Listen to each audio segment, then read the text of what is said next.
And we are live, everybody. Sunday, October 5th, Stokastic.com, Stokastic Twitter. NFL Week 5, we are here, but we've got an interesting start to the day.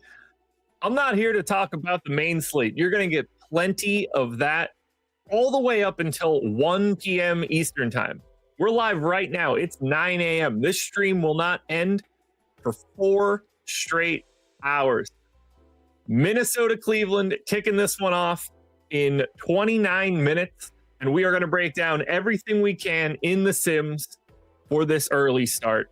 Then we're going to turn it over to Greg at 9:30. He's going to do some builds for the main slate. You will get Loughy and Ben at the top of the hour at 10 o'clock. That's the one you guys are waiting for. Not that, like, me and Greg, we're appetizers in this whole shebang.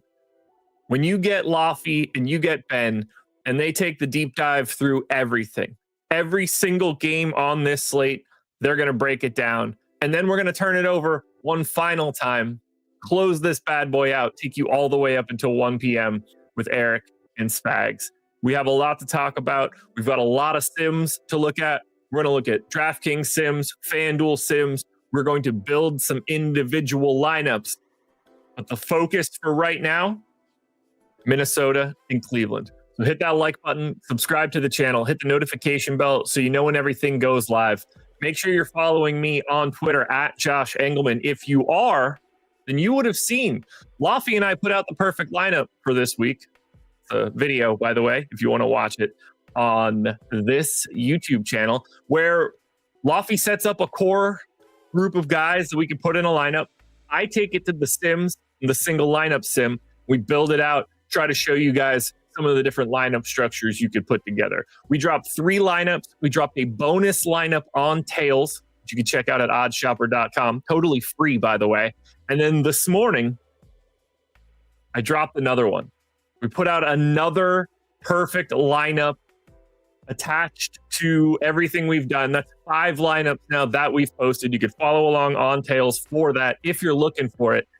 And the reason it's interesting, that lineup had a 69 MROI. Very nice. Ramsey, it is not gray in the beard. It's just a shitty beard. No real gray. No real gray on me. As much as I would like to talk about the status of color in my hair, we have 27 minutes to go before lock. I have lineups built already. And I think we should take a look at them right now. So I ran a sim before we got started on the DraftKings side. And I've got the captain ownership on the screen right now. 3 guys are technically 10% or higher in the captain spot from an ownership perspective. Oh, Ramsey, it's coming, brother. It's coming. Judkins is just north of 20% owned in the captain. Justin Jefferson is right around 15. Jordan Mason is right at 12. And then technically Carson Wentz is at 9.5, but he doesn't round up, he rounds down, so he's at 9. Our biggest stand was very easily Judkins. And then we are extra special flat for everybody else. I want to make one change before we do this, and it's something that I like to do in showdown slates no matter what. I want to take some of this ownership away and get a little bit more unique, see what different directions this is going to take us. So what I want to do is 2 separate things. The first thing that I'm going to do is just take out some of the most chalky lineups. So I'm going to take the top 200 lineups in ownership sum, and we're just going to set up a filter. I don't want anything more than 190 in ownership sum. And I want to make sure that I'm not duped all that much. So I'm just going to set dupes to 1 or 0. Now, when we take our top 150 lineups, do we have a different distinction at the captain spot? And to a degree, we do, but nothing too crazy. It ends up once again being a stand on Quinshon Judkins. And then it's still Jefferson and Mason. and a sea of single-digit exposure in the captain spot. Now, if you want to take a quick look here, Judkins at 9,800, Wentz at 9K. Obviously, that's going to be 1.5 times the salary in the captain spot. But the four most owned guys at captain, we're getting 3 of them. The only guy that we're a little bit lighter on in the captain spot is Carson Wentz. I do want to show one thing, though, sort of has something to do with Einsteinium saying, can we entertain some Browns D? Vikings D, 2Xing in the captain spot. Browns D, 2Xing in the captain spot. Anytime we're looking at our sims, you're probably going to have a bit of a lean towards defenses and kickers in these scenarios. Now, if we look at the flex side, we don't have to touch on the things that we're doing the same way as the field. But from a leverage perspective, the big stands we're taking in the sims, TJ Hawkinson, 17% owned at the flex. I might be able to make that even bigger. Yeah, it's even better. TJ Hawkinson, 17% owned at the flex. We basically doubled that.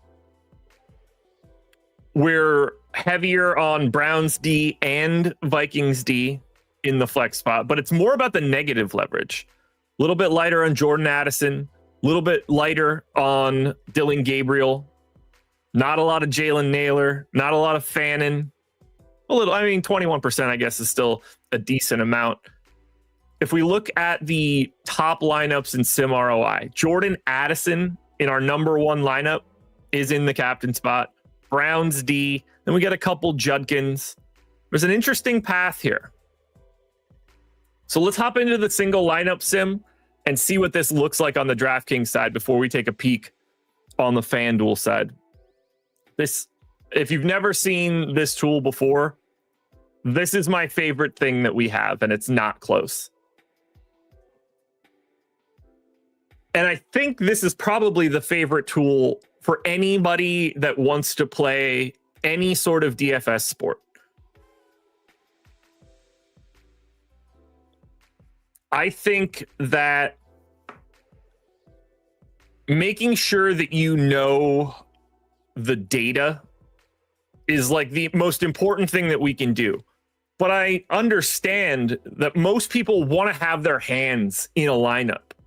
Nobody just wants to, most people don't want to just take it straight from the Sims. You want to feel like you put a little bit of work in. This is the best of both worlds because you can build your lineups by hand, but then you don't have to stress about wondering did I even build anything good? You can simulate it and iterate on it over and over again and really get your hands dirty. Build out your own hand-built portfolio that you're able to actually sim as well. So let's start it off by just getting Judkins in at the captain spot. We'll just see what the suit... Actually, you know what we should do to start? I'm just going to click complete this lineup. What this gives you is our optimal lineup. So 78.96 projection, just shy of 239 ownership points. I'm just going to sim this so we have an idea of what we're looking at. So at that projection number and at this ownership number, we get a 36.6% sim ROI. So I'm just going to leave that lineup there for now as our reference, because what we want to do is lower our ownership in the most efficient way possible by not giving up as many fantasy points. Let's see how well we can do that. Let's start by going to Judkins right out of the gate. And then I want to sort by value, because we have two guys that are the best values in Josh Oliver and Cam Akers. They're projected for 1.4 and 0.9 fantasy points. So those are like the fake values. The $600 guy, the $400 guy. Browns D is the number one value play of anything real on this slate. 4K, 35% owned, the best point per dollar option you can get to. But then we have Jerome Ford sitting here at 2,400. Technically a slightly better value than Judkins. Doesn't strike me as a spot that a lot of people would want to go to.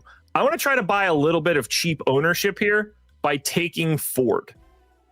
And I'm going to take the Browns D.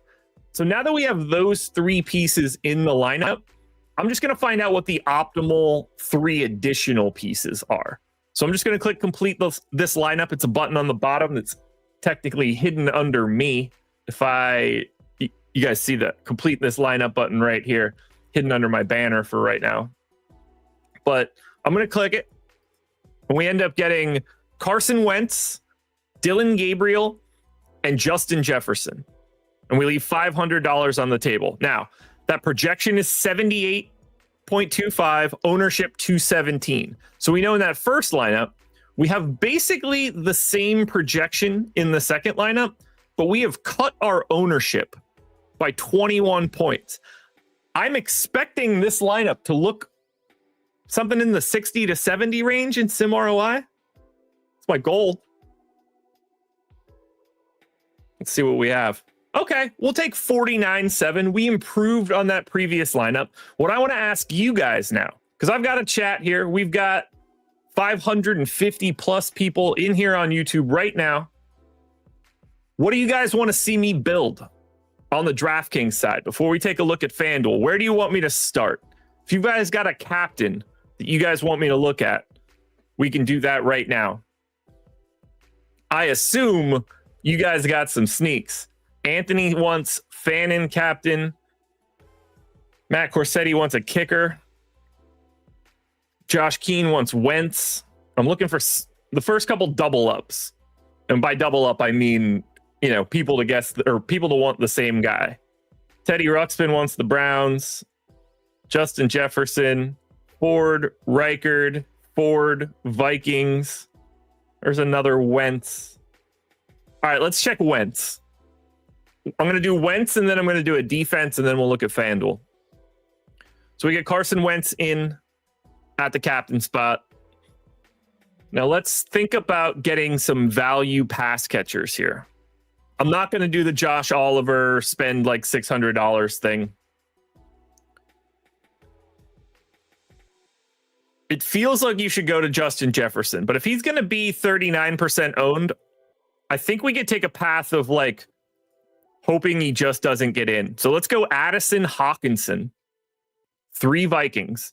And if I just take the optimal, it ends up being Gabriel, Judkins, Xavier Scott.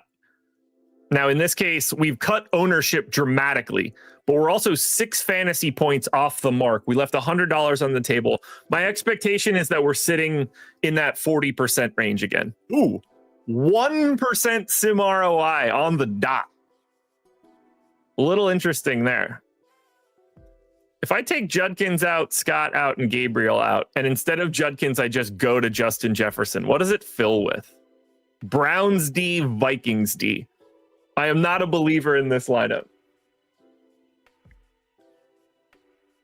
This one, I'm not a believer in this lineup, and it turns out it's the best lineup. Peep the screen, folks. Sim ROI, 73.5, 0.4% chance to win. Wentz captain. It's a 5-man Vikings with Addison, Jefferson, Hawkinson, Vikings D, and Browns D. In this lineup, we are going to need a Browns defensive touchdown, and we're going to need it in a big, big way. That's the best sim ROI we've built so far. Let's get one more in here. Let's get a defense into the captain spot. We just saw the Browns D show up and save us. They're basically the same ownership. Obviously, the Vikings D is massively more expensive. So let's see what a Browns defense captain lineup looks like. And at that point, that's going to be some pretty decent value. So I want to try to get away from a little bit of ownership on the Cleveland side. Is that an easy thing to do? It appears the answer is no, but we're going to try to do it in the best way possible. This actually strikes me. If I go Browns D, Jerome Ford, what does it complete with? Wentz, Mason, Jefferson, Judkins. I think we're taking on too much ownership here, but we might have a one-off swap. And guys, this is what you can do in this tool. Yeah, 18%. There's a clean path to getting to a slightly better lineup here.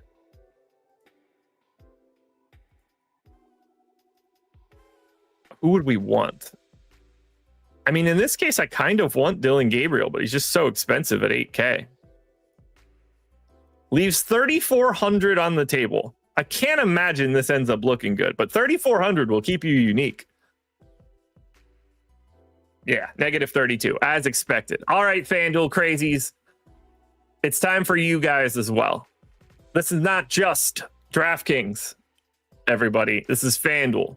So I'm in our main contest generator now, and I'm going to generate a lineup pool of 10,000 lineups. So this is going to take a second. We're going to build this out on FanDuel. Then we'll run our simulations and see what the baseline projections look like on the FanDuel side for this 9:30 kickoff. After that, we'll build a FanDuel lineup or two, and then we will turn this one over to Greg. If you're trying to sign up at Stokastic, I can make it very easy for you. There is a link in the description of this video. Click that link, because you guys can sign up through one of our partners and get a month of sims for no cost to you whatsoever. You won't pay us a dime. You can see it on the screen, whether it's Fanatics, Caesars, Onyx, which I highly recommend you guys check out. Maybe it's on the Pick'em side with Better or Sleeper or Underdog. You click the link in the description to sign up with us. You're going to have to follow some instructions at whichever site you pick. They're going to give you like bonus bets or a deposit bonus or something. And then once you contact us and show us that you did it, you get a month of our sims for free. And these things stack up too. It's not just like you get it once and then you're done. If you've never hit any of these places before and you're new, you could hit every single one of them and get sims for months and months, and you won't have to send us a single cent. So click that link in the description. I think it's a great idea for you guys if you're interested in hanging out with us. So we've got the FanDuel sims complete. I'm going to do the same thing I did before here on FanDuel. I'm just going to take out the chalkiest lineups in terms of ownership so we can get a more unique picture of what we want. 192.6 is the ownership cutoff we're going to use here. And then similarly, let's just cut it down so we're not all that duped. And I'm not doing this because this is exactly how I would play it, but I just like getting an idea of who are the low-owned guys that our simulator drives us to when we start trying to get to those type of guys. So I'm going to take that top 150. Again, this is FanDuel, folks. FanDuel. In that MVP spot, very flat. The biggest stand we took over the field is one of either Dylan Gabriel or the Vikings defense. And I think Vikings D will probably be the first lineup we try to build in the single lineup sim. Otherwise, the biggest fade at the MVP spot, buckle up, everybody. If you're playing on FanDuel, the guy we liked the least in that MVP spot of guys you want to click on, Justin Jefferson. Not sure you guys are going to enjoy that. Big stand on Hawkinson on FanDuel. Let's keep that in mind. 7,800. We 2x'd him. Judkins we're over on by quite a bit. And then from a negative leverage perspective, lighter on Jordan Mason, and once again, lighter on Justin Jefferson. That is rarely something that's going to feel good.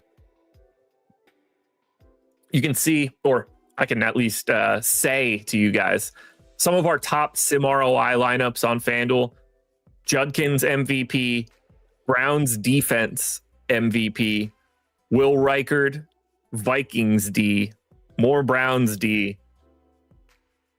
Let's head to the single lineup simulator on FanDuel and let's find out what we could actually build with these defenses. Let's start in the same spot we started last time. This is how you guys should use the tool. Take the optimal first and understand the data in front of you.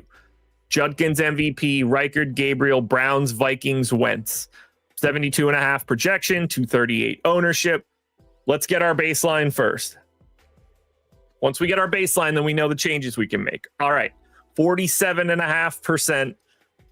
We saw the stand that we took. So let's see how we can do it manually.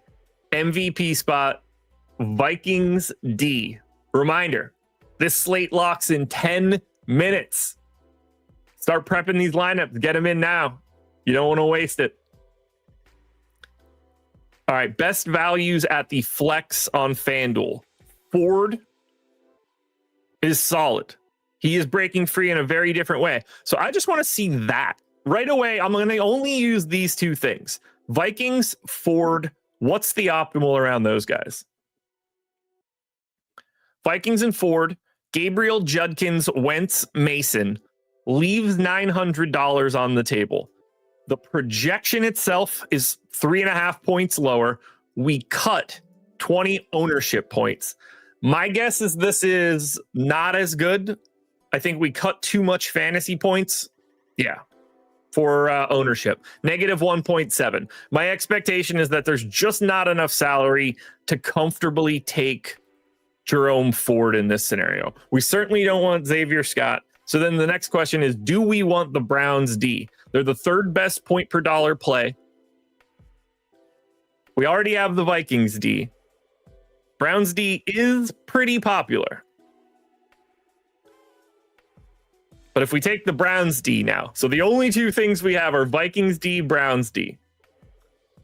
Reichard, Judkins, Wentz, Mason, $100 on the table. But now we've given up 2.5 points. We're still basically at the same ownership. I don't think that's going to get us anywhere.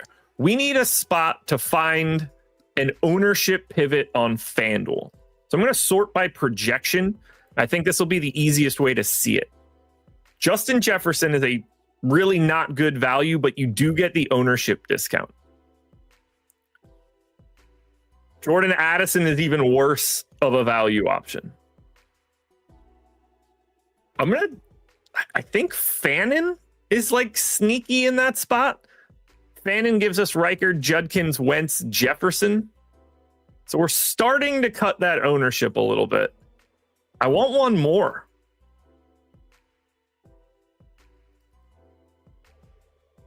We need some low ownership, decent value. Ford's too cheap. It could be Scott. That's good value, low ownership. Is this just too much salary? All right, we're leaving 4,300 on the table. I am quite confident this lineup's going to be awful. Vikings, Judkins, Fannin, Wentz, Jefferson, Xavier Scott. Yeah, negative 32. It's just too much salary.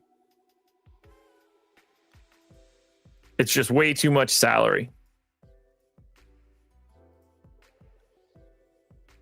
Vikings D is a tough build.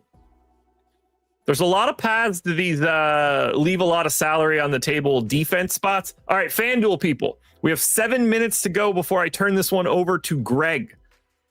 I need one more lineup to build here on the FanDuel side.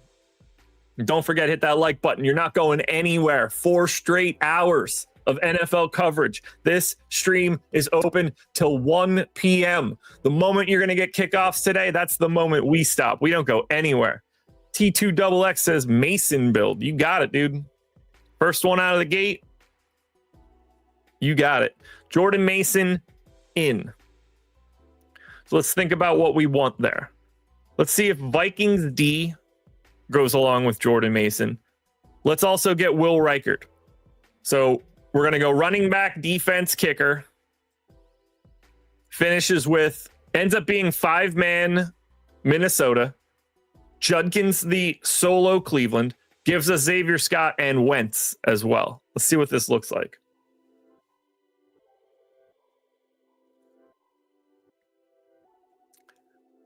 T2XX gives us Mason build. 65% sim ROI. This is the best one we built on FanDuel. 0.4% chance to win. 34% cash rate. Can we make that better by just swapping out Wentz for somebody?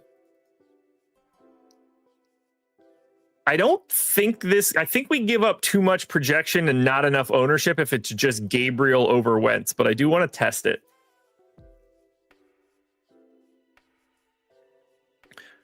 Now, much more negative. Brian Brinkley, let's put this out there. Don't know if you guys are seeing my messages because I'm always late working. Your info got me gave me 5 top 5 lineups and 2 second place. Loughy put me on Harvey Monday night, and that did it. 3K. Brian Brinkley, love to see it, brother. Glad you're here, dude. I don't know if we saw the messages before, but I'm definitely seeing them right now. Good to see, dude. Good to see.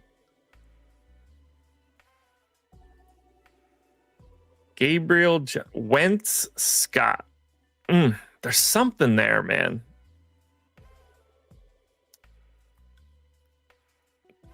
Jefferson and Blake Whiteheart. There is no chance this lineup's good. Oh, we got our first spam bot too. You know it's an NFL Sunday when you're getting the spam bots. Ban that user. Tried to go to that Justin Jefferson lineup with a random pay down. Negative 46% sim ROI. Don't use those guys on FanDuel, folks. Don't do it. What if we don't use Judkins? Is he the best option from Cleveland as a value option? Because I think if I go Ford there, it's too much salary. Ford ends up being Wentz, Judkins. That's going to just be too much ownership. Dan, last night's UFC card was great. I needed Sandhagen, so that stung. But I did bet Pereira knockout, so that felt good. Ford captain. All right, Michael Hawks. I'm going to do a Ford captain lineup as we wait for Greg to enter the building. Once Greg gets here, that's going to do it. But let's get Ford in at captain. And then just to get interesting, let's take the Minnesota Vikings defense at captain. We'll put 10% randomness on it and we'll complete the lineup. Gives us Gabriel, Judkins, Wentz, and Jefferson. Admittedly, I like that construction, but I don't know how well this is going to look. Thank you guys for being here, by the way. If you haven't done it yet, hit that like button. We want to run that number up as much as possible. I want to set the table for Greg, for Loughy, for Ben, for Eric, and Spags. We want you guys to be here. This is free content for you guys. We're going to be here talking NFL for the next 4 hours. I don't think we're asking for much. Just a little click on that thumbs up. Negative 50% on that Jerome Ford joint. Not ideal. Let's just go Ford captain and take whatever the 10% rando is. Gabriel Browns, Judkins, Wentz, Jefferson. Yeah, I don't think so. Leaving too much moolah on the table. 2.5 minutes to go until lock, folks. If you don't have your lineups in for the 9:30 kickoff, you don't have a ton of time to put them in. So I hope you're very close. Keep listening to me, but if you don't need to watch the screen, get those lineups submitted, get those uploads in. Plenty of content to come, so don't stress. As we look at the Will Reichard MVP spot lineup with 10% randomness. See what it looks like. Dylan Gabriel, Browns, Vikings, Judkins, Jefferson. Negative 2.9. We're going to wait it out until Greg. We can simulate. Here's what we're going to do. We're going to go big rando. 30% randomness. I'm putting nothing in the lineup. First thing we see, Judkins, Gabriel, Fannin, Wentz, Mason, Xavier, Scott. I think we're going to leave on like a 25 sim ROI. Turn this bad boy over to Greg. 3.4. Positive numbers are always good, folks. You guys get to go watch Minnesota and Cleveland. You get to listen to Greg break down the next half hour. Then you get to buckle up for 3 heavy hours of NFL breakdowns today. Lock in 90 seconds. We're going to have some fun. One reminder. I mentioned it before. I'm going to mention it one last time because it would be crazy if I didn't. That's not the right screen. This one will be. Sign up at Stokastic. Link in the description of this video. Sign up through any one of our partners. You're going to get a month of Sims. Very, very easy. Greg is on the back end. He is here waiting to give you guys the goods. But for now, I assume we've got some sort of different thing to play for you while Greg comes on and I stay here. Greg, I don't know if you're popping in here or not to say hi. You don't have to if you don't want to. I can continue to filibuster here. Greg Ehrenberg, ladies and gentlemen, welcome to the program. You're muted. Booted me from the stage. I was trying to change the scene in StreamYard for you so that it could play the video, but I'm already here, so it doesn't matter. Fair enough. Well, Greg, you have a week 5 show to do starting imminently. So I'm going to get out of here and turn this over to you. Have some fun, brother. You ready for week 5? Let's do it. Yeah, could you remove your thing off screen, or let me add my thing until you remove your thing? There we go. All right, get out of here. Get out of here. People don't want to hear from you. Later, y'all. Have fun, everybody. All right, so guys, let's talk about the main slate now. We've got the showdown slate. That's already locked. And now it is time to talk about the big boy slate. We got 10 games here today and so much value to go over as well because we have, it's only week 5. And how many players are out for this week's slate? There's so much value at running back. I can't remember a week 5. And I feel like I've said this about multiple other teams, scenarios, weeks where like the 49ers, I can't remember a team that had this many players who were injured or had this many guys that they were relying on backups for and also key players.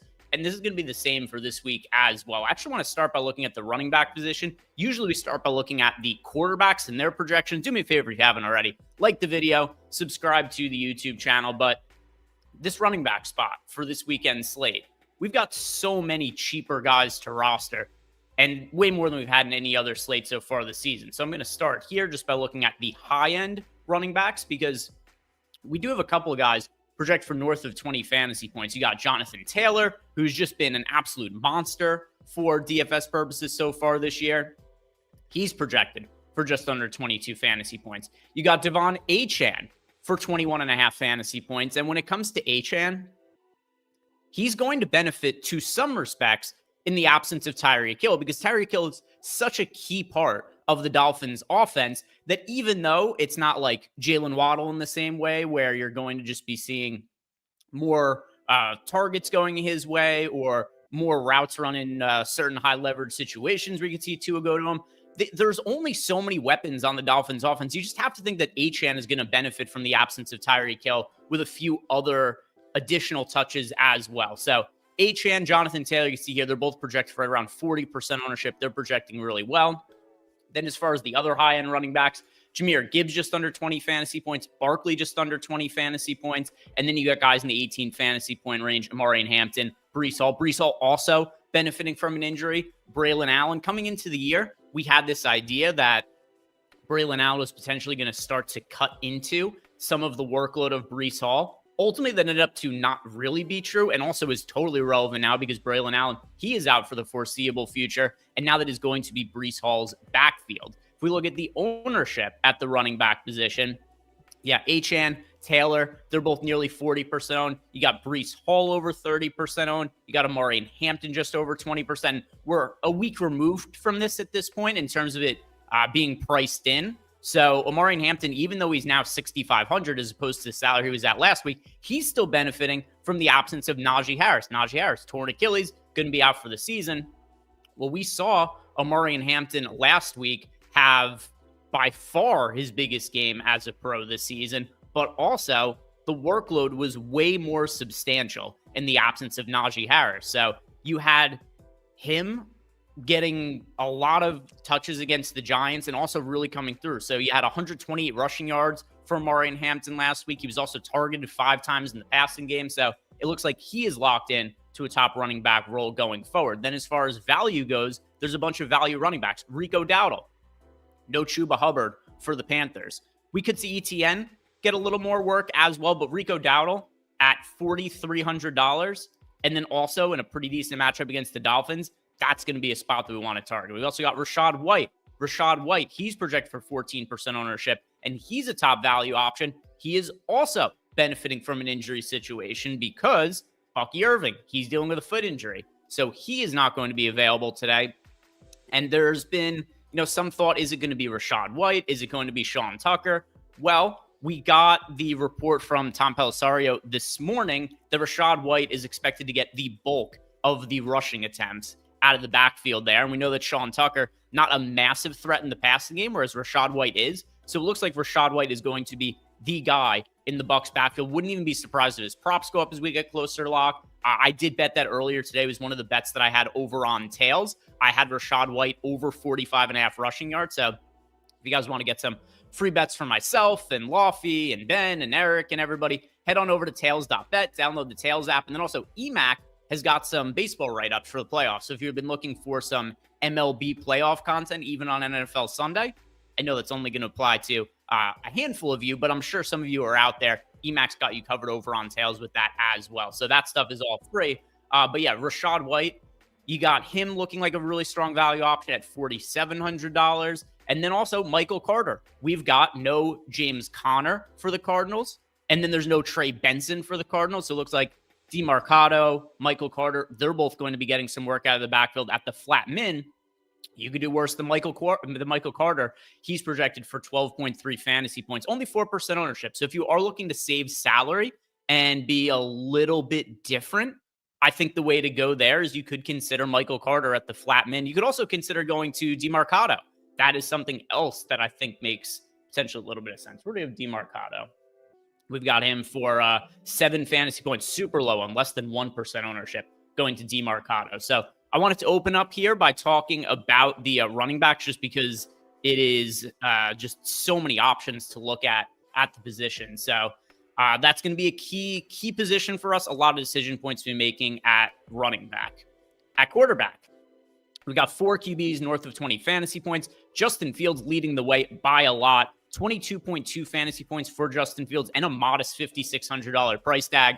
He draws this no good, very bad, completely awful Dallas Cowboys pass defense. The thing that I have found to be the funniest about how bad the Cowboys pass defense is, you had earlier in the season Russell Wilson throw for 450 yards against the Dallas Cowboys and then lost his starting job a week later for just being a generally bad quarterback.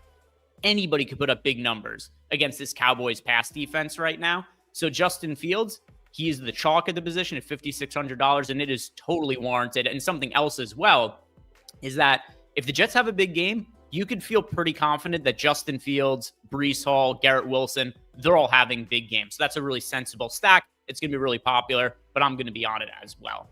Your other quarterbacks north of 20 fantasy points, Justin Herbert, Daniel Jones, and Jalen Hurts. We've also got Jaden Daniels just under 20 fantasy points. And I do have a little bit of reservations about the health of his knee. He's wearing a big brace, at least from what I saw him moving around, walking around at practice. It looked like he was a little limited in that brace. So I'm definitely concerned about the rushing upside of Jaden Daniels coming back from the 2-week absence with the knee injury. 3 quarterbacks, at least 12% owned. That's Justin Fields, Justin Herbert, and Daniel Jones. And then as far as value at the quarterback position, it's just kind of the guys that are also the ones projected for the most fantasy points: Justin Fields, Daniel Jones, and Justin Herbert. Wide receivers, and there are not nearly as many strong wide receiver options on this slate as there are running back options. Here's what we got here. We have, let me try to boot these bots from chat. Let me get these guys out of here. Why are the bots? Oh, I guess because there's the Sunday morning game. So the bots are showing up to try to get people over there. All right, they're out of there. All right, no more. Cool. All taken care of.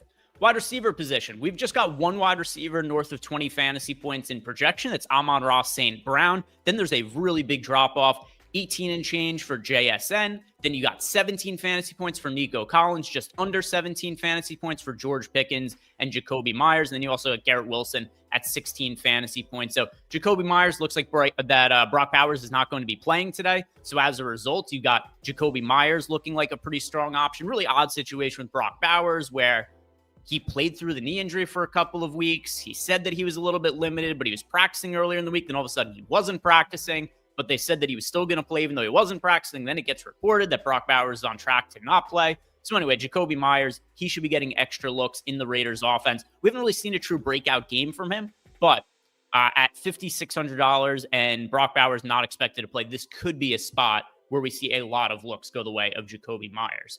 As far as ownership goes at the wide receiver spot, we've got 3 wideouts north of 20% owned. That's Jackson Smith and Jigba, Jacoby Myers, and Amon-Ra St. Brown.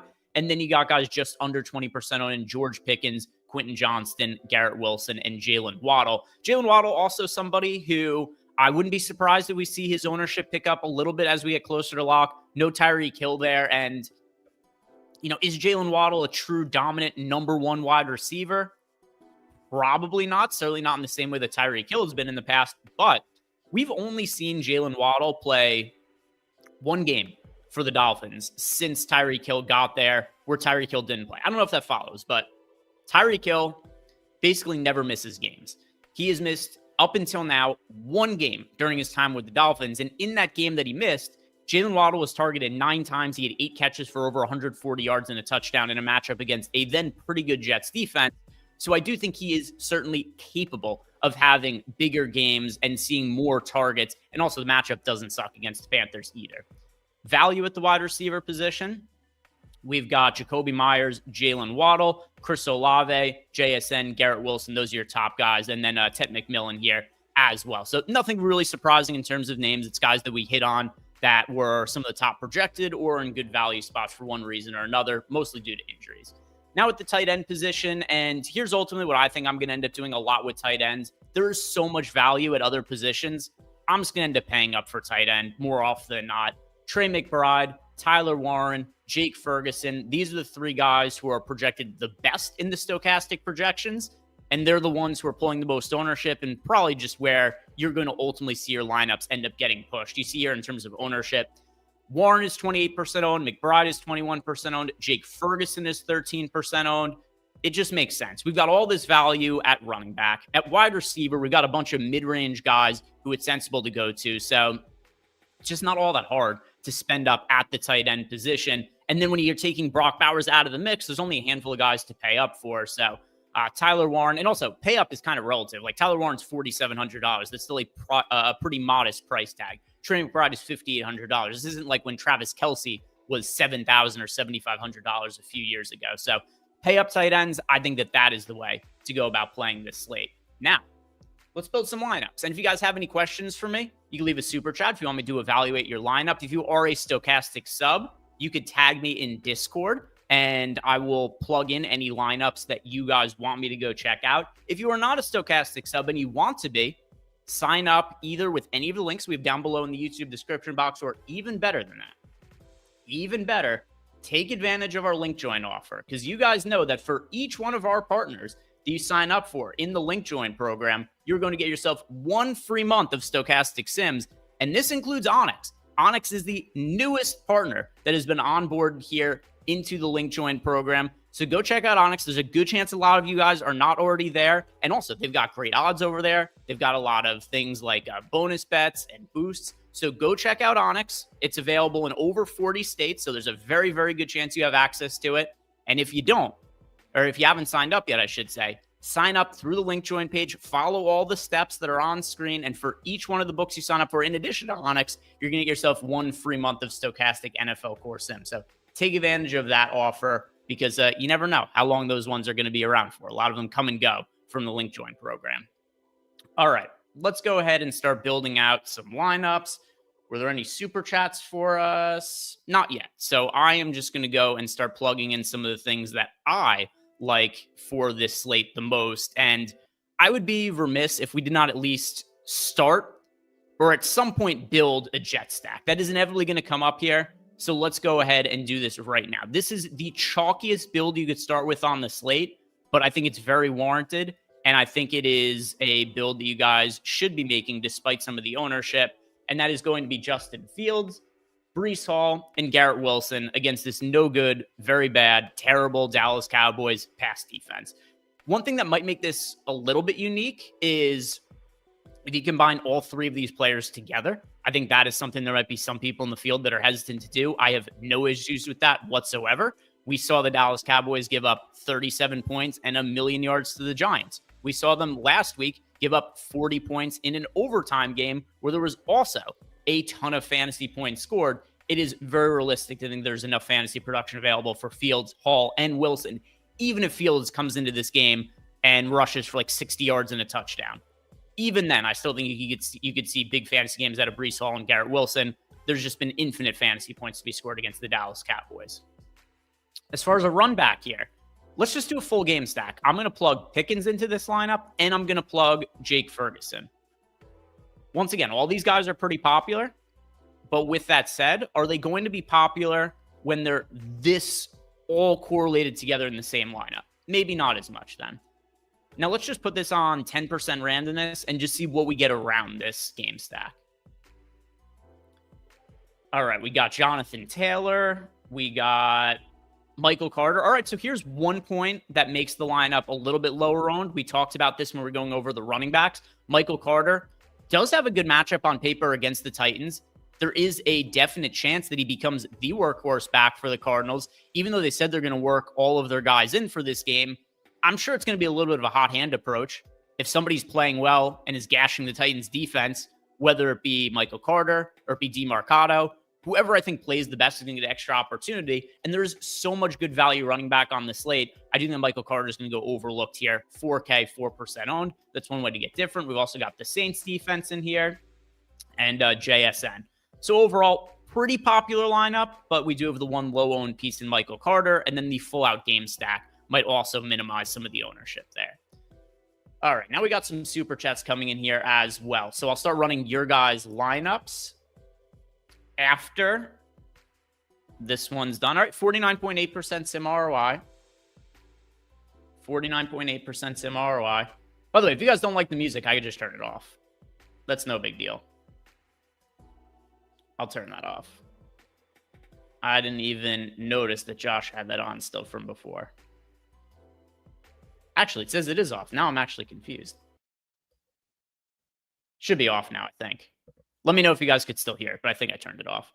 All right, 49.8% sim ROI on this initial jet stack that we built out. Now let's see what you guys have in the super chats. We have Michael. Michael Hawks wants to know, how about Waddle, Achane, Hall, Wilson, AJ, and Barkley? Who does this give me to fill in? Yeah, let's plug in those guys. Let's clear this.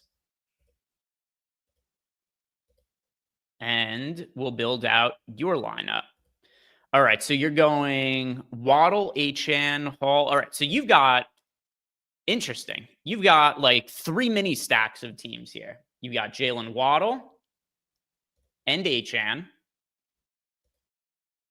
So you got Waddle and Achane for a 2-man Dolphins stack. You got Hall and Wilson for 2 Jets. And then you've got Barkley and Brown. Barkley and AJ Brown. I assume, by the way, you said AJ. I just assume you meant AJ Brown. If that's incorrect, let me know in chat, but I'm making an educated guess there. I'll turn this on 0% randomness just to see if we're trying to optimize around who could potentially fit. So it would give you Fields at quarterback. It gives you Ertz at tight end and the Saints defense. Let's see how this sims out. Let's see how it comes out. So this is the best projected lineup you could get around those players that you wanted in that lineup already. And it came out pretty decent, Michael. You got a 46.4% sim ROI. I don't have any issue with that. You've got a low-owned AJ Brown. You've got a lower-owned Zach Ertz. You've also got who else was in this lineup? I think just some of the combinations also, because you've got, 2 Dolphins, 2 Jets, 2 Eagles. I think that combination should also make it kind of unique as well. No KK. Okay, so somebody in chat says he can't see. So that's a different issue. That's not a music issue. Sir, you may be going blind. If you can't see, I can't do anything about that. I'll put that up there. But yeah, if you can't see, that's not okay. Looks like we've got the music situation fixed. A couple guys saying they don't hear the music. But yeah, the guy who said he can't see anything, I can't help you with that. That's a personal problem. All right, what else do we have for lineups to plug in here? We've got Michael Wynn. He is going with a Kyler Murray stack here. All right, let's see how a Kyler Murray stack looks for the slate. By the way, I like Kyler Murray stacks for the slate as well. I like going to Kyler Murray. Let's see who you have in your lineup. You've got McBride and looks like just McBride, unless I missed somebody I was looking over. I do like, this isn't your lineup, so I'm not going to plug it in. But I like going to, it would help if I spelled Harrison correctly. I like going to McBride with Marvin Harrison and Kyler Murray. I think we really saw Marvin Harrison turn a corner in the second half of last week's primetime game, where he ended up being in the optimal winning lineup as the captain for that Thursday night football game. I think that Marvin Harrison is going to be good again going forward. And I think whatever yips, jitters, mental issues he was dealing with that was making it difficult for him to catch the football, I think he's going to be just fine going forward. So I like that as a double stack. But anyway, here you've got Hall and Achane at running back. Okay. We've got Hall and Achane. And then you've also got Myers. So you got Jacoby Myers, Jameson Williams, Jamar Chase. All right, so you're going pretty contrarian here. Yeah, Jamar Chase is definitely a pay up to be contrarian option at $7,800. More of the field is going to be gravitating towards Amon-Ra St. Brown or JSN. But that is one way that you could go about getting different. And then you got Laporta as a mini stack on the other side of Jamar Chase. And then you've also got Trey McBride for a double tight end lineup. And then the Giants defense. See how that one comes out. One more time. If you guys haven't done it yet, like the video, subscribe to the YouTube channel. It is the simplest way that you could support our content. Like, obviously, signing up for packages, go visit Tails as well. That's totally free. But the lowest hanging fruit is something you guys could do to help us is just hit that like button. It's going to take a half second of your time. And it is something that helps us in the YouTube algorithm, helps keep the content going. This lineup, Michael, did not come out looking all that good. Negative 15.7% sim ROI. So I do think Jamar Chase, Sam Laporta, just not really projecting well enough in our data. Another thing, too, is you've got two pass catchers from the Lions here with Jameson Williams and Laporta. Let's see if we just take those guys out and then optimize and see what that gives us instead. It's just going to take out that mini stack that you have of the Bengals and Lions. All right, complete the lineup. And instead, we got to JSN, Waddle, and Rico Dowdle in the lineup. I bet just switching those three players is going to drastically change the simulated ROI of that lineup. And then we've got one from No Chalk Donkey. Yeah, look at that. We went from negative to 71.6% sim ROI just by switching out three players who don't project all that well in our data to three players who project better. Drastically change how lineup looked. And this is actually the highest sim ROI lineup we've had on any of the lineups that we've built on the show so far. All right, what do we have next? No Chalk Donkey. He's going with a Jaden Daniels lineup. I said before, I'm very concerned that not like long-term for Jaden Daniels, but just for this week, I'm concerned what his rushing upside is going to be coming back from that knee injury and him wearing that big brace. But I've been wrong before.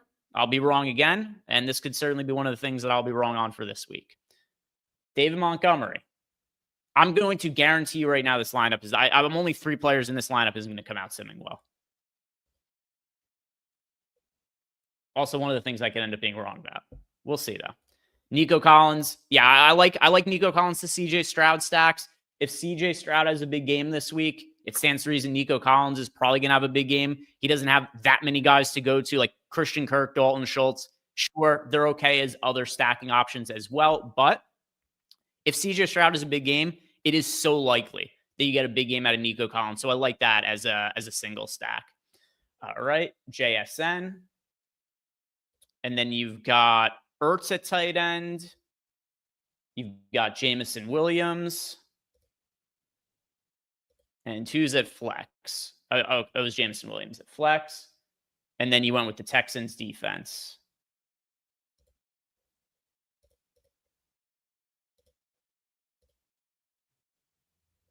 I'm predicting that this ends up with a negative sim ROI lineup. I could be wrong, though. I know people really like to go to David Montgomery. It's a good matchup. He's $5,200. People care that there's a narrative that's, negative 45% sim ROI. There's the narrative that he is coming home. It's a hometown game from him. Here's the problem, though. There's like 30 good running back plays on this slate, and he's simply not one of them from a projection standpoint. So people are going to jam David Montgomery. He's the narrative play. But just play the guys who are projected better at the running back position. By the way, this lineup, it has to be like redone from, I understand your name here is No Chalk Donkey. No Chalk Donkey 69. So that you don't want to play the chalk. You got to play some of the chalk here, though. You can't just play all of the most contrarian guys in your lineup it's not going to come out all that well. What's next? We've got Martin here. Martin Petrillo. Yeah, let's go over to FanDuel now. We'll build a FanDuel lineup for Martin. We haven't built one for the FanDuel side of things yet, and he is building a lineup that I had mentioned before I liked. He's going with the CJ Stroud stack with Nico Collins, and he's got Achane, he's got Dowdle in the lineup. All right, let's see how this one comes out. Stroud, Achane, and Dowdle. Achane, by the way, $8,100. He is 35% owned over on FanDuel. And then you got Rico Dowdle at $4,900, 18% owned over on FanDuel. The rest of his wide receivers, he's got Pittman. We mentioned that he's got Collins. That's his stacking partner with CJ Stroud. He's also got Garrett Wilson in this lineup. Another thing that's nice, too, about a CJ Stroud stack is I do think there's a lot of chalk pieces that are pretty hard to get away from on this slate, but CJ Stroud is 2% owned over on FanDuel. Nico Collins, a little bit more popular, 9%. He's relatively more expensive on FanDuel than he is on DraftKings at $8,100. But just by playing CJ Stroud, you're going to give yourself a somewhat different looking lineup just by the nature of him being your quarterback. He is not projected to be popular this week. Got Jake Ferguson at tight end, Amon-Ra St. Brown in the flex. And then at defense, you're going with the Raiders. All right. I think this one will come out looking decent. We shall see. And then who's next? Who's next? We've got Sean Preston. He has got for us. Okay, I was wrong. So did not come out looking like a negative 23.7% sim ROI. Let's see if we took out Pittman. And if we took out Amon-Ra St. Brown's very expensive over on FanDuel. Let's take him out. I'll take out the Raiders defense. Let's see if we just complete the lineup, what it gives us if we just take out a couple of those guys. So Barkley got added to the lineup. Barkley, we got, all right. So yeah, not too much changed here. But let's see just a couple of players moving around, what it does to the sim ROI. And then we got Sean's lineup. So Sean is building a lineup with, all right, yeah, that made it way better. So just adding in Barkley and taking out some of the other pieces there. So what we did is Amon-Ra St. Brown came out of the lineup. Barkley went into the lineup. And then that also gave us money to spend up a little bit elsewhere. So yeah, just making that little change there got us from a negative sim ROI line to 35.8%. All right, Sean Preston's lineup. He has got a Lion stack for us. And then a few more are sitting there waiting. So I'm going to sim out the rest of these. And then I've got Ben and Loughy waiting to the deep dive. So if you guys wouldn't mind, don't leave me any more of your lineups because I'm going to run out of time to plug them in. I'm going to plug in all the ones that are remaining here before I turn it over to the deep dive, guys. And once again, like the video, subscribe to the YouTube channel. If you want more bets and information from myself and all the other guys here, go over to tails.bet. I had a great betting week last weekend for the NFL slate. I went 14-8 on the bets that I posted to Tails. Profit a little bit over 5 units. Had a really good day yesterday as well, betting over on Tails. Went 5-2 on my college football bets, and all of them are free. You just go over to tails.bet, you download the Tails app, follow me, turn on notifications, follow Ben, follow Loughy, follow EMAC to get yourself some write-ups for the DFS slates. Follow Eric, follow Matt Kajeski for college football. Follow everybody, right? You get a lot of free content. You'd be a fool to not take advantage of some free bets over there. But Goff, Gibbs, and Achane. Gibbs, Achane, Wilson, Waddle, and Tolbert. I don't love the Tolbert piece. I don't know that'll be enough to drag the entire lineup down, but there's enough value on the slate that I don't think you have to go to Jalen Tolbert. Tremble at tight end. Yeah, I think you have too many marginal pieces in this lineup. Like, I think you're trying to go too heavy stars and scrubs. And then the Saints defense. But we'll see. We'll see how it comes out. I think it's going to be slightly negative.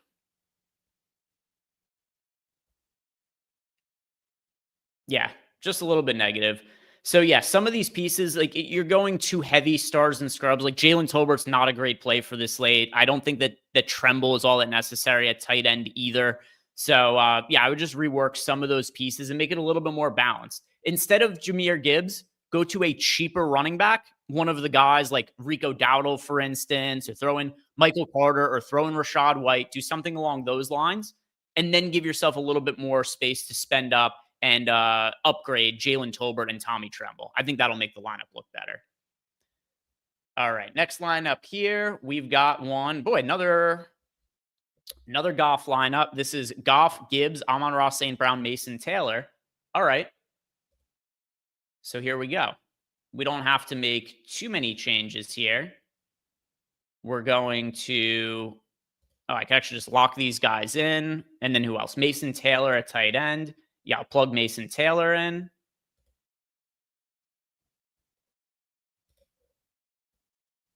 And I'll lock him and then clear the lineup.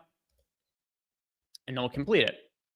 And he wants randomness. Yeah, I'll put it on 10% randomness. Let's complete the lineup and see what we get around these guys. All right, so Goff, Gibbs, Hall, Amon-Ra St. Brown, JSN, Jacoby Myers, Mason Taylor, Rico Dowdle, Saints defense. Let's run this and see how it looks. And then we've got one more to do here from Mike. And then after, yeah, this one came out pretty good, 54.8% sim ROI. So there are definitely ways in our data to get to good looking to get to good looking Lion stacks. It just doesn't need the entire lineup to be like completely contrarian. Right? Like this is Goff, Gibbs, Amon-Ra St. Brown. I don't think it's going to be a very popular combination, those three together. It's expensive, but you can make it work pretty easily on this slate. This one came out looking good. Mike. Yeah, let's build one for Mike here. And this is Tua, Achane Waddle, Tet McMillan, Amon-Ra St. Brown. Yeah, we haven't built out a Tua stack here. Let's see how this one looks. And then we will wrap up for the day. Tua, Achane Waddle, Achane, Waddle, Tet McMillan, and Amon-Ra St. Brown. All right. Completed again with the 10% randomness. You got Breece Hall, Trey McBride, Rico Dowdle, Saints defense added to the mix. If you're looking to punt for this weekend slate, the Saints defense nearly min price at $2,200. That's your best cheap defense. And yeah, no, we got a lot of lineups kind of in the same range. 53.7% sim ROI. That's looking good. So guys, thank you all very much for watching. If you've not done yet, like the video, subscribe to the YouTube channel, and stick around. We have 3 more hours of football coverage for you here. Deep dive with Loughy and Ben Raza. That is coming up next, and that is going to be followed by Eric Lindquist and Chris Spags on Live Before Lock. So stick around for the next 3 hours. Good luck with all your lineups. See you guys later.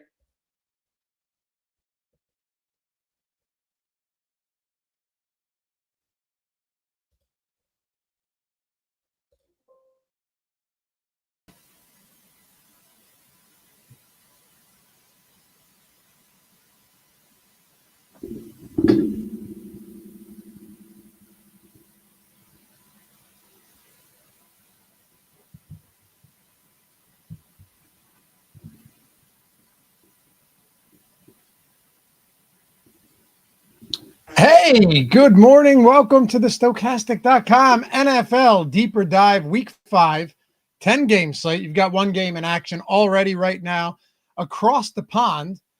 But Ben Rassa and myself, Dave Lockern, are breaking down the main today. It's a fun one, man. And if you had told me that like we had a lot of injuries, fine, it wouldn't have surprised me all that much, Ben. But the difference was half, if not like 75% of these, we got word of the majority of them after salaries were already released. Even the Tyreek Hill game was a Monday night. So I was looking through salaries for week 5 as it happened. So you have Chuba Hubbard, you have Tyreek Hill, you have Lamar Jackson being another one. Not that matters quite as much because you're not playing Cooper Rush.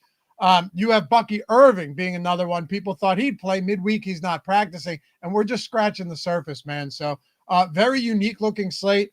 And as much as we talked about salaries being soft, in week 1 and week 2. I actually think the way injury news broke going into this week, it's the ease. Like, there are good $4,700, $4,800 quarterbacks that I would typically be more interested in. You don't even need to do it. So yeah, it's fascinating. So we've had a couple weeks like this, but it's mostly, in my opinion, centered around value quarterbacks. And quarterback in general is not the most expensive position. You know, the best guys at times are in the 7s. This is the first week I can remember where you have a multitude of running backs that are very, very cheap. And that kind of changes the game. We've had a couple of them. You know, Jordan Mason came to mind, a couple other players. But man, none of these guys, we do a first look show on Tuesday. None of these guys were even mentioned, because why would they be? These injuries came out of nowhere and they have changed the entire slate. You know, it's crazy too, because like Mason was still 54 or something like that. You know, Dowdle's got a home matchup against the Dolphins. He's 4,300. Yeah, Michael Carter's, I think, the flat min. I think he is, yeah. Well, I mean, the guy was, on the practice squad not long ago? Yeah, I didn't know he was. I mean, if you would have asked me a couple weeks ago, what team is Michael Carter on, I would have had no idea. He was on him last year, too. Well, still had no idea. Still on the Jets to me. Anyway, happy to have you guys here. Good morning. Happy Sunday. We've got a lot to get into. If you have not done so yet, maybe you're just diving in now. Maybe you forgot during Greg's show. That's all right. Plenty of time. Take a single second this morning. We should be elsewhere, but we're here. Atone for your sins. Hit that thumbs up. Subscribe to the channel. And of course, well, don't leave a comment down below. Totally pointless. The show has no shelf life. And nobody will be listening to this in podcast form. I don't even think we posted in podcast. So hit the thumbs up and subscribe, Ben. It's 100% free. Ready to talk a little bit about football? Let's dive right into this. All right. So a couple of things to point out. One, we'll go game by game as we always do. You see it up on the lower, all of the games down there. We'll go one by one. Some of them we'll likely spend more time on than others. But I would say this is one of the few slates with only 10 games where there's actually, at least in my opinion, I have some interest in every single game. That doesn't mean I have the same amount of interest in the Saints-Giants game as I do in like Jets-Dallas or Carolina-Miami, oddly enough. But I think every game there are pieces that we can pull from, and the injuries play into that a lot. So let's start it off with Houston. 1.5-point road favorites. Now this didn't just swing through 0. This swung from like Baltimore minus 8.5. Granted, the Lamar Jackson news heavily influences this, to Houston minus 1.5. But it's more than just Lamar Jackson. Like, yeah, let's not overlook the fact that this guy's absence and being replaced by Cooper Rush, no less, is going to move the line considerably. But their defense, dude, is absolutely ravaged. I mean, this isn't just, oh, they're missing one guy here or there. And of course, they haven't been good to begin with. But, you're talking no Roquan Smith. Kyle Hamilton's still questionable, but he hasn't practiced. Like, I don't think he's going to play. Marlon Humphrey's already been ruled out. Owuzi's already been ruled out. Even guys like Darius Washington, who was supposed to be a big contributor earlier in the year, he went down before the season even started. Matabuke is another one who's on the IR with this, I believe, a season-ending injury. They're totally ravaged on defense. And this has already been one of the, and I think it's fair to add context, they face some pretty good offenses, but one of the worst defenses in all of football through the first month of the season. Yeah, it's a big problem. I thought that they would look a lot better last week in Arrowhead, and it's not happening. So this is a weird game. You see a pretty methodical total, and it's not like Houston is exactly rolling. They're not without issues in their own right, but Stroud, Nico Collins, who is clearly the alpha on that offense, Woody Marks from the clouds last week. I'm not sure with all the value at running back that's going to be in my mind, but yeah, I mean, Baltimore has issues that I'm not sure are really fixable with the personnel that's going to be out there today. Maybe Woody Marks is viable. It's going to be a little bit tougher for sure, though. It's going to be difficult to get to a guy like Woody Marks when you just have so much value. But yeah, and Salty Cajun says, no, you don't need cheap running back this week. You can fit all you want if you just think about it. Yeah, you can. Like, you could still go to a discounted, Jamison Williams and a bunch of other receivers. The tight end position opens a little bit up, although Brock Bowers and Michael Mayer are out, so that makes it a little bit more difficult. But if you're just assuming that you don't want to play any cheap running backs, I would say to at least second think that conclusion. If you are entering a situation as a running back, let's say Rico Dowdle, for example, where you are the primary ball carrier and almost certainly the primary pass catcher out of the backfield, you're pretty much talking about guaranteed volume at a near minimum salary price point. Look, Ben, I'm more than willing to get away from the chalk many weeks. I know you are as well, or at least, underweight on some of them to get to other guys. It doesn't mean Dowdle's going to go off and have an explosive game against Miami. I have a very difficult time overlooking near minimum salary guys who should see the lion's share of work in the backfield. Yeah, it's controllable. I mean, when you have value wide receivers, they obviously play into slates, but they still have to get the ball. When you're a value running back, the team can give them the ball. That's why you see anytime touchdown scorer props for running backs that can get to minus 250, minus 300. Like, you can't really have that for a wide receiver. It's very difficult, even for the best, because there's still an element to it, the St. Browns of the world and whatnot. So doesn't mean, yeah, I agree. You don't have to do anything. There's many ways to build effective lineups without the value running backs. There's also a ton of ways to build very effective lineups with some of that chalk value. And I will be doing both for sure. Me too. And I think one of the reasons, not to sidetrack us early, but we kind of got to set this up. I think there's a lot of very good running backs and very good wide receivers who we'll talk about all of them throughout the next hour and 20 minutes or so that aren't getting a lot of ownership because so many of these other guys are. And we've seen guys like our friend Morgan Wiper and so many others in the past, and that's just the first one to come to my mind because it was recent, have pretty chalky lineups with like one or two differentiation spots. I know I mention it a lot, but it is important to point out it doesn't need to be this wild, like 7 of your, however, 9 in a lineup are sub 5% owned. Like, those typically are dead before they even start.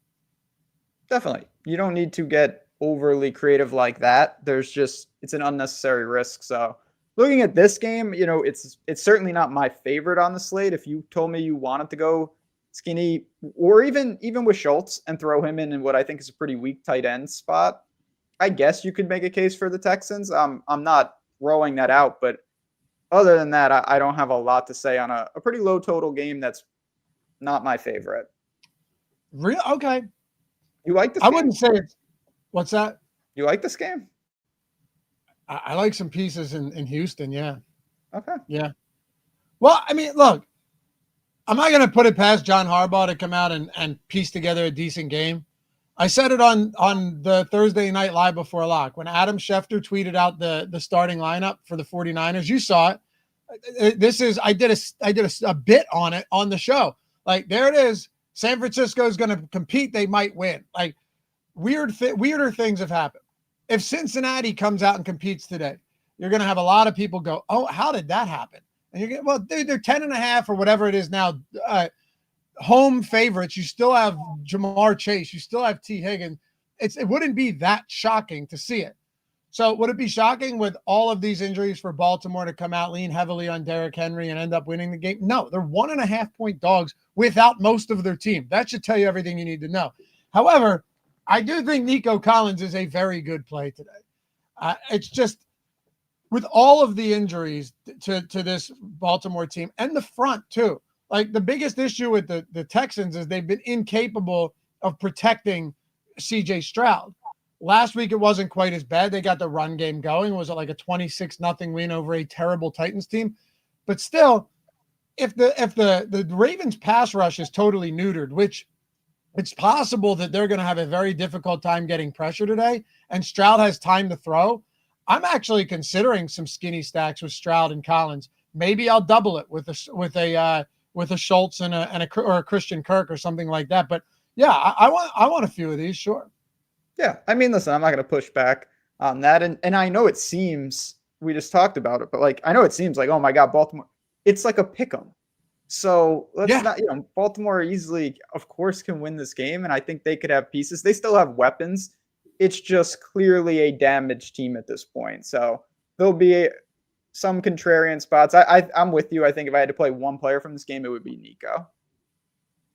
Yeah. I mean, I think Nico is one of the better plays on the slate, if we're being honest. Like, Yeah. I mean, I'll use him more as a one-off than probably an attachment. So. I agree with that. Yeah. I'm with you there. I don't really have a ton of interest in guys like Zay Flowers or anything there. I mean, it's already a difficult matchup against this Houston secondary, right? And then you've got Cooper Rush throwing the ball. Maybe he'll have to play from come behind mode, but I don't think that will be the case, Ben. So, and Derek Stingley was questionable earlier in the week. He's off the injury report, which makes this an even tougher matchup for Flowers. I'm probably not getting to Baltimore. The only other guy I have to ask you about, because this is someone who has won you a lot of money in the past, you specifically, what do you do with Derrick Henry on a day like today? I mean, is there a path where Derrick Henry just ends up being optimal because they decide, you know what, we don't have much else going for us. We are going to force feed Derrick Henry because I can't get that idea out of my head. Yeah, I mean, there is it's not glamorous, but it's true. There's always a path for Derrick Henry because he just has that incredible upside. When he's low owned, it's even easier to justify it. Now we've seen his floor is it's bad. There's no way around that. He's a decimal back. Yeah, he kind of is. And that's fine. He's not going to give you a lot. And maybe he gets a little more if they try to design some stuff, but they've got pass catching backs, Justice Hill and some of these guys, Mitchell, they've factored in. So is there a path? There's always a path. I respect Houston's defense. It's got to be GPP flyers at best, though, at this point. I mean, he can always rumble for one, but that's about your only path. Man, I'm so surprised to hear you say this. I really thought that we'd have some. It's the value backs, though. That's what kills this. I know. You're right. He's 7K flat now. Do you know what we're projecting him for as far as ownership goes? It's got to be sub 5%. 6%. Yeah. And they're only 1.5 point dogs without Lamar and without most of the defense. To me, sometimes that's more signal than noise. Like if this Ravens team is only a 1.5 point dog with Cooper Rush at quarterback and half the defense missing, they got to do it. It just feels like this could be a Derrick Henry game. Now, of course, you guys play it however you'd like. I do think I'd like to get over the field a little bit on Henry. I'm honestly just thinking through it right now. Mm-hmm. Everything outside of just the obvious seems to be aligning towards something happening for Baltimore today. I mean, like I said, you tell me you want to get over on Derrick Henry. That's pretty much all you have to say. I'm never going to really push back on that. It's just the opportunity cost of the running back position is getting more and more extreme just due to, I mean, there's got to be like 15 or 20 legitimately reasonable plays at that position today. It's very, very deep. I agree. And when I ran the Sims, we're getting essentially, hold on, let me go to team here. You're not going to get much. 1% Derrick Henry. Mm-hmm. For Houston, a lot of Nico.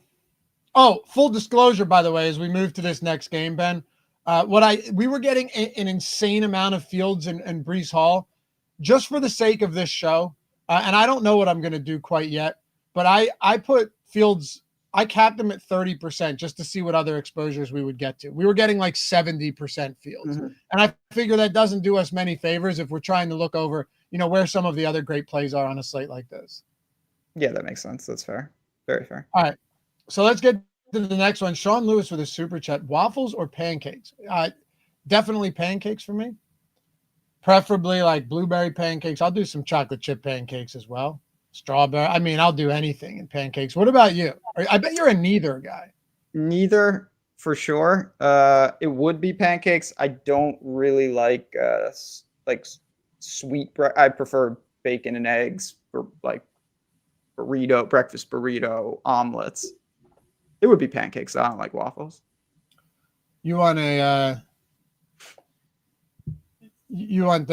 unami style breakfast?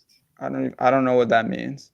I don't know. Isn't that like one of the basic tastes, like the sweet, sour, salty? I'm pretty sure. Yeah. like cheese would be one of those. You're a bacon, egg, and cheese guy. You want the salt. You want the yeah. I hear you. I got one of them yesterday, by the way. Yeah, but it was Delicious. good. Mm-hmm. Josh Engelman, you guys are stupid. It's waffles by a mile. What is Brandon Katz taking over Josh? Stupid take by Ben. Waffles are the best. I haven't seen Brandon in a while. Yes, omelets are the best as well. Of course, I eat them. A nice 4-egg omelet, just loaded up. You don't eat again until 5 at night. It's the best, man. But anyway, let's talk about Dallas and the Jets. You know, you're going to see a lot of popularity coming in on guys like Breece Hall today. I think rightfully so. He's $5,600. Braylon Allen is out for 8 to 12 weeks now, Ben, following that fumble at the goal line.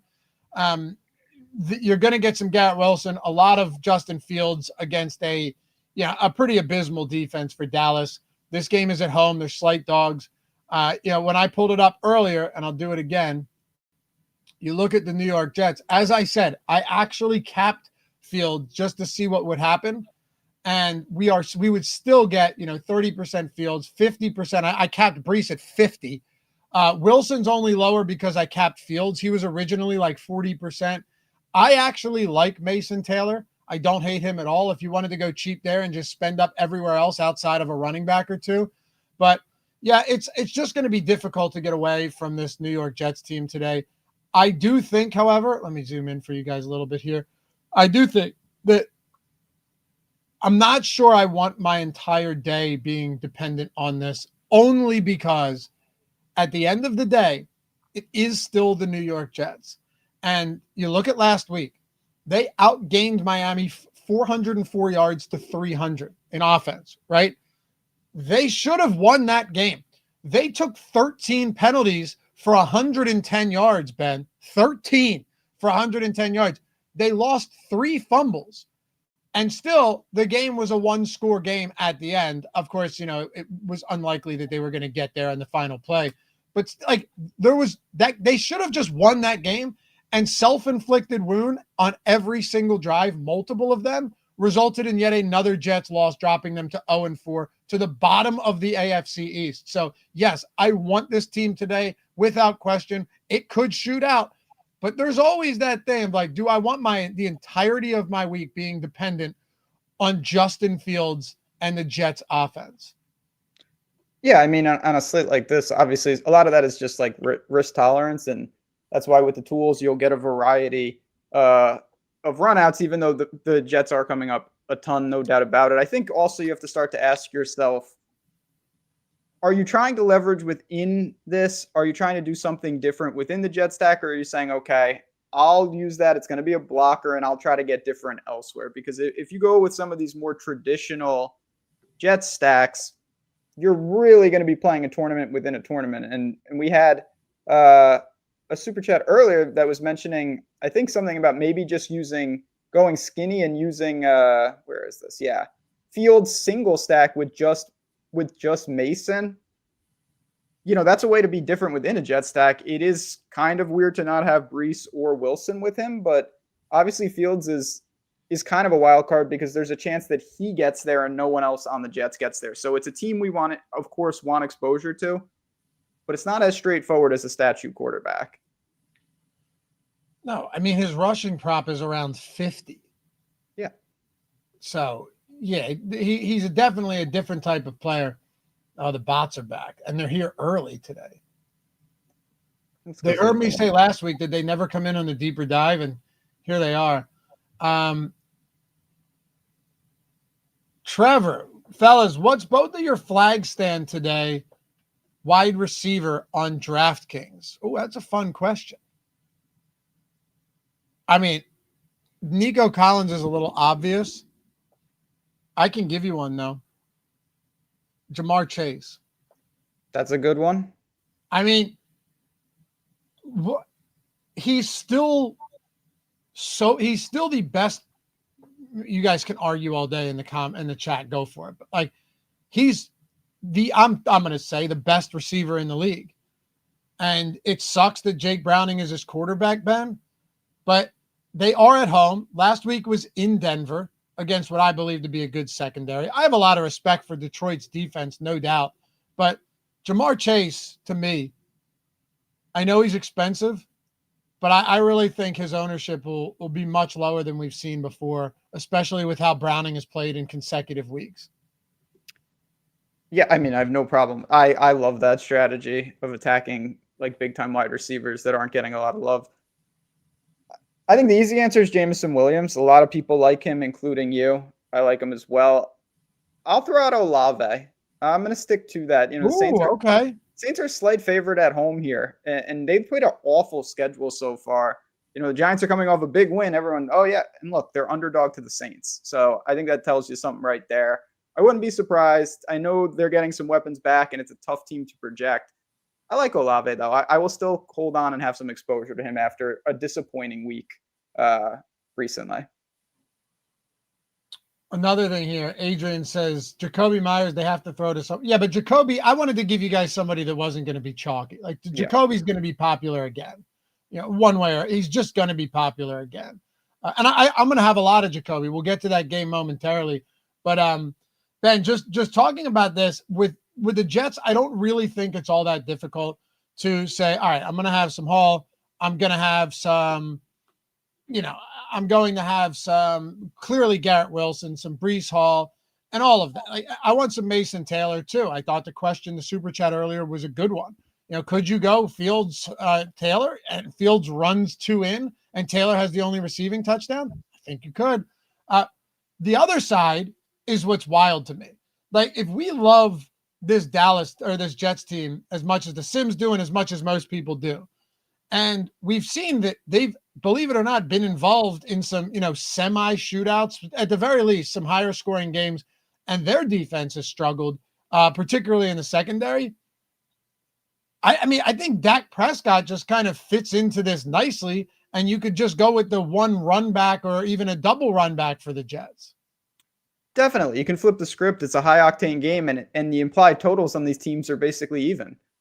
So no doubt about that. You can go that way, and they're as hurt as everyone, Lamb and Turpin. So you've got your weapons. Obviously, I'd say that Pickens would be the obvious choice there, but I will do that. I think a lot of people are going to do that, but it's warranted. And Dak is, say what you want, but he's racking up the numbers, and it seems like that is the only way that they can play at this point. So what do you do with Dallas? I think you keep it somewhat simple in the sense that it's a really good environment.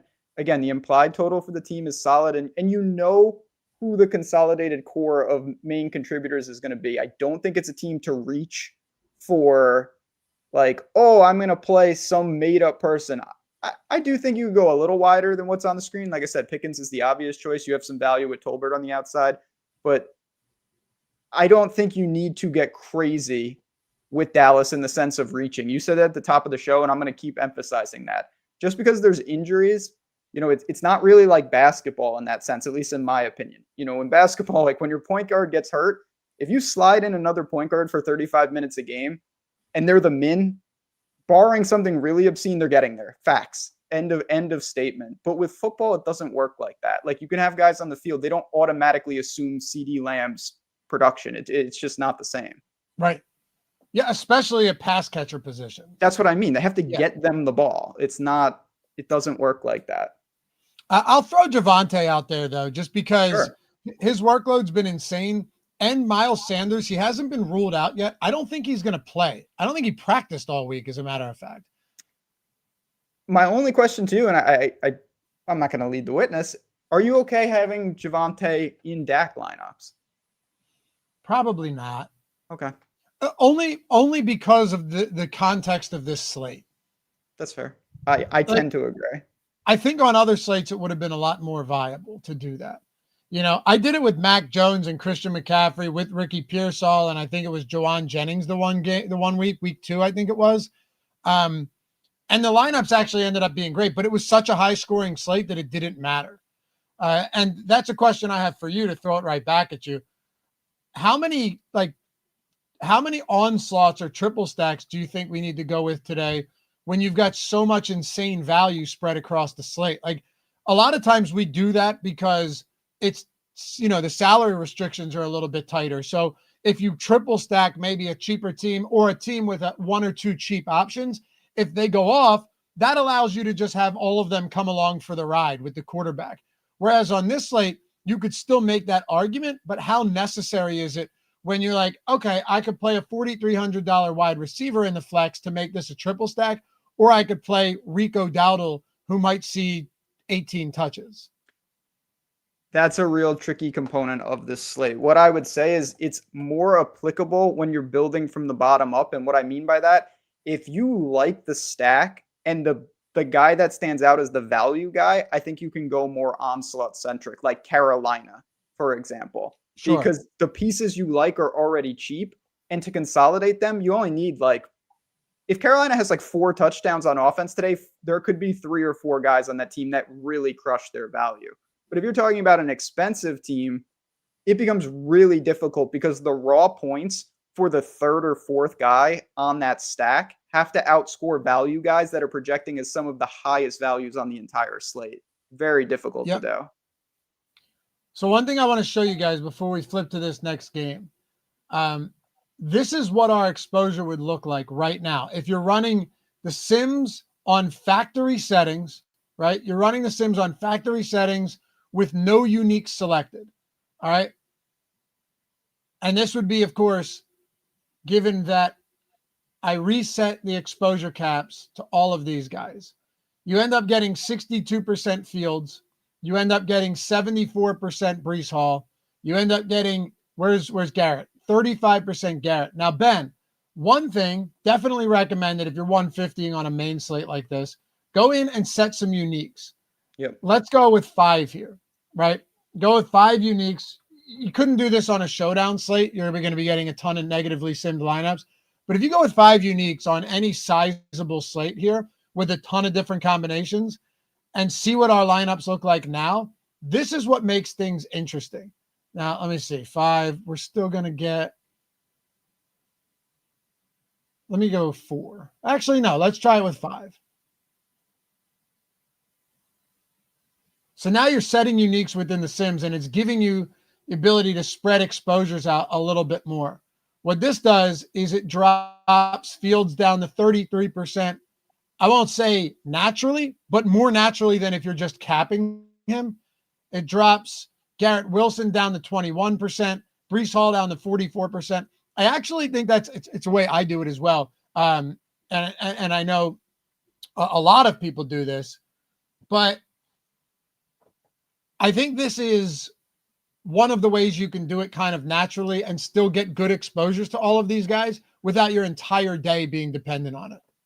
Yeah. I mean, listen, this is why these tools are so powerful. You have the ability to really get some more variety in your portfolio and make sure that you're not overly allocated to one type of build. And so, again, this is all the stuff you guys have seen the results, but I love messing around with that. I do that. And, I run various batches and I kind of compare. And then, I know that, okay, I have some outs, but on a slate like this, I think we're both saying the same thing.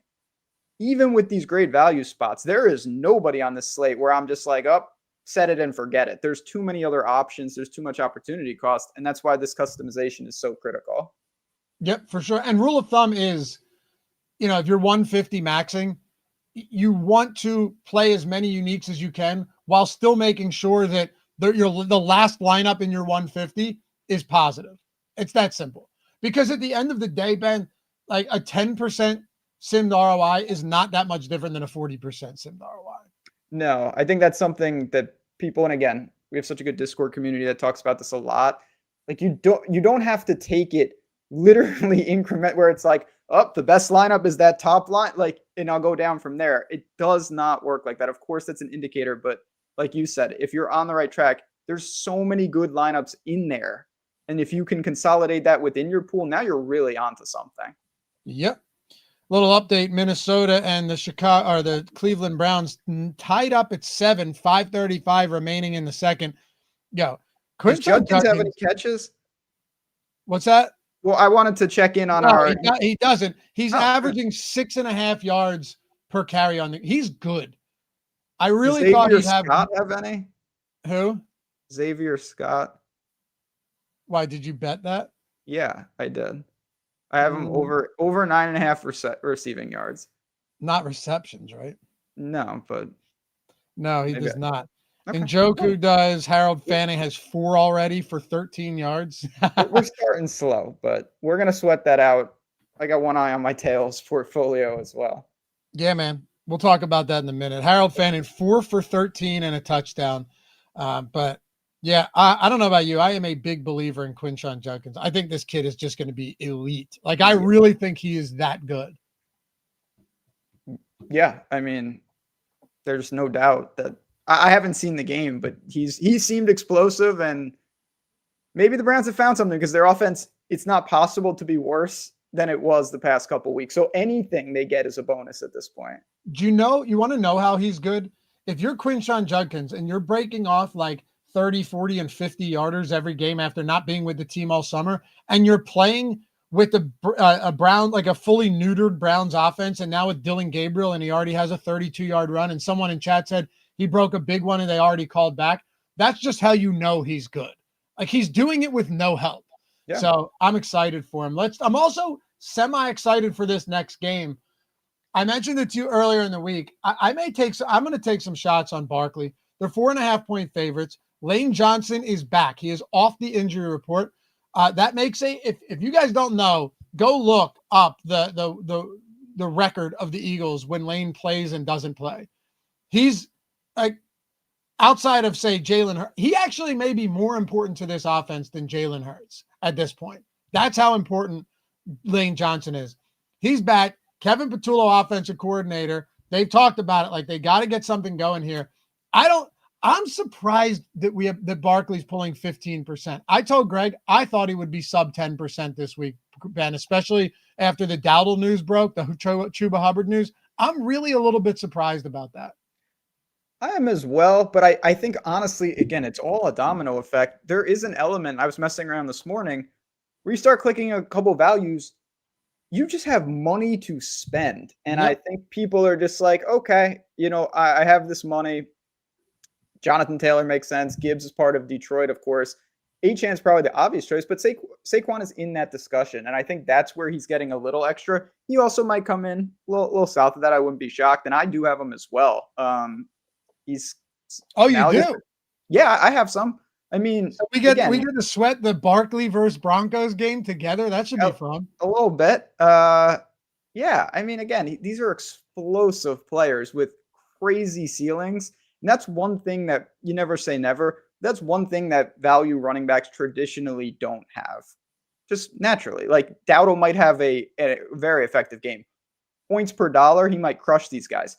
But it's still really hard for them to beat him on a raw points level when you're talking about the elite backs like Saquon. Especially given that even with the inefficiency, they are still force-feeding him the football. Absolutely. And it's just a matter of time. I know I said this in a different situation with Genti last week. I kept saying it's a matter of time. Saquon's going to get loose at some point. It's just a matter of time. These guys are too good. So we'll sweat Barkley together. You know what else we'll sweat together? Not just you and me, but everybody here with us. Every single bet we've got posted on Tails for this week. Ben, you went out of your way to get some Sunday morning football up. I appreciate that. It's good stuff. We had a collab. Not looking great so far. There's still time, though. Plenty of time. Maybe you could even grab a live bet. Judkins might be at like 1.5 receptions now. I've got some ladder plays posted. I did a whole show strictly on ladder plays this week. Very excited about all of this, man. If you guys aren't there, I got a ton of sides too. If you guys aren't over on Tails yet, Ben, all you got to do is join for free. There's no credit card, nothing like that. Now, if you were like, you know what? I love Eric Lindquist. Let me join the VIP. You could do that as well, right? But if you just want free bets and free DFS content, you are simply signing up, creating a free account. You can sign up like with your Apple account. It's that simple, right? Without even putting credentials in. Follow whoever you want. These are all the guys I follow right here. A lot of our guys, so I understand there's some nepotism going on within the, within the walls of Stokastic and OddsShopper, but follow them, turn on notifications. We post bets all week long. We post DFS lineups content all week long. We just added a new leaderboard so you can see, hey, who's up top with the most profit this week? Who's the fastest growing? No, that's me right there, number 2 behind Mitch. And who's all of these other guys that I want to follow outside of just the ones you know? And then you can curate your following to that. We're building something awesome here. I couldn't be more excited about it. And I think we've finally developed a product, Ben, that is for the people, right? Like, not to say that the Sims, Portfolio EV, and all that stuff aren't, but there's a learning curve with some of that stuff. This, you can jump in and immediately start tailing people and start sweating bets with us. It is different. Again, I love our DFS tools. I use them every single week, and they're the best in the business. But my parents don't use them. Like my friends who don't play DFS, they're all on tails. They're getting notifications because they just like to know what I bet. Simple as that. They're out. You're not. Betsy is? Oh, she's on there now. She likes my betting tweet. I get the Betsy Rasa liked your tweet, and it's just like the nameless picture all the time. It's the best. So I thought that this would help me, that she wouldn't have to text me and say, who are you on? Because she's getting the notification. But it's still not really alleviating that. But she absolutely loves it. If she's watching, hello, mother. But yeah, she's getting it. It's so simple. One click. She always asks me, she's on FanDuel. I can't find the bet. Where do you find this bet? It sinks right in. When you press tail pick and you select FanDuel, it's a one-click process. The bet loads in. So if you're busy, you're on the go, you've got kids, you've got busy things going on, you don't want to search for the bets. This is why we built Tails. It's for people to find what they want, to maximize the sweat, to have some fun. Look at that. That's literally one click. And this is all completely free content. If you're not over here, at least getting this type of content, you're simply wasting time and missing value. Yeah, man. Link in the description. On there. I'm going to tell her to follow you. Yeah. Where is Betsy? You're wrong.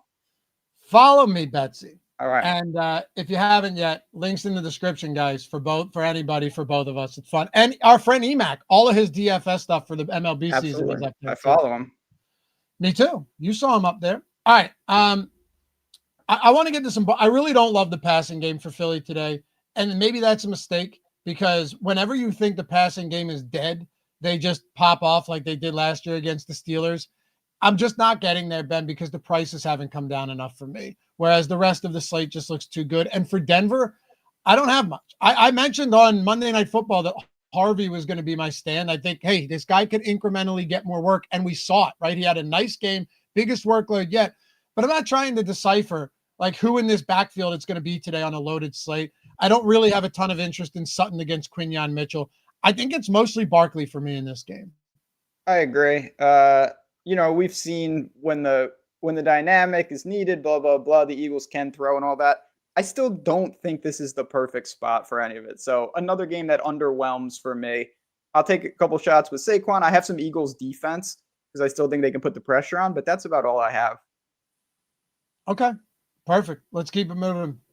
And if you guys have any questions, of course, feel free to let us know that, in the comments or in the chat. Of course, Josh had to come in with this. I won't even dignify him with reading a message out loud that says weird. I get those texts as a text message from her. And there's no chance I'll put that on the screen. And she bet Liverpool yesterday. And as someone who doesn't know anything about soccer, she watched it and she was confused at how anyone could root for a team that bad. And I told her, I actually know a guy that for some reason he roots for a team that can't even take a point in Sterling Bridge. So, it's people helping people out there. Tough scenes all around. It is funny. That's the one way to, like, if you really want to salt the wound on Josh, you just mentioned Liverpool. Yeah. I saw him yesterday walking around as they were defeated in the 96th minute. Very pure. Yeah, I watched all of that game too. Yeah, I know you did. I got those texts. Very good. Giants in New Orleans. Saints 1.5 point favorites, 41 point total. Look, the absence of Malik Neighbors can't be overstated here. Like, you go from a real field stretcher, but also a guy that can do everything, right? You're talking probably already a top 5 wide receiver in football who has never had a quality quarterback. You see how excited he was when Jackson Dart scored on that opening drive? He was excited to be with a quarterback that he felt could kind of, help his game instead of holding back. And then shortly thereafter, he was done, which means now we're talking like Wandale, who's fine, but he's a possession guy. Then Darius Slayton, None of these guys can stretch the field competently. They can't create separation. I think it could be tough, man. And I'm a Scatterboo fan, but I don't love him today. No, I don't like this spot. I haven't, so don't quote me, but there's a very real chance that I bet the Saints. I think if you are going crazy and you're really playing for the long haul, the Saints and Survivor is a very interesting You told pick me that on Friday, yeah. to try to get rid of them. But I just look at this Giants team. This is not the easiest spot in the world, to be completely honest, because as bad as New Orleans has been, I mean, I don't know who does these schedules, but they have to play 3 NFC West teams and then the Bills on the road. Like, I know being 0-4 is bad, but what exactly are they supposed to do against Arizona, San Francisco, Seattle, and Buffalo? That's very, very difficult. This is by far the best matchup for them. And I don't think the Giants are going to have that much success. There's some potential options. You mentioned Wandale, but these guys are not reliable at all. Scatterboo, I think, is fine, but running back is so deep, you don't need to go there. Yeah. I couldn't agree. Look, we are getting some Scatterboo, and I think just given that you're not going to see Tracy again, he's fine. Yep. Because he's going to get a lot of work, and the guy is running headfirst into CTE almost intentionally at this point. But, even last week, like, he didn't have the best game, but he still had 27 touches, Ben. 27 touches. So I don't want to act like I'm not getting a ton of him. He's just not my favorite play this week. But if I end up with the 17% we have here, and that's still like 2x the field, I think we'd be okay with that. Yep. Again, he's the type of guy there's no chance that I boost him in the Sims. If I get some, no problem. If I don't, I'm not that worried about it. Saints defense, we're getting a lot of for good reason. They're $2,200 at home.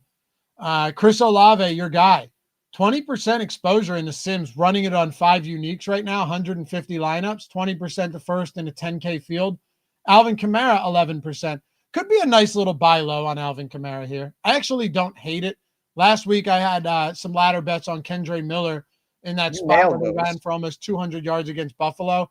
I actually don't hate getting to a little Kamara here. I think he'll be very, very low owned. Yep. And again, it can't be worse than the game scripts that they've played. And now I know they didn't straight fall behind immediately to Buffalo, but at the end of the day, it still wasn't good.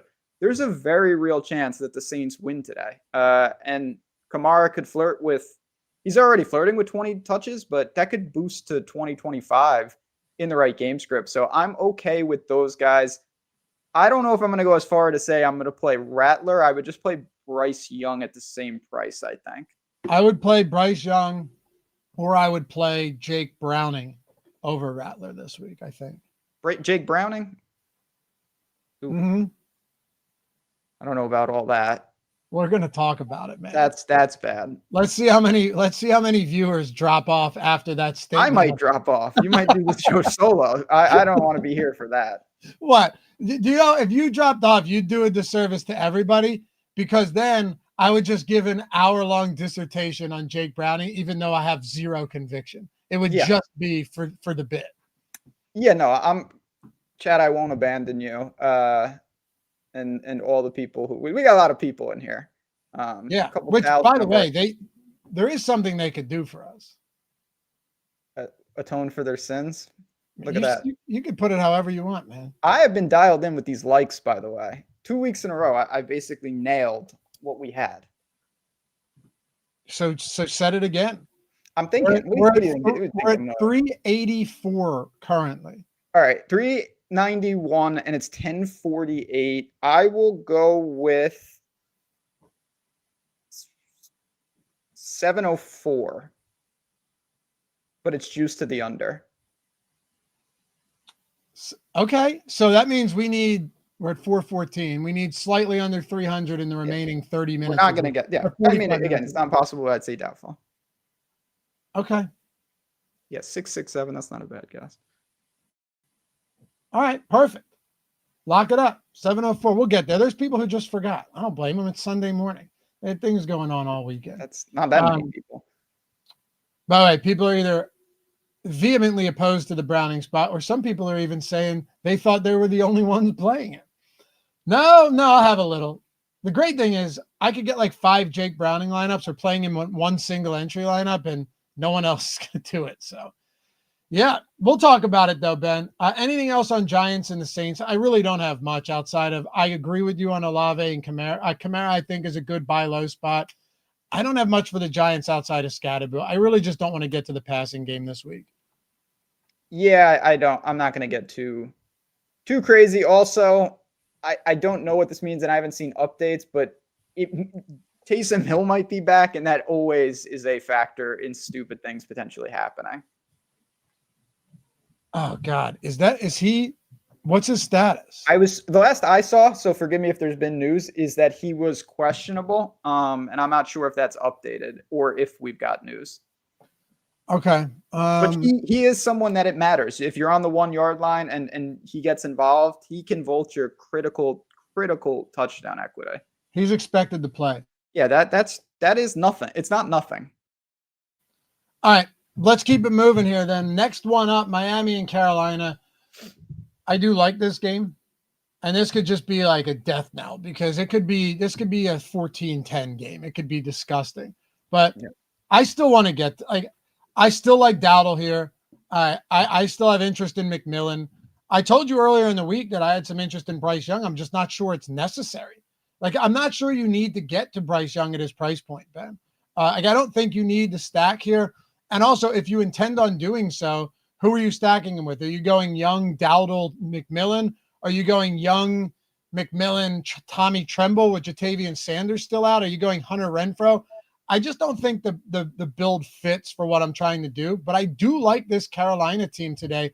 I just think they're way too cheap against the Miami defense that is proven through the first month of the season. They are very bad. They're bad. Oh, they're bad. There's no doubt about it. Again, when you play the Jets, you can draw bad conclusions because of how bad the Jets are. But the Jets still had over 400 yards of offense. Yeah, it's just the Jets. They had 10 offensive penalties, which 13. Is impossible. Oh, yeah, offensive, right. Yeah, offensive. 10 offensive penalties. How is that possible? They forgot how to line up on the line of scrimmage. Yeah, no, it's bad. So this is one of the keys to the slate. Rico Dowdle, Goody, Super Chat, Etiquette Master said, he feels gross and very unnecessary. Feeling like the chalk you can get away from Rachaad White is a pivot. For sure, he's a pivot.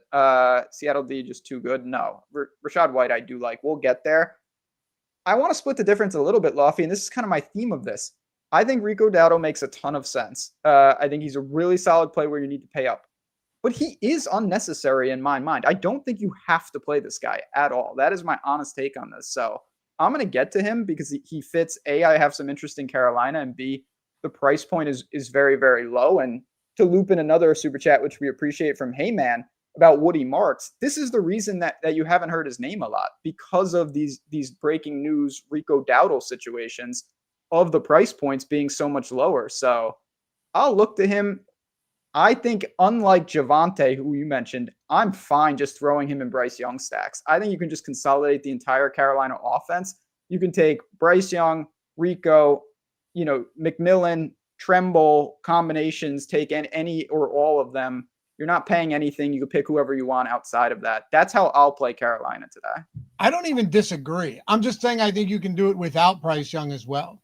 If I had a Rico Dowdle, Tedero, McMillan lineup without Bryce Young, I think I'd be okay with it. These guys are just so cheap, and you're getting a RB1 and wide receiver 1 for a combined $10,000 against the Dolphins defense. Yeah, that used to be less than McCaffrey cost. Right. Which is, out of control. Manny C, good to see you, man. It's been a while. Thank you, gentlemen. Appreciate your efforts. Well, appreciate your support. So I don't know. I agree that Rico Dowdle isn't necessary, and that's who you were referring to, right? That you don't need to get there. He is. Sorry to cut you off. On FanDuel, a little more his price point is even more egregious potentially over there. So yeah. And hey, man, we did mention Woody Marks. Both of us, it was the first game, and mentioned that I have no issues with Woody Marks, but I do think you have a slate where, where you're probably going to have a tougher time getting to him, but I think you'll be unique. Even after last game, I don't expect him to be very popular. I'll get to some Tremble too, Ben, if I'm paying down at tight end. He does get end zone targets. I'm fine with that. Pretty much all of the guys that you see on the screen, although I'd want a little bit of Tremble. What about Miami with Tyreek Hill suffering a gruesome knee injury on Monday Night Football? And now you've got Miami coming into Carolina as a slight favorite. I mean, this is basically a pick 'em too. Devon Achane, just big workload.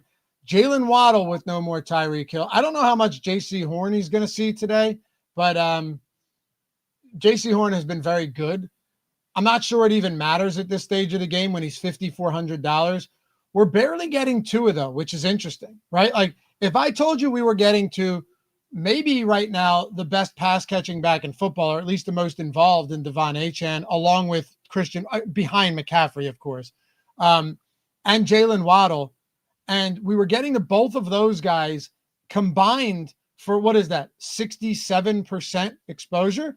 And we have 1 Tua Tagovailoa lineup. If you told me that going into this slate, I honestly would have been surprised. Yeah, it is a little surprising. Obviously, he is like the prime example. Him and Fields are the most prime examples of this, of like Achane and Waddle could both have really, really good games. And that means Tua has somewhat of a floor and he could be boxed out by all the Justin Field type mobility. So that is a little tricky. I don't know though. Miami's a really weird team to figure out. Obviously, Waddle's going to, you would think, get a boost.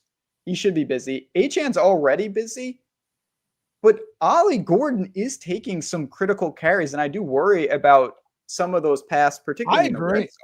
That freaks me out a bit. Achane's going to get the volume, but man, I don't love what they're doing with Ollie Gordon if I'm an Achane owner there. So that freaks me out.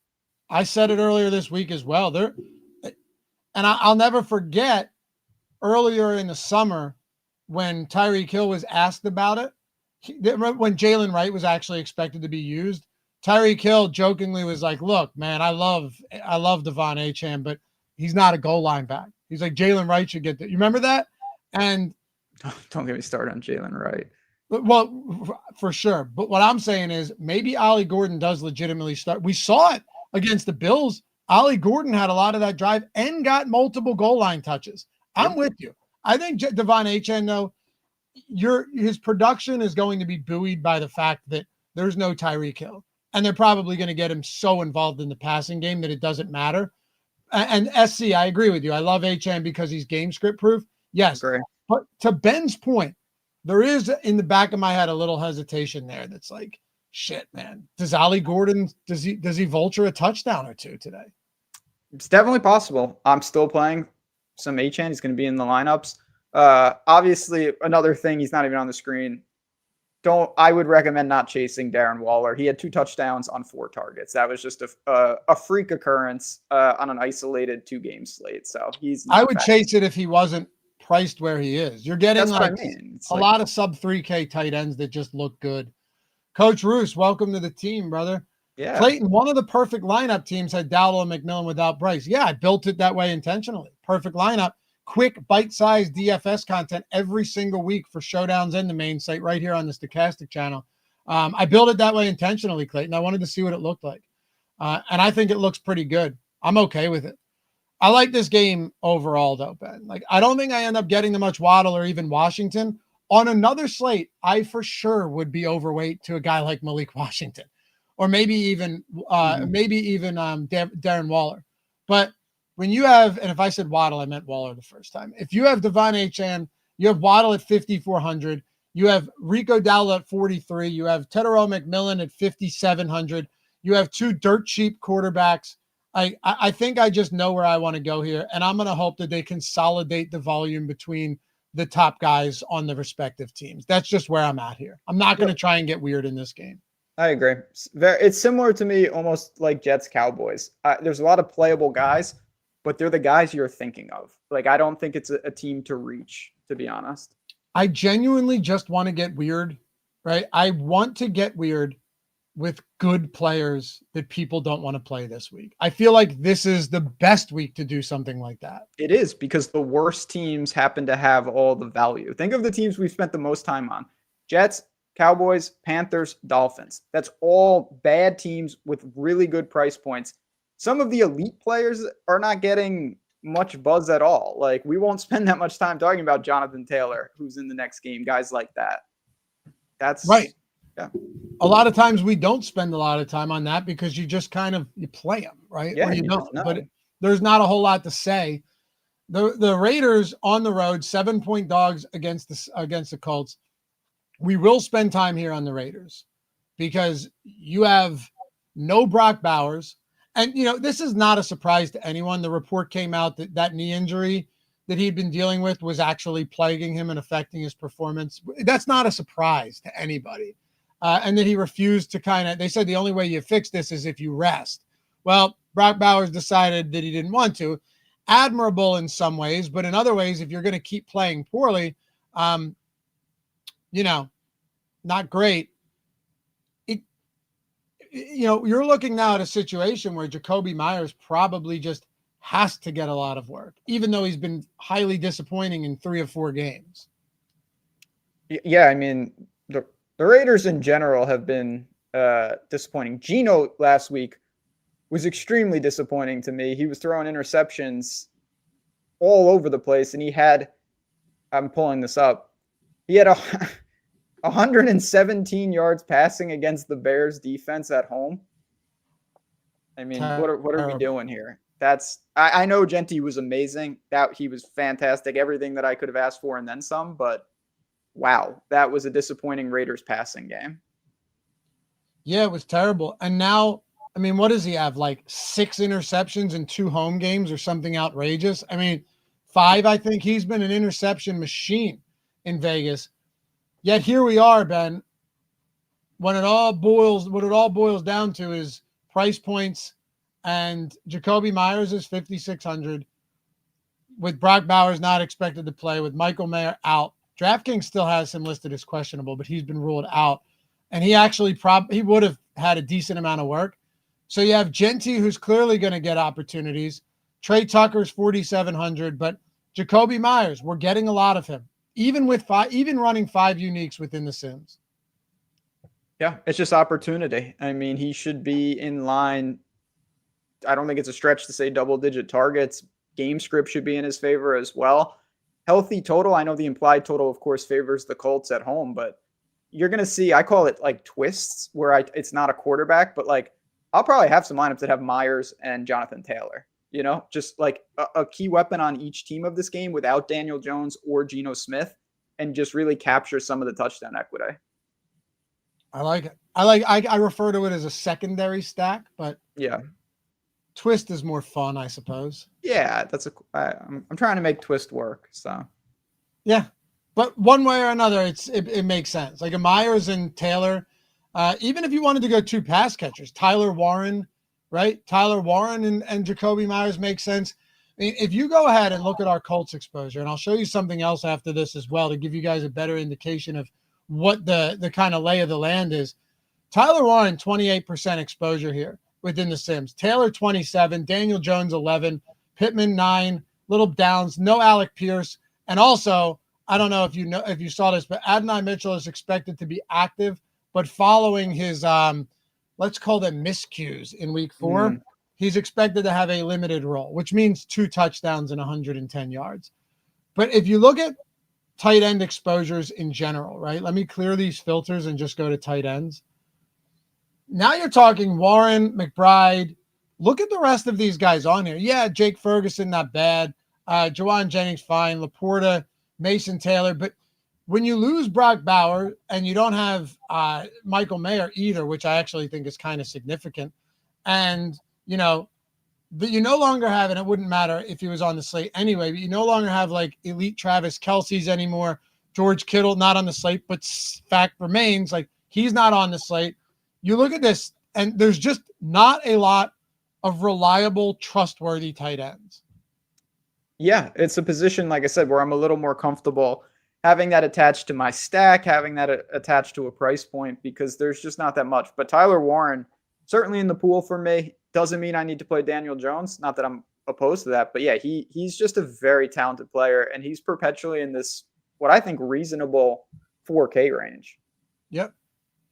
Yeah, I think Warren looks good. I'm always willing to get to Jonathan Taylor in any spot. I mean, this week at home as a touchdown favorite against the Raiders, no issues there. And then I think I'll sprinkle in Pittman. My guess is Pittman's just going to be an attachment to all of those 11% of Daniel Jones lineups, Ben. I don't imagine I'm going to have many one-off Pittman lineups. Yeah, I would agree with that. Anything else on this game? No, I think, again, I dropped my survivor takes over on tails. If you want the full breakdown, I think you could use Indy if you wanted to. I wouldn't, but they're definitely in the conversation. Okay. Also, if you guys, and we're going to move to this Tampa-Seattle game now, an interesting one for sure. JSN coming off a bit of a disappointing week, but looking pretty decent here against what some may call a pass funnel defense in Tampa Bay. And then Rachaad White with no Bucky Irving. But Ben, last year, we had 3 different Millie winners using the tools, rocking the avatar. I remember Spicoli got one on Thanksgiving Day. Road Trip, I remember him DMing me about this one. And our friend Rick Buntcake, who we actually interviewed, went with one little variation, one little differentiation piece, a 2% owned James Cook, who went nuclear. We already have a Millie winner and multiple other 6K or 6-figure winners this year. And for those of you in chat, let me know. Let me know if you have taken advantage of this yet, because I know many of you have. If you are over on, if you're not on any of these or some of these books yet, check this out. You can sign up with us with the link in the description, right? Where it says sign up with our sportsbook partners, get the Sims free. These 4 simple steps will take you no time. You can legitimately just live bet during the game or right before the game start. All you have to do is click claim offer on one of these. This is it. Click claim offer to make a minimum deposit. It's $5 or $10 on all of these, minimum deposit. Use that to place a bet or make a DFS pick'em lineup on a site like, Better or Underdog or any of these other ones. The moment that settles, just send us a screenshot at support@stokastic.com. Email us, not the books. They won't care. And with a screenshot of your welcome email and your settled bet, and tell us what leagues you want. Onyx right now, we just added this. Spend $10. They're available in 40 plus states, by the way. Spend $10, get $100 in Onyx cash, which is essentially the equivalent of depositing $110. All of these other ones with the match bonuses, with the bonus bets, right? You're getting all of that, and you're getting a free month of The Sims, and each one of these equals a free month of The Sims. There is no limit. You can max every single one of these out. You can free roll the entire NFL season. But right now, I've been telling everybody, Onyx, spend 10, get 100 in Onyx cash. I'm over there. Anybody who has it in their state should be over there. Mirrors DraftKings odds. This one right now is the ticket, Ben. It's fantastic. You laid it out. I'm not even going to add anything. It's just short and sweet. We get the question all the time. Best way to maximize my value. This is it. You're getting boosted promos, and you're getting the opportunity to get a long run rate. You can take this to the end of the year because they stack. So take advantage of that. Again, follow those simple instructions on this page. And I know a lot of you have done this already, but man, is it a great opportunity. Yeah. So check it out. It's right there. Onyx, spend 10, get 100, and Onyx Cash. Fanatics has a good one. If you're somehow not on FanDuel, they got the best one. But all of these, and if you're in non-legal betting states, remember, pick'em sites are included here, not just Sportsbook. So however you want to play it, pick your poison, hit us up, get those free Sims, and stack as many months as you want. Who knows, Ben? Maybe even win a big bet. And then you're truly free rolling literally everything. So yeah, man, that's the way to do it. Let's go back to this next game that I had introed there, Tampa and Seattle. I think, the matchup is not one that I love, but I'm still very much willing to get to Rachaad White. I went back and looked in 2023 when he was the lead back. I know Sean Tucker's probably going to get mixed in on the ground. It's not lost on me. But Rachaad White, dude, like his pass catching work was pretty wild. He ran a route on 80% of quarterback dropbacks, got the majority of work on the ground. Yes, I think we're going to see some Sean Tucker today. Guy won a milli with Sean Tucker in like a full-out Tampa onslaught last year against the New Orleans Saints.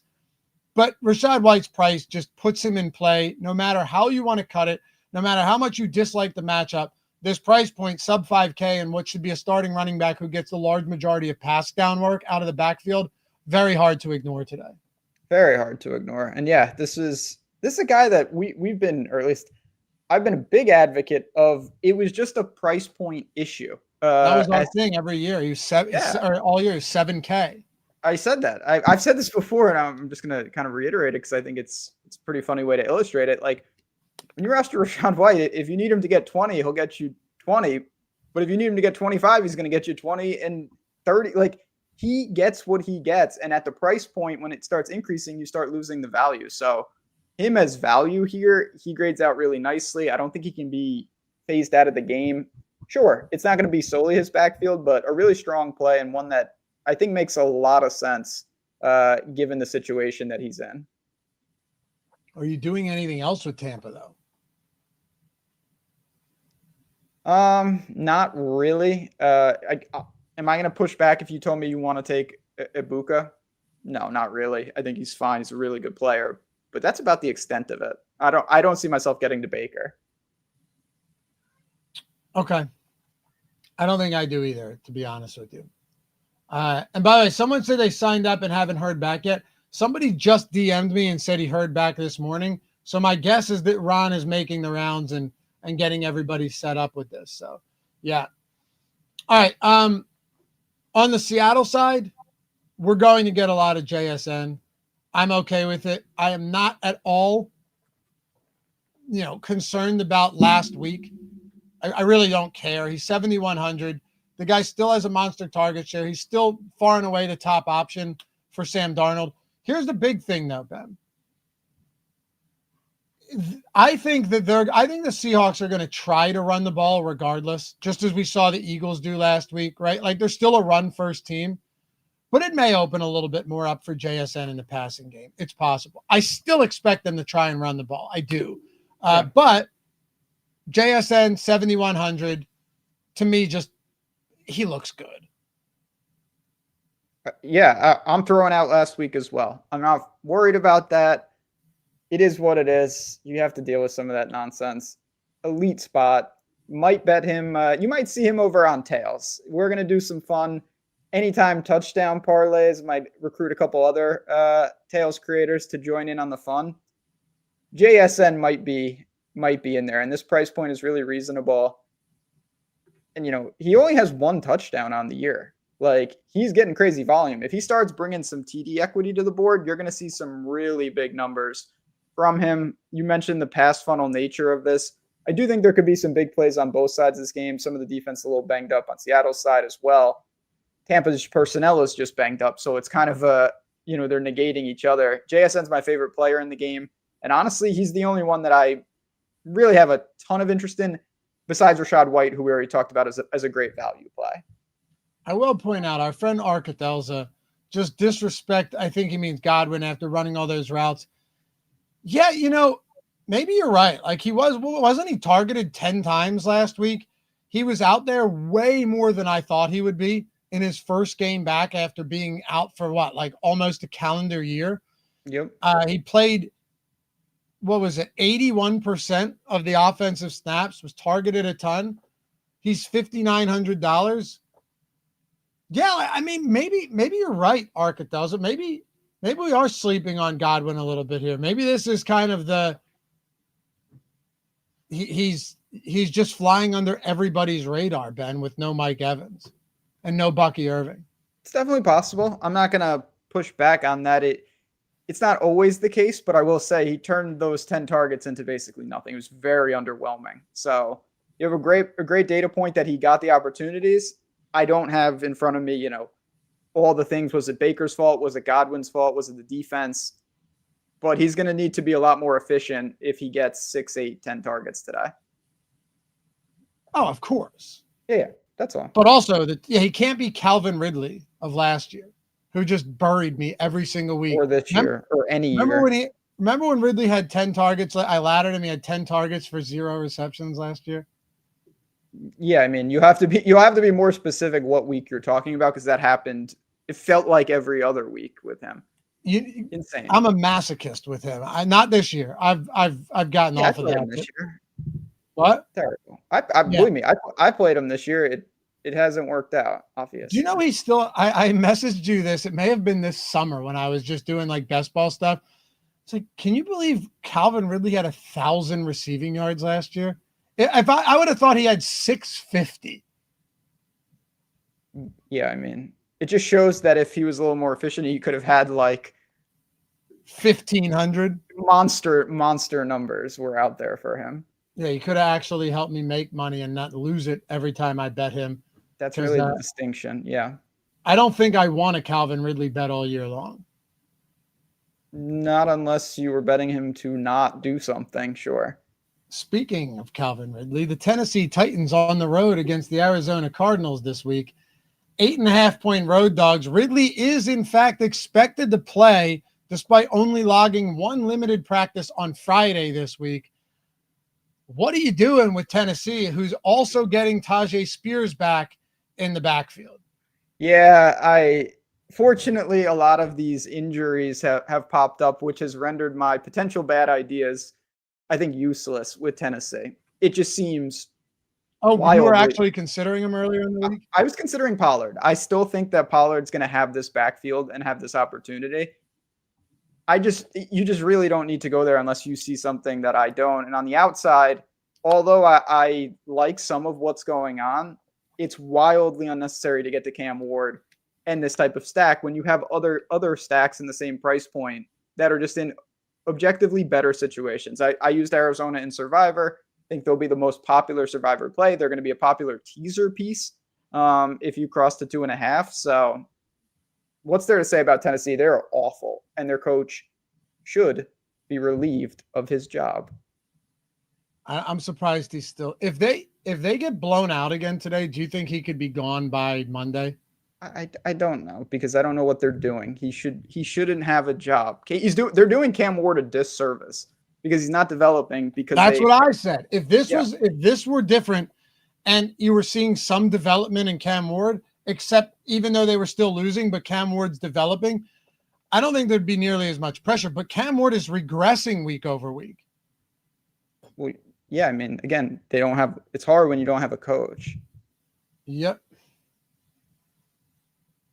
The dude, Ehrenberg, is number one in likes he's rigging the system. Yeah, come on now. You know how that guy operates. He's rigging it. That just means we need your help, me and Loughy. Get over there and start liking, give us follows and start liking our posts. Come on now. You really should. Yeah. Plus, it could not be more fun. Could not be more fun. Look at that. Look at all these bets. And I'm going to be putting in a bunch of bets after the show. So if you press follow, those notifications will be on. You're going to be getting all sorts of bets for these 1 o'clock and 4 o'clock games. Yeah. And plus, the sweetest part about all of this, you don't have any live right now, but for anyone who jumped in late, if you just were to click tail pick, it shows you where all the best odds are on all of these books. Click it, it'll auto load it into your bet slip. With the AI mapping here, the other thing it does is if Ben just posts a screenshot of a parlay, it'll just allow you to tail the pick without anything else. It's very cool. So yeah, got the leaderboard and all that stuff. Sick picks. All right. That's pretty sweet. Greg had a nice little week as well. Sandbox Sports. Sweet, man. Yeah, check it out. It's good stuff. Anyway, on the other side of this one, Arizona, I don't think I'm getting to the backfield. I might have a piece or two of Michael Carter. I have 7% right now. Mm-hmm. Of the cheap running backs, he's my least favorite. I'll put it to you that way. I'm going to get McBride. I'm going to have some Harrison at 5,400. The Titans offense is simply so bad that they allow for the other team's offense to be on the field for the majority of the game. And I like that. So you could make an argument to Carter there. But I will say, of the trio of dirt cheap sub 5K running backs today, Carter is number 3 for me. That's fair. Probably for me too. I will have some. I actually think, ironically, he might be my favorite with the quarterbacks, though, because I think he pieces nicely if you want to use him in Kyler stacks.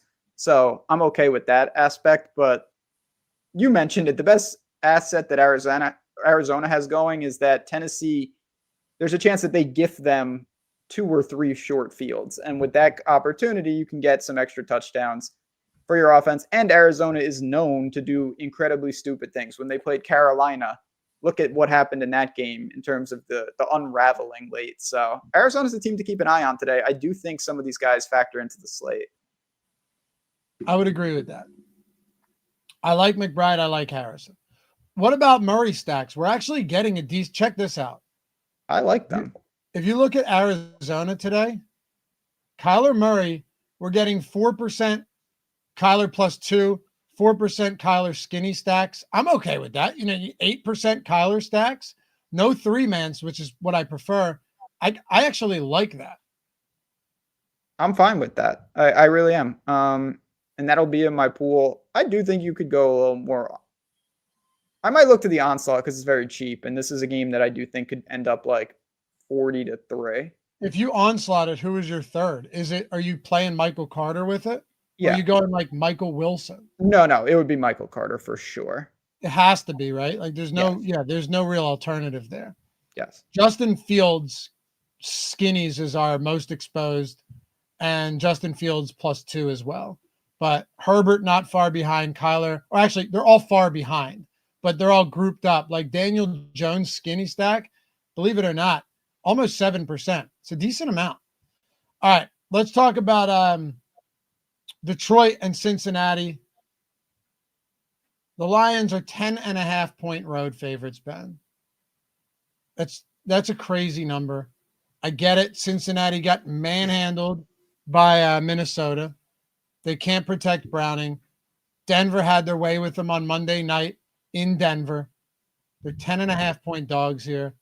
I had said the whole Jake Browning thing earlier, somewhat tongue-in-cheek, but not totally, in that if he's getting just, and I would imagine nobody plays Jake Browning at all, but, and I don't blame you guys for it. Don't come yelling at me if Jake Browning sucks today, because sometimes I like to do some weird stuff in these lineups.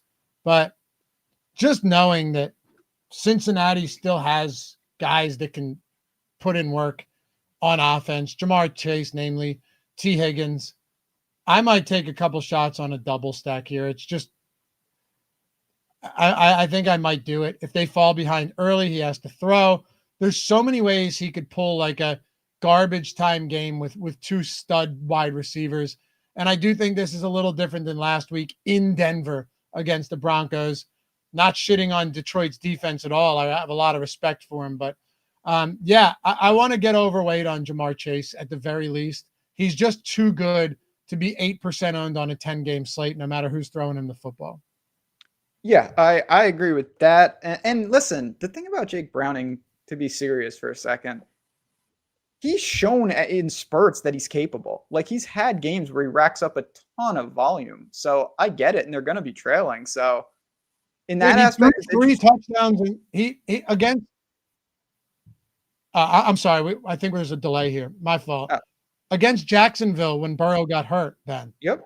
I think he got picked off 3 times, but still threw like 2 or 3 touchdowns. He was slinging, and I don't have the numbers, but Chase had so many targets in that game. It was crazy, like absolutely monstrous numbers. So I get it. I'll probably just isolate a little more Chase and call it a day, and hope that, if either on the bring back or just again a secondary stack twist with you have many Lions to choose from. Would you say Chase Brown right now is just out of the equation? Yes. Too many running backs. I don't like the spot in general. It's just very difficult to make the case for him. There's so many guys ahead of him for me. All right. What about Detroit today? The big narrative is David Montgomery. Davis Maddock, as when I was on the Swolecast with those fellas, nice little reunion, had a good time on Friday. I know that Montgomery's from Cincinnati, but are you familiar with everything going into this story, heading into this game? No, but I have a feeling I'm not going to be swayed by anything, but go on. So like Montgomery's sister was in a bad car accident and I think has never been able to see one of his games. And now it's in Cincinnati and she's going to be able to make it to this game. Now, Davis and I agreed on this. It's that if there was ever a coach that would try to get his guy, The Rock, in a scenario like this, it is unquestionably Dan Campbell. There is no other coach who would try to get his guy a score or a big game in a highly emotional narrative situation like this than Dan Campbell. Don't disagree with that, but more so in the sense that I would be more prone to bet his anytime touchdown scorer prop. Could not agree more. Than actually factor into the slate. Like if it's late and they're on the 1 yard line and he doesn't have a touchdown, sure, they might call his number to get him that touchdown, maybe. But that doesn't mean I'm going to play him in DFS. Yeah. I agree. But I might bet him anytime touchdown. Why not? It's probably heavily baked in. He's minus 210 on Caesars. So yeah, that's a pass. Minus 180 on. No, you know what you should do is you just ladder his touchdowns if you're going to do it. Like you could do that if you get a number. The thing that's David Montgomery is not some guy on the bench. Like David Montgomery probably scores in this matchup. That's why I hate all of stuff like this. If he has a big game, it's solely going to be attributed to this. And if none of this was a factor, he also could have a big game because he's David Montgomery and they might score 6 touchdowns. Yep. Brian says this feels so gross. Profiting off a family tragedy is wild. It is, but we'd be doing you guys a disservice to not talk about everything. And clearly, Vegas isn't giving you even money odds on David Montgomery either. So, there's that. And as JJ pointed out, thank you, JJ. It's fine, Brian. We atoned for our sins.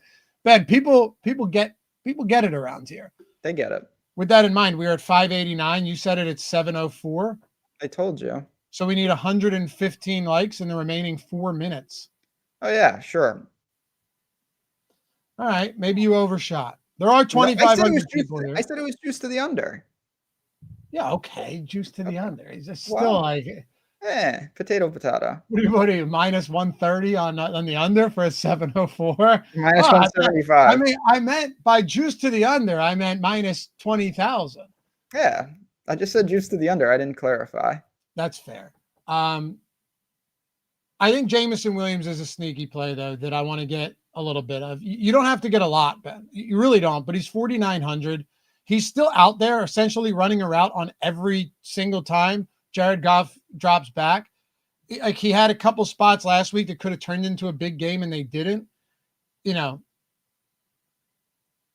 problem. I mentioned him at the beginning of the show. Home run, burner upside. He dropped a would-be massive play. I like Jameson Williams. He'll be in the pool for sure. Yeah, me too. Nolan, once you brag about your line setting, the people will make sure you're wrong. Wrong. The people here have rallied around Ben Rasa many times when we try and hit that number. Yeah. Many times. I'm just good at setting lines. What can I say? That's all. And I think I have faith in the people that we will get 30 more by the end of this show. Is it an arbitrary number? Does it mean anything? No, but it makes us feel good about ourselves. That's right. And that's all that matters. Anything else for Detroit? We didn't really talk much Brown about is quietly having a monster year. He is fantastic, and they are fantastic. St. Brown's the man. Like he's just, I have some lineups where I went cheap everywhere, and then just I'll call it a twist. This is for you, a twist. Chase and Brown. Yeah. Like I think that's a cool twist, secondary stack in a game like this. I'm all about that. I think you could twist it with even like a Higgins and Jameson if you wanted to get crazy in this game. Still, it's not nearly as appealing as Jamar and St. Brown, but what I'm saying is there's a lot of different guys that can pop off for Detroit. Mm-hmm. Ready to wrap this one up before we hand it over to our friends Eric Lindquist and Christopher Spags? Absolutely. All right. And last thing here, Ben, before we get to this game, our friend Marcus Washington, Witherspoon. Sorry, I was thinking of something from earlier. I was thinking of the Washington game we're about to get to right now. How do I get the Stokastic avatar to rock on my DK profile? Fantastic analysis again, guys. Wish everyone here luck. Let's go out. Thanks, man. Appreciate you. Very simple. Just go to stokastic.com/HOF. Download one of these wherever it is you play. Finish top 3 in a field of 5,000 or more. And just tweet us at Stokastic HOF. If you maybe include a nice message in there as well, then just email us, say, hey, can I get the free month? Ron will hook you up. That's it. You can win. There's no better rewards program in the industry than we have, because you can win multiple times a year and every time it gets better. Like the first time you win, even if it's in the quarter jukebox or the nickel, as long as you're top 3 in a field of 5,000 or more, free month of any single sport Sims package. That's Sims Max, by the way. So it'd be what, like $200 monthly? Then you get a month of any single sport package plus a free week if you win a second time in a calendar year. Third time, Sims All Access for the month, $550 value. And of course, the Ring of Honor as well. You get a custom engraved ring with the engraved faceplate there to commemorate the big win, where your contest was, how much you won it, all that good stuff. The date, very cool, man. Actually, as a matter of fact, I have one right here. And it's in a spinning display case as well. If you guys aren't rocking the avatar, what are you waiting for? All right, we'll wrap it up. And thanks again, Marcus, for the super chat. Washington and the LA Chargers. Washington gets Jaden Daniels back, Ben. They do not get Terry McLaurin back. Is this a Deebo Samuel week again? I think, again, he may factor in. I'm kind of independent, neutral on the play. Neutral on Washington. I really don't have a good feel of what they're doing. They had the Mariota situation, and it just seems like they haven't been able to get all the pieces of the puzzle together. And this is a little closer, but you mentioned McLaurin out, so you've got Ertz and you've got Deebo, and I think those are probably the skill position players I'd look to. I don't see myself getting to anything in a stack concept, but yeah, if you told me I could get to a Washington pass catcher, I wouldn't push back. Per Adam Schefter, Brock Bauer is now officially inactive. Also, as I assumed would happen, Kyle Hamilton and Ronnie Stanley are added to a CVS receipt of inactives for the Baltimore Ravens. So they're just a full mess at this point. It is a mess, man. It's a mess. I like Deebo here. I want nothing to do with the passing game. I do think some Jaden Deebo skinny stacks actually look pretty sweet on a week like this. Okay. And I think they held Jaden Daniels out, not as a precautionary measure, but I definitely think, like, I'm not going into this thinking he just isn't going to run. So I'm surprised we're not getting really to any Deebo, but it is a spot that I'd like to get to a little bit more of, Ben, if I get to Jaden Daniels. What do you make of the Chargers today? This offensive line could be an issue for them. And I don't know what to make of it, right? Like, you lose your top guy before the season even starts. Mekhi Becton, I don't know if he's going to play. Pay attention to that, had the concussion. But now Joe Alt is out for multiple weeks. It's possible that they're down 60% of their projected starting offensive line heading into the season for this game today against Washington. And that's just an issue similar to Baltimore at some point that you can't fix. Herbert is taking a beating there. The situation on the outside is getting not worse by the day, but for fantasy purposes, worse by the day. Ladd seems like he's behind both, Quentin Johnston and Keenan Allen at this point. The only guy I feel really good about is Amarian Hampton, who seems to be able to get his no matter what. I think people will continue to buy on him after last week, and I don't think there's any reason to stop. So simple as that for me.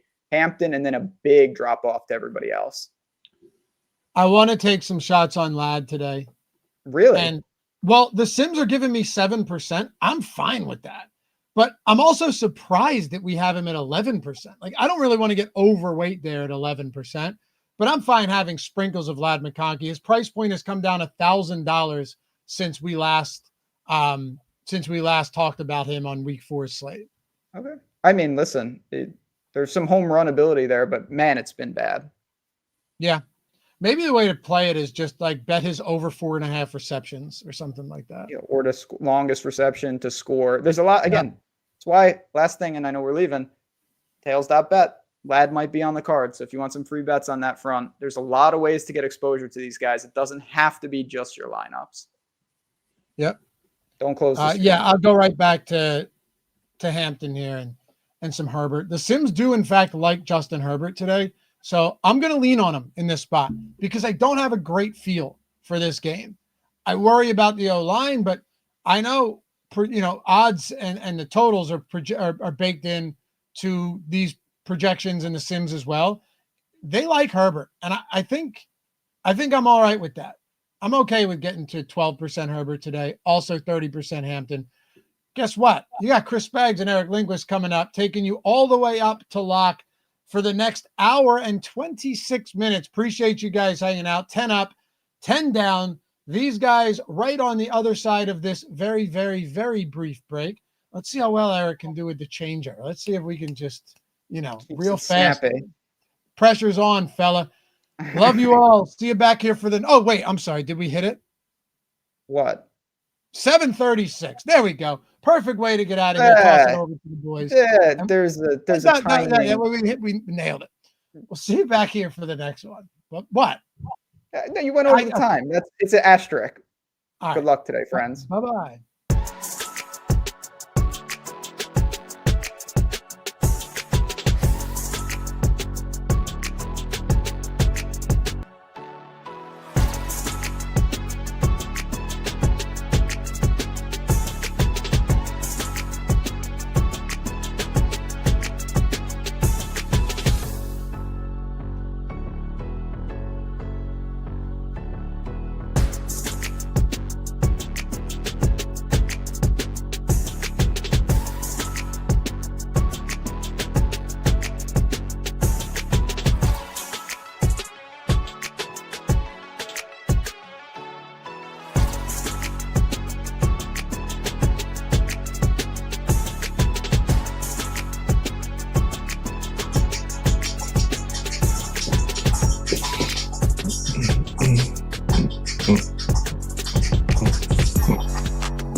What is going on, everybody? Welcome to NFL Live Before Lock here over at Stokastic. I'm Eric Lindquist. You can follow me at Eric Lindquist over on X.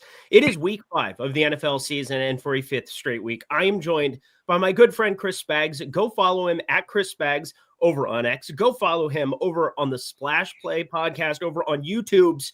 How you doing, my dude? Week 5 coming up. Excited to be here. I literally commuted from New York City this morning because was in town for my brother-in-law's wedding, my wife's brother, because people get confused by that. But yeah, had to come here today. Feeling maybe not the best, but it's a good slate. It's an easy slate, right? We just got to play Justin Fields. I have never seen the Sims like a QB more than Justin Fields this week. And I also love Justin Fields. So let's be some lemmings and jump off the cliff together. Yeah, well, I can't wait. I picked him up in pretty much every league. I can't believe people weren't early to Justin Fields against the Cowboys in year-long stuff, but we care about DFS here, and everybody knows that Justin Fields is taking on the walking wounded Cowboys. He runs a lot. He's got Garrett Wilson and now Mason Taylor coming along for the ride. Yeah, it's going to be pretty darn chalky here with the Sims. We'll break it all down here. I was running another sim before the show. I don't know why I decided to refresh it, considering we'll get all of the fresh projections updates with all of the actives, inactives, anything that stood out to you. Because outside of like Janon Blue with his Louis Vuitton shoes doing whatever, I see that he's active today and that they have Miles Sanders inactive, but nothing else really stood out to me from a DFS perspective. Yeah, I mean, losing Brock Bowers, that's obviously been an expected thing, but I did see some people in the chat saying like, oh, Michael Mayer season, he's also out. So you're getting Ian Thomas there. Albert Agui-Bunam got called up from the practice squad, but really nothing there you want to play, even though all the backup tight ends that should get more work is 2,500. But yeah, really the biggest things to me is like, especially changing, from not being online so much yesterday, the Jacoby Myers ownership seems like a pretty crazy rise. The concentration of chalk for the running backs also, like, this feels like the chalkiest DFS week that I can recall, and I don't know how you feel about that, but it's a little scary. It's a little scary, but I mean, we've had some mega chalk running backs, and as we start breaking down what we're looking at here in the Sims, by the way, link join, fully operational, tons of opportunities for you to be able to sign up and get these completely free. In fact, let me just talk about that super quick. We've got ourselves a month coming to you. If you sign up for DraftKings for the first time, Underdog, Onyx Odds, you could stack them up with any of the books that you see on the far left or far right side of your screen. Get yourself a month of the Sims. You simply follow the instructions that are in the description box below, and you get yourself the best DFS tool in the entire space. You can utilize it every single slate, every single NFL one for an entire month. It is awesome. It is an awesome opportunity just by signing up. Plus, you got great deals like Onyx Odds.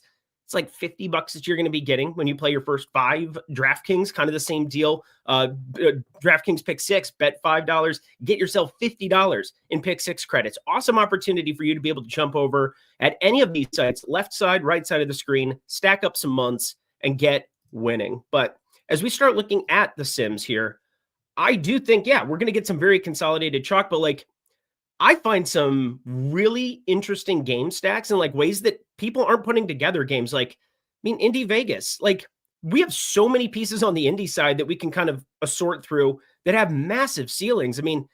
It just becomes one of those slates for me where, we're going to have chalky pieces in our lineup spags, but like we can find unique ways to combine them. Yeah, for sure. It's just, I'm not sure what percentage of fields you got. To me, it really, whenever I see the sim giving me, 60% is what I got with 35% the first sim. Whenever I see that, and I also, like the player, I certainly am heavy on fields. I got 40% in the lineups I'm putting in today, many of which were built on the lovely rails of Amtrak on the way here. But like, I like fields a lot. I'm surprised to see it not be a case where you get, Breece Hall and Garrett Wilson and you fade Fields a little, or you get some Dak Prescott stuff. I just can't recall a time where the sim has been this in favor of play that I'm also like, well, I can't imagine not playing it. And that's spooky season. Yeah, let's break down what is happening with some of these Justin Fields lineups then. That's a good jumping off point. We're talking about the quarterback position, and there's no rule that we have to go expensive to cheap. We get to do whatever we want. That's the beauty of this show. Justin Adults Fields only tour. The what? I think you should leave reference the adults only tour. You can drink and say whatever the hell we want. Oh gosh, darn it. Anyway, we got Justin Fields as a single 26.7% of the time. 26%, we're combining him up twice. There's the 2% of the QB3, and then I'm sure that there's going to be a smattering of just naked Justin Fields. I don't have a preferred way of going about it necessarily, because I do think the targets are very obvious. 3 guys, Breece Hall, who can obviously have some kind of passing game involvement and where his price tag is at. We have Mason Taylor, who ended up coming along for the ride on a slate where you still needed to have Darren Waller, so maybe kind of on the outside looking in. And then Garrett Wilson, who's confirmed good at football. So like, I still have some kind of interest in trying to put some Justin Fields naked out there just because he can do it all by himself with the rushing. Like the rushing equity with him is beyond human comparison. There's nobody else in the league who does what he does on the ground. But like, Spags, how do you prefer to go about stacking up Justin Fields? Because the Sims looks are pretty split between +1, +2. I personally really strongly believe, and it was the thing that I've beat the drum of basically since Justin Fields signed with the Jets going back to best ball season. The Garrett Wilson to Justin Fields stack just seems so natural because Wilson really is the only good targeter they have. I know Mason Taylor, like Eric mentioned, had a pretty decent game last time out. They did talk before that about trying to get him some more targets. They got him some more targets. He still doesn't really have a massive ceiling. Even at LSU, he was under a 20% target per out run rate guy. So like, in college, you're not earning targets. In the pros, you're not going to suddenly earn a ton of targets. For Garrett Wilson, though, he's earning targets at an incredibly high rate, 28% targets per out run. Definitely a little bit more versus man defense, but still versus zone. 28.3% of the time he's running a route, he's getting targeted. And he's really, that's it. Like nobody else on the team gets targets besides Breece Hall. And Breece, you have the added benefit as well of Braylon Allen now going to be out 8 to 12 weeks. That's something for Breece Hall that was meaningfully impeding his short yardage work, impeding some of the goal line work whenever the Jets actually do get to the goal line. So I get it. And for me, I think going Breece and Garrett Wilson with Fields feels most natural. I think you can do triple stacks and throw on Mason Taylor, though that feels you're getting a little bit thin there. But the biggest appeal, I think, of Fields that number one, he runs a ton. He's running eight times a game, 1.3 of which are inside the red zone. But you have really easy target shares. So that's where the game theory is a little bit tough because you really don't have pivot points. Like you're not going to play Josh Reynolds, Alan Lazard, who have under 5 fantasy point projections. And even Mason Taylor, like I don't want to fade Garrett Wilson to play Mason Taylor. I think just adding him on top is maybe a way you can try to capture the upside. But Dallas has been historically bad. So getting these kind of concentrated target shares or assumed concentrated target shares for Breece Hall and Garrett Wilson, it just feels too easy, which maybe it is. Maybe it is, but like, here's kind of the fun part for me. Justin Fields, you can see just going up into the lineup filter. I just filtered all QB lineups containing Fields up here. And we have our 4th highest sim ROI sitting here with naked Justin Fields. Absolutely nothing that is coming along for the ride. Then we have a QB +2 with a Javonte Williams run back that's coming over here. I mean, this is like old school DFS here, kind of thinking through the quarterback, but like you've kind of set it up on the front side of things where it's just like, yeah, we have never really had a quarterback get pushed by the Sims this much, but like other than just the 26% where it's like you can kind of like pick your preferred way of stacking them up. His individual stack ROI just as a player, QB1, 17.5% stack ROI. 30.8%. And then I think this is coming in majorly underutilized. And you brought it up at the very end there. I like the stack where it's naked and the QB +3 because we know he's going to be chalk. We know he's going to be a popular quarterback, but I think the Sims are kind of informing us that, hey, if you can find your way to some QB3, if you can find yourself to some naked Fields, I just still think the field has been way behind in terms of like finding 3 onslaught pieces. Like we see all the time after the fact, oh, I can't believe they stacked up. I know Loughy had brought it up at the tail end of the last show. Sean Tucker with 4 other Tampa Bay pieces, and I can't believe it worked out. But like that happens in the NFL. You have these massive outliers, and that's what we're trying to tap into in fields of 200,000, 300,000, like in the millie today over on DraftKings. So like for me, I think as I start piecing together some of my favorite lineups for today and playing them in like the $33 5 max over on DK, on FanDuel, some of these other ones, I really like the idea of unique Justin Fields combinations because I really think that there are so many ways that he could explode this football game. I mean, like I'm never the biggest fan of just making the lineup totally a parlay, and obviously, people do win with that. And I think that's the tough part. And how much people play that, I think is really the big question. Because I would say for me, like, I want to aim for that top 1% of lineups. People do underplay, game stacks, or, really team stacks, everything that people underplay relative to that. But, like Fields in a parlay, frankly, might be an issue with me more than anything. I don't have my own confidence in my ability to build a team that's good enough to beat out these lineups that are simming really well with Fields single stack, double stack, triple stack. Mm-hmm. So I personally prefer the stack way, and I think people will overplay him naked a little bit. But certainly, I think in particular this week, we have so many guys around that 5K receiver range I think have explosive upside. Even a guy like Jameson Williams, a little bit under that. Somebody I'm targeting a good amount this week because he's had a lot of deep shots, hasn't converted well. Definitely not the same role as last year, but that's a guy that could spike big. I think it's possible somebody wins with like, Olave, Jameson Williams, Chris Godwin, like a bunch of guys in that range. Jacoby Myers, another guy's going to come up a lot because those guys just have to all outscore Garrett Wilson. I just personally don't necessarily want to play that way because I think Wilson has a good target share, and and Dallas is possibly the worst defense we've had in the NFL in a decade. I don't know. Yeah, they're up there. They are certainly up there. I'm looking through kind of what we've got coming down the pipeline here for today. 70 minutes. We're going to be breaking down starting quarterbacks on your screen right now and going through some of our favorite tournament options. And we talked about Fields on the beginning because, well, he's massively important to this slate, especially utilizing the Sims tool, especially what I think this slate is. And I think this slate is one where I don't really want to be spending at quarterback. I felt that way even before I was running the Sims.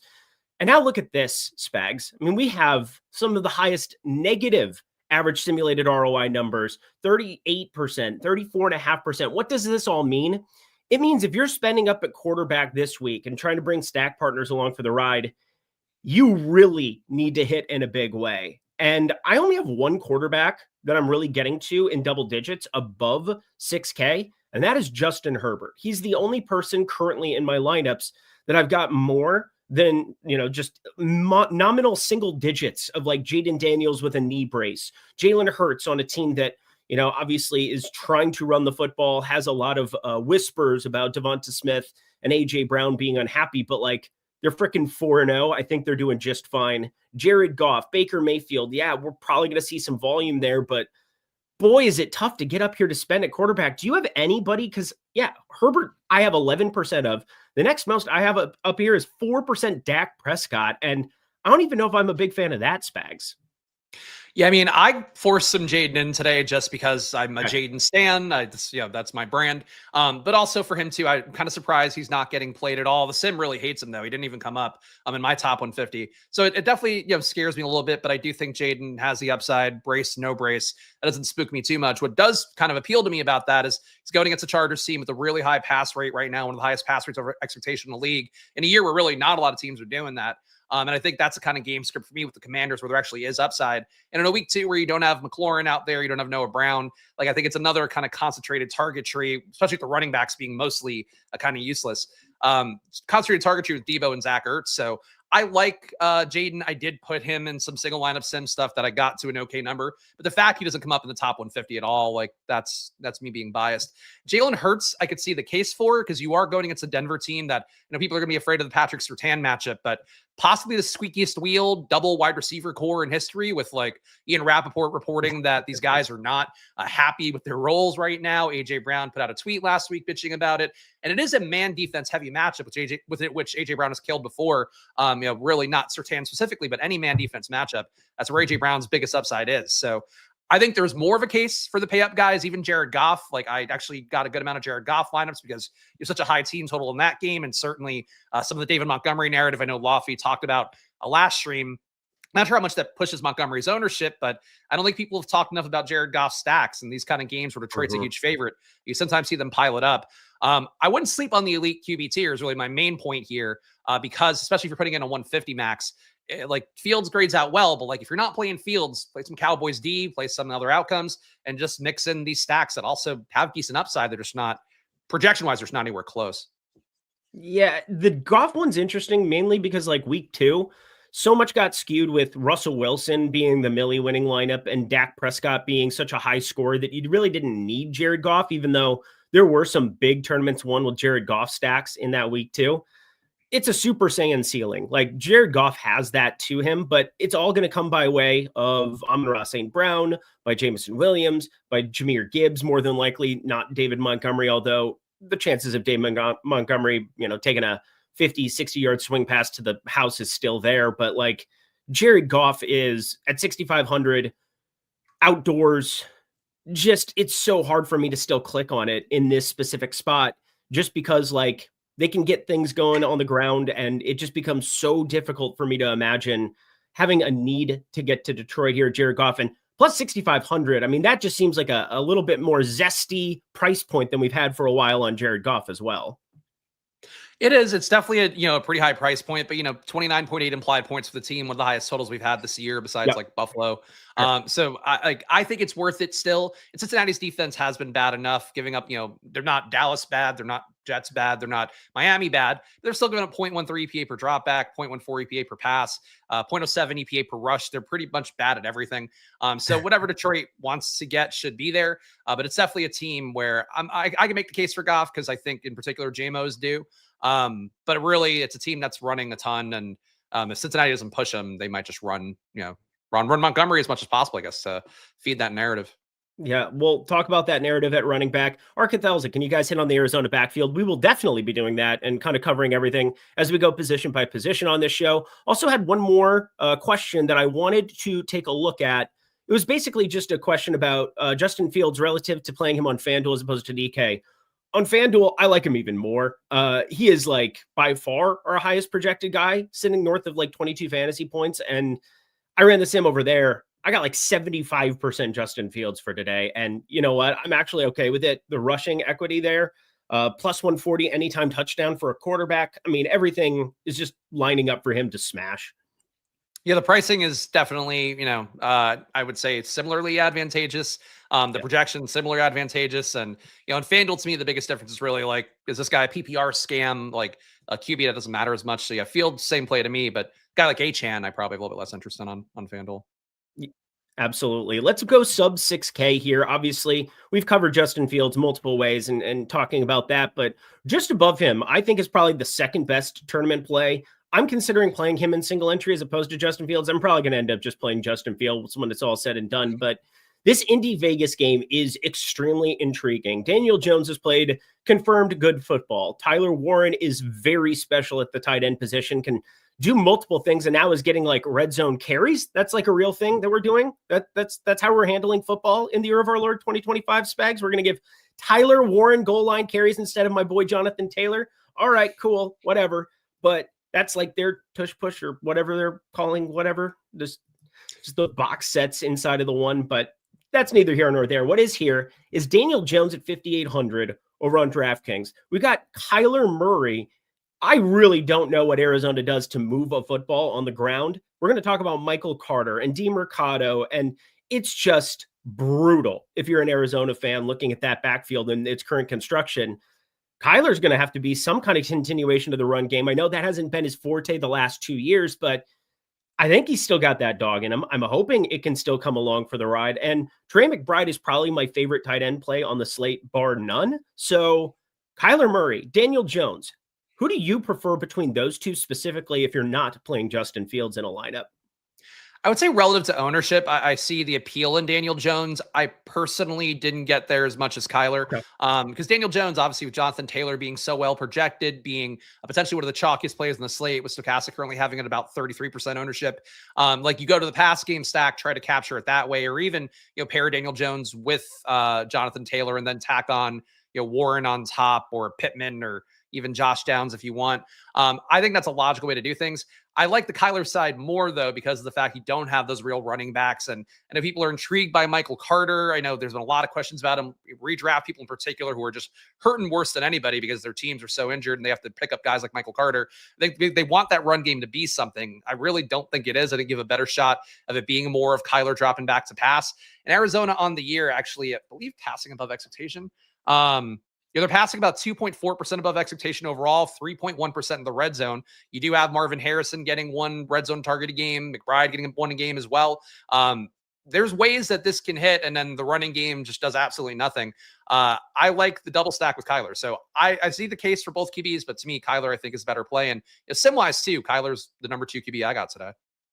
Yeah, I got a little bit more of Kyler here in this sim. You can see their simulated player ROIs, but obviously how the entire lineup comes together relative to what the field is rolling out, that's really what matters. And I'm looking at Daniel Jones as somebody that I still like to get to in that capacity, but we'll say I don't love Alec Pierce being out. I know that seems like a strange one to throw out there, but with like the narrative around Eddie Mitchell and then Alec Pierce, man, he is very important to this football team and has been the last couple of years. He stretches a field, and if you just watch red zone, he's going to find 50, 60-yard touchdowns once in a while where you're like, shit, should have played Alec Pierce in this spot at 3,400 or whatever. But we haven't had any of those slates recently because he got hit in the head. So that's a bummer. But I do think that this offensive line, Jonathan Taylor, I mean, this is going to be a game that something is going to pop. And I'm going to kind of have different variations of Indy Las Vegas kind of constructed.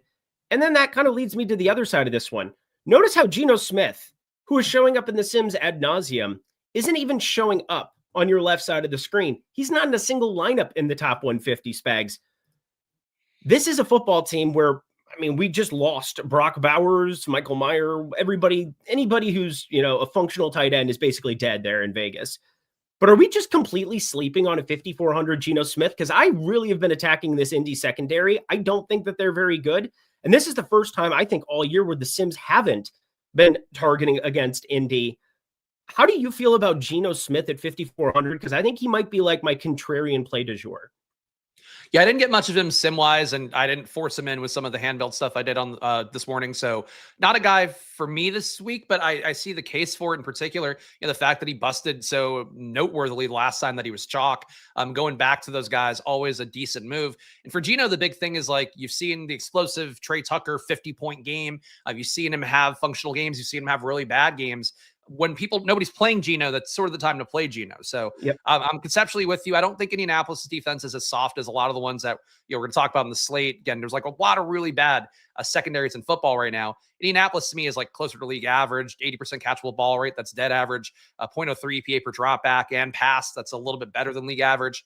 But Geno's such a variant play, and now you have sort of concentrated target share, and you have so much ownership going to Jacoby Myers. And that's something that Alex Baker also said on stream many years ago that has always stuck with me, is like, when you see the ownership going to the receiver and you don't see it going to the QB, just stack them up, and that makes it unique. So I think if you're not playing Fields, like, it's going to feel uncomfortable, but Geno Smith, similar price point, and if he hits your chalky stack partner, it's a little bit less chalky in your lineup. Yeah, I was just showing, kind of filtering out the lineups that had Geno, 70% ROI, 69% ROI.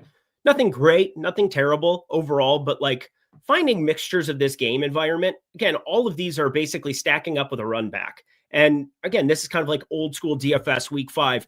Find the game environments that you really like, fully capture them. QB +3.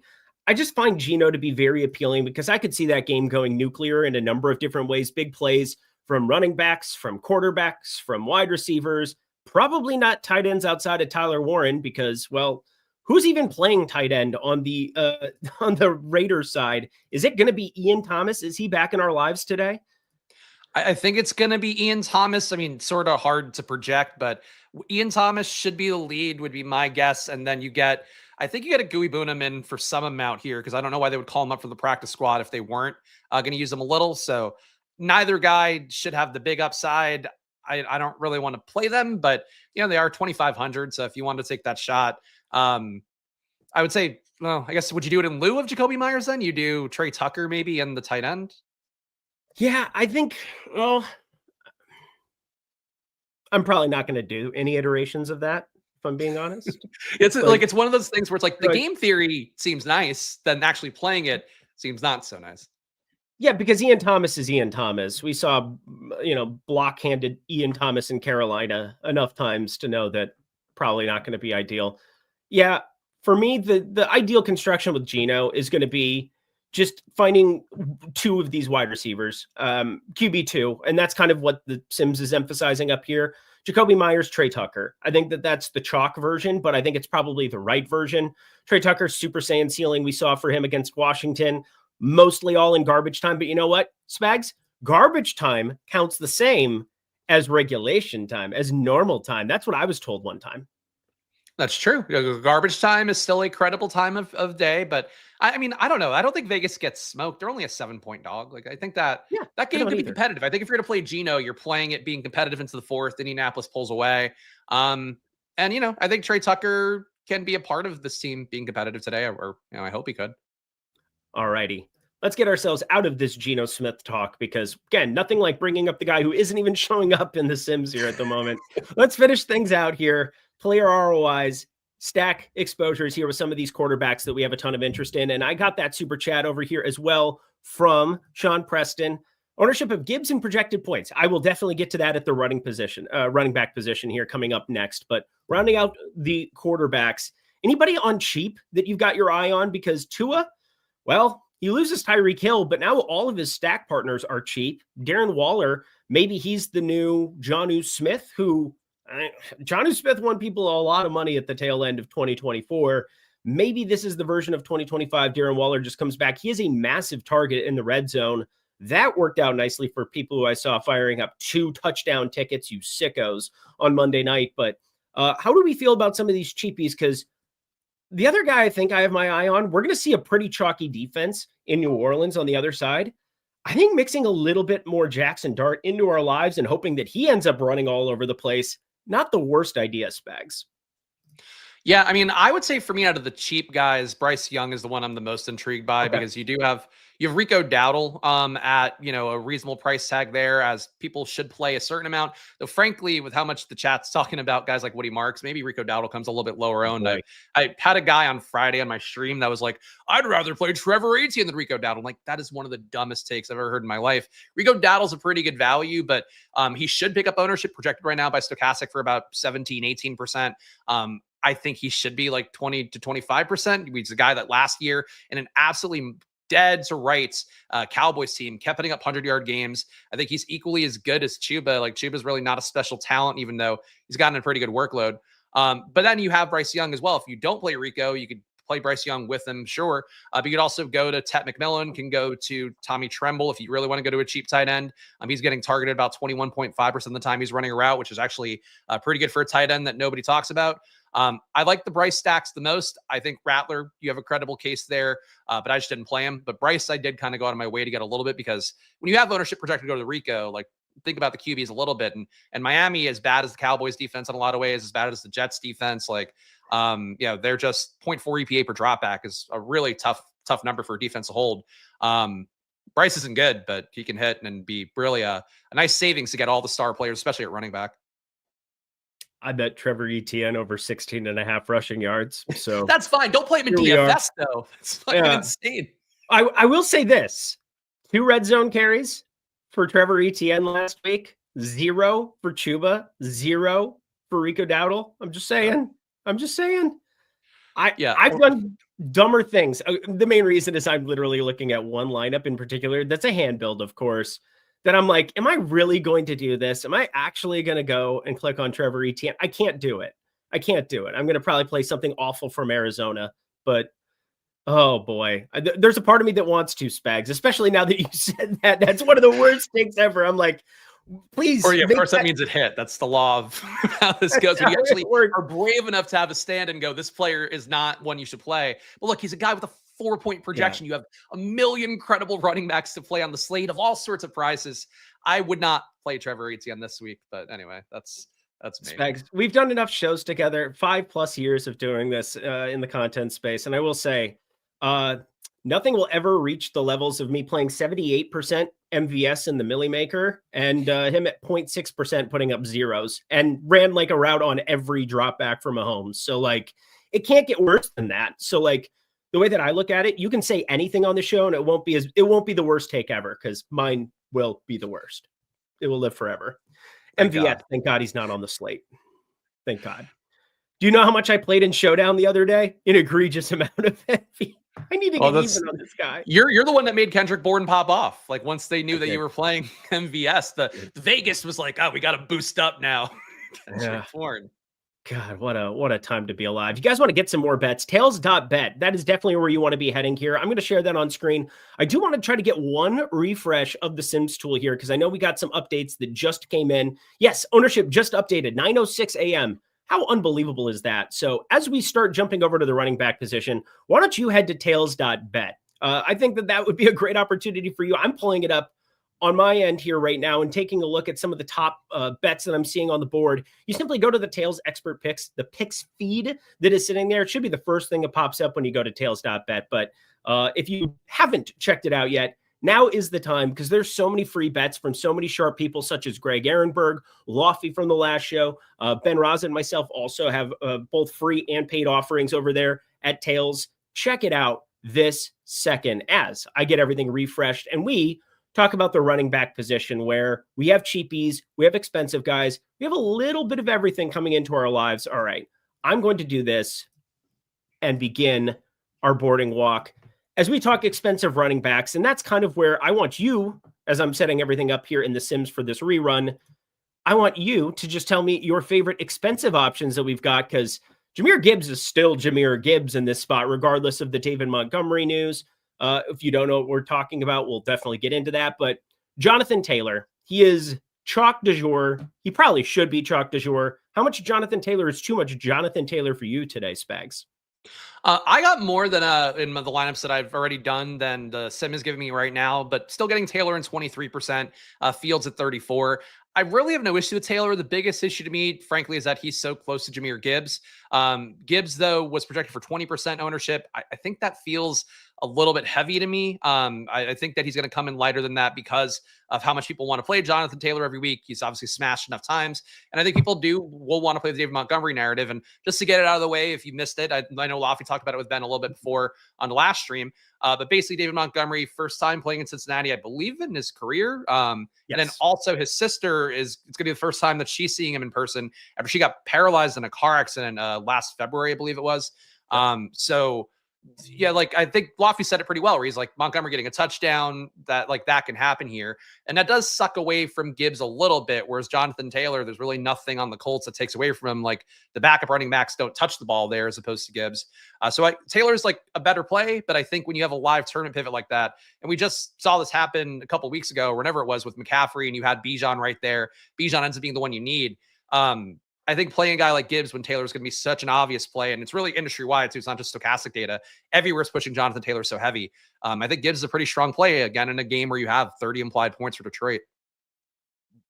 Yeah, I love getting to Jahmyr Gibbs. I think that he becomes like my favorite tournament pivot with everything that is going into the David Montgomery situation, although it seems like maybe that's just our little bubble. It's not really showing up in the ownership, but Jahmyr Gibbs, sub 20%, 7,700.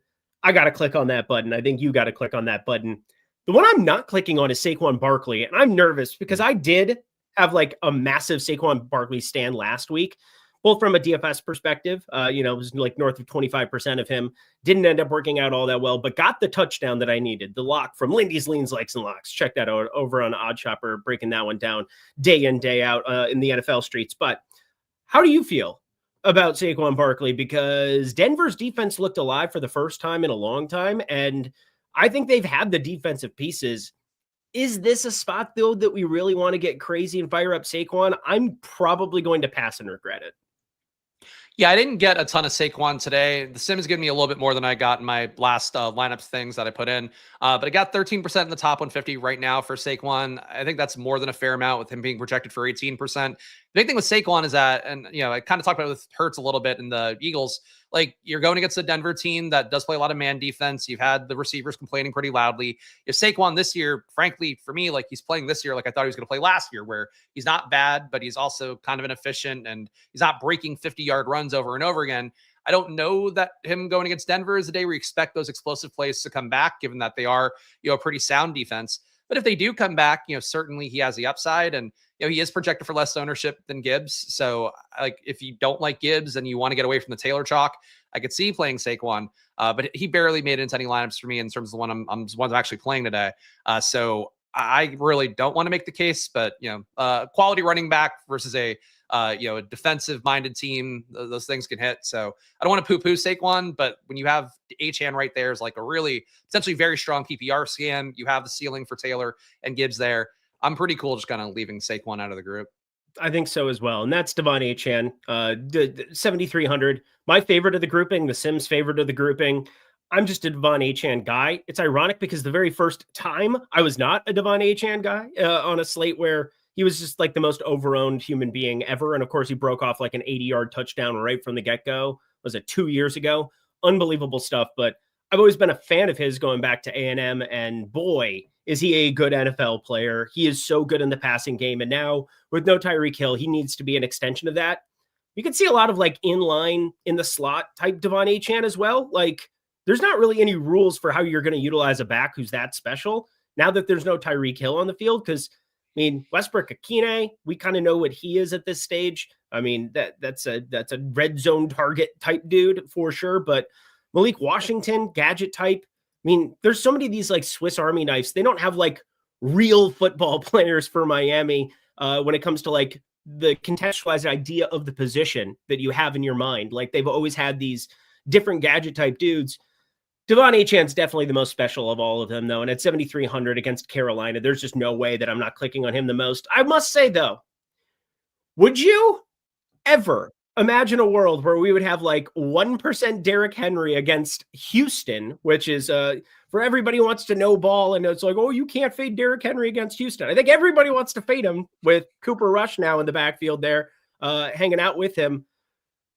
Is this the Derrick Henry nobody believed in him? Because I can't tell you how many times I've seen Derrick Henry sub 5% win a milli. I'm going to lose my mind if Derrick Henry smashes today. Yeah, I mean, like I think it's a little easier to play Derrick Henry on FanDuel just conceptually, where you have the half-point PPR. Like if you're fading Achane, like you don't have McCaffrey on the slate. Achane's the best PPR scam back you have. Breece Hall maybe gets to be second, depending on how things go.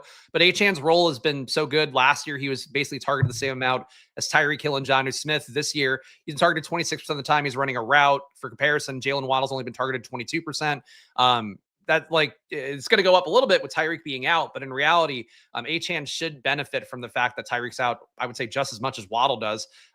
It's also a team too that they're facing Carolina, giving up a 20% target rate to running backs, which is pretty high. So you have a matchup that kind of plays into it. Achane himself has been, a shitty offense. He's been like really good. 0.12 EPA per rush is kind of crazy for the amount of volume he has. 0.1 EPA per pass, again, pretty good for the amount of volume he has and the fact he's getting a lot of low ADOT stuff as a receiver. I think Achane's a really strong PPR play. Again, FanDuel, I think maybe move away from a little bit more because I don't think the touchdown equity is great. Is on paper that great. But yeah, I'm with you on the Derrick Henry conceptually though, because if you have Cooper Rush back there, I think you want to clean things up and hopefully let Derrick Henry carry the water a little bit. But I personally didn't go to my way to get him. And then it does feel a little bit short-sighted to see him only be 6% owned. I think he's a much more clever play than Saquon is relative to what the expected ownership is. I 100% agree with you. And I have zero of either of them at the moment, which is why I either need to rectify this problem now with 46 minutes left before lock, or I need to just shut up and continue on my merry way, which is, also a possibility. 6K, this is kind of where I think all of the tournament guys live. If we're trying to get a little bit cute, a little bit different, Javonte Williams is not, he's pretty chalky. Omarion Hampton is not very chalky here at the moment, 6,500.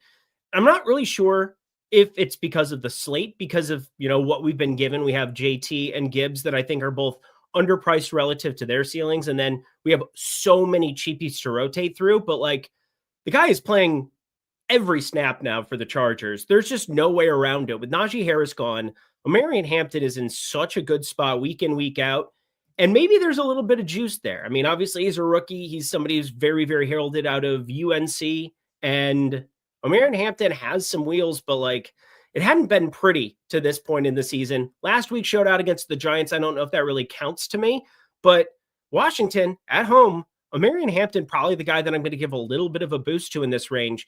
Genty, I talked about the game environment. I'm going to get a little bit more than the 1% showing out on screen, but like this is the dude I really want to know what you think. Chase Brown, it has been so bad for Cincinnati, but you've got Jake Browning. This is the first time that we're going to get like a home start for him this season. The last 2 weeks, going up against Flores and a Minnesota defense, and then into Denver with the skill level of that defense. Chase Brown has been in horrendous spots, but he plays every single snap. He is 6,100. I just love this range for tournament spags. And Chase Brown, I mean, am I just getting way too cute for this spot?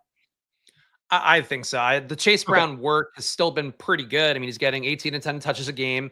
3.5 of those are targets. He's 2.5 intended touches a game in the red zone. The role's not as good as it was last year, which I think is the tough part. But frankly, Cincinnati's not in the red zone as much as they were last year as well. So that's, part of it is for sure. But I think the issue is really, I just don't trust Browning at this point. I feel like he's really gotten appreciably worse visually to start the year. And obviously that doesn't mean everything. You shouldn't just trust your eyes, trust the data, but he's also been really inaccurate. 74% catchable ball rate is the worst of any QB on this slate.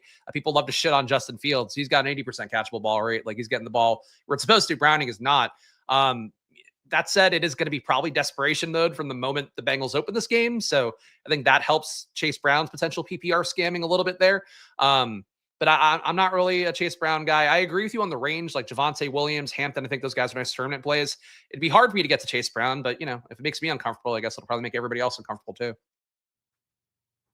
It's not very nice, Ken Ratty. For a second, I thought that was a nice chat that you were pulling up, but no, it's not. No.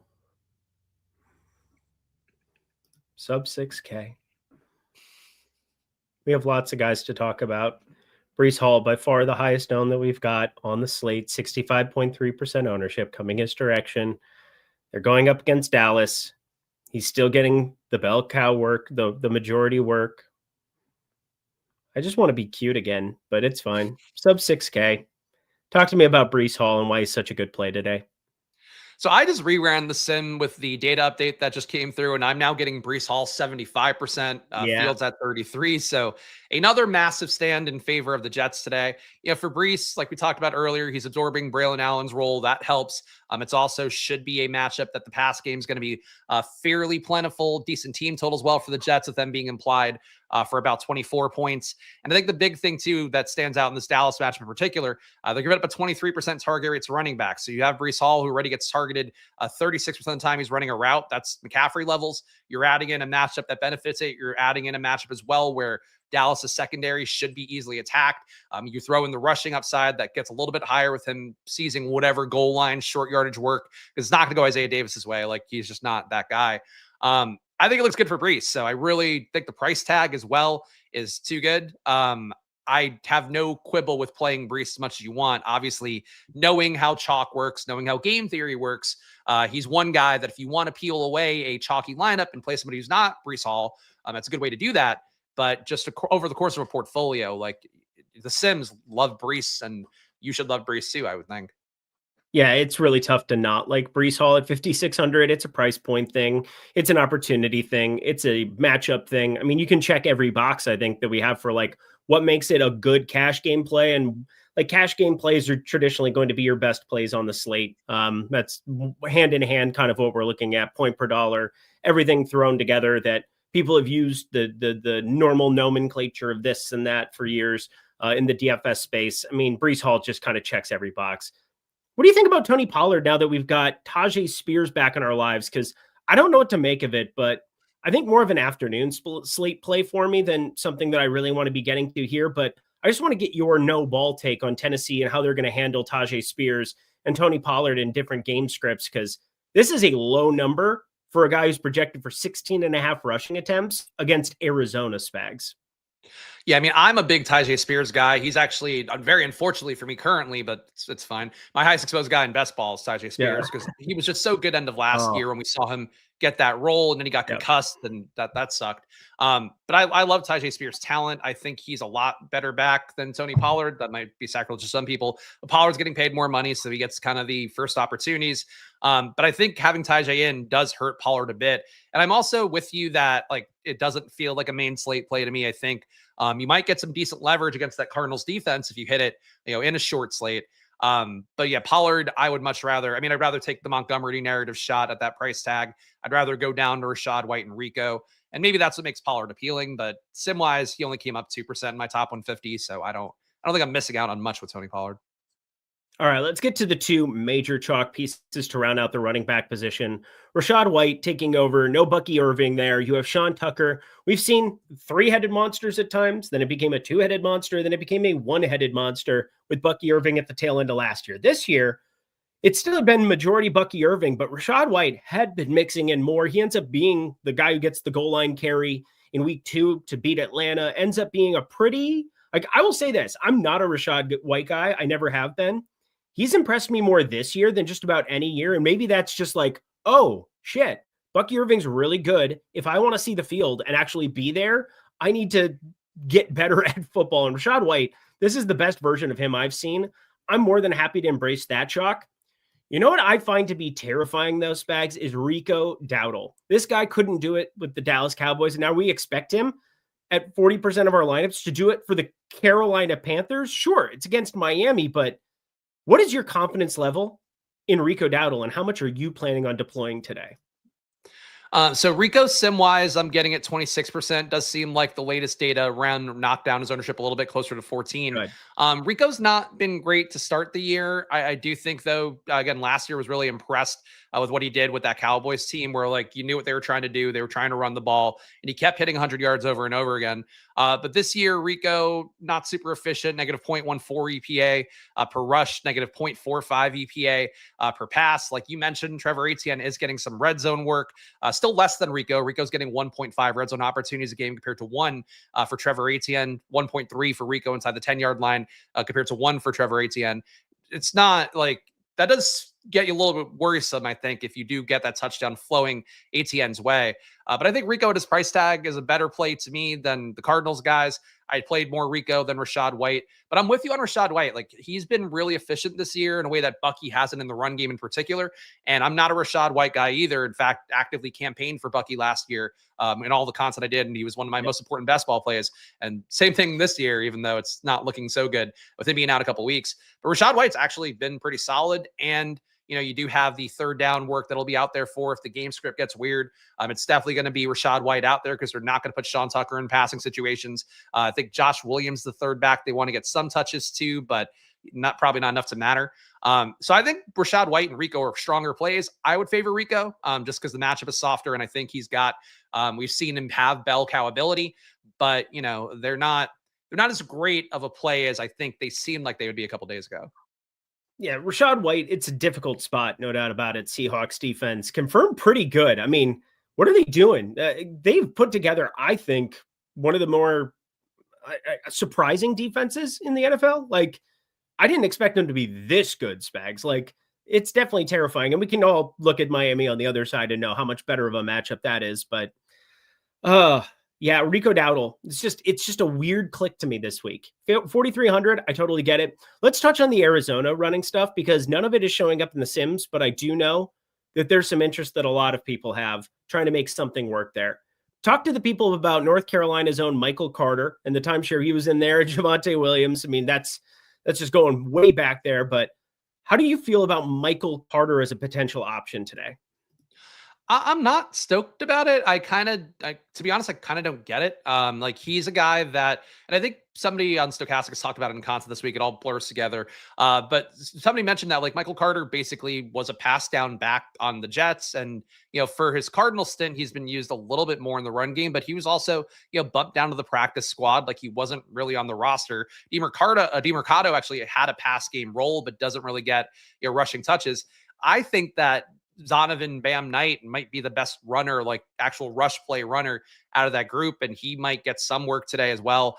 I just don't really like that group at all. I'd much rather play Kyler in the sacks. I'd rather play Trey McBride and assume that he ggets some more touchdown equity. Even Marvin Harrison, who's always got a pretty good touchdown equity going back to his shitty year last year. Like he still gets what he's supposed to out of that. I see, to me, these guys aren't great plays, but I think people will play them. And more power to you if they hit. They're just not my guys. I'd rather play Rico. I'd rather play Rachaad White. Yep, completely with you. Anything else at running back you want to touch on whatsoever? No, I mean, the Montgomery stuff, he's projected for 4% ownership. I'm getting 5% in the sim. Certainly, again, I think people have talked about the narrative with him and his sister being there for the first time since her accident. People have talked about that enough. It's maybe means like 5 to 8% ownership, but I don't think it gets too crazy. Yeah, I think that's everybody. Alvin Kamara, I guess, is one guy we didn't talk about, like the Kamara Scadaboo range. Kamara's role is evaporating to Kendre Miller, and he doesn't have the same PPR opportunity. Now you have Taysom Hill coming in. I don't know how much Kellen Moore is going to like Taysom Hill and want to use him the same way that he has in the past, but that does affect the math a little bit. So these aren't guys I got to a bunch, but they did come up in the sim. Yeah, I think that's it. Javonte, we didn't talk about much either, but he's got a credible case if you're fading the shootout part of the Jets-Cowboys game. Yeah, I think just getting to a little Javonte, not the worst thing in the entire world, not the best thing in the entire world, that's for sure. But the more that I look into the running back position, I'm happy to embrace the chalk that is Breece Hall and kind of scatter the board elsewhere. Like just completely scatter the board. I've got between like 10 and 20% of 7-8 different backs. I think that's probably the right way to go about this specific slate. Like one really strong stand in Breece Hall and kind of being across the board everywhere else. And I'm pretty comfortable with that. Do you feel the same? Yeah, I think so. I mean, Breece, Achane are two that I got the most, but yep. Taylor, Gibbs, I think also really big fixtures to me. But I think really the main thing that I would say based on the ownership is like you probably would be the most comfortable playing max 2 out of 3 of Taylor, Breece, and Achane. But your mileage may vary on that. Wanted to bring this up for the people here as we go to the wide receiver position. It's been an awesome couple of weeks here at Stokastic. I mean, last week, I don't know if you know this, Spags. I don't know if I've shared this on a show all week. I had the highest scoring DraftKings lineup in any contest in the entire week. The problem is it only won $1,000 because it was for the Pocket Max qualifier. But you know what? That isn't here nor there. That came directly off of the Sims tool. There was nothing that I did to that lineup. It had 3 Atlanta Falcons along with a full stack of somebody else. And boy, did it end up panning out. And I never would have landed on that lineup if it wasn't for the Sims tool. The Sims tool is incredible. It helps you find lineups that I guarantee you are not coming up with on your own, that you are not finding in an optimizer format, that you are not going to be hand building. It is incredible what the power of this tool has given me as a DFS player and what it can give to you. And so if you guys check out Stokastic, you head to sign up with the Sims. Again, we've got $300 quarter jukebox W's for Pineapple Truck. We've got people who are just signing up just ad nauseum here because they see the success this tool is having. And it is so simple right now to sign up at the link join. You can go to Onyx Odds, one of the major players there, available in states like California and Texas, so on and so forth. We've got Underdog Fantasy, which has been around for a while, Pick 6, one of the newer picks, picks-based content spots in the entire space, plus Better, Sleeper, Fanatic Sportsbook, BetMGM. If you haven't signed up for any of those places, do it right now and get the Sims while you're at it. 1 month of the Sims tool for each partner that you sign up at. Take advantage of that down below. Also, while we're on the interim, might as well bring up Tails one more time for the people. Greg Ehrenberg, myself, so many different content creators, so little time to go get some free bets for NFL Sunday. We got Jazz Raz DFS there. We've got Loughy, of course. His parlays have just been hitting at a pretty ridiculous clip, in fact. Some of those Bet365 Dan Goodfine parlays he's putting together, but he'll sock it to you one more time. Get low over at Tails.bet. Boy, did that end up being a beautiful end of a read. You don't feel the same? I think it was too cute.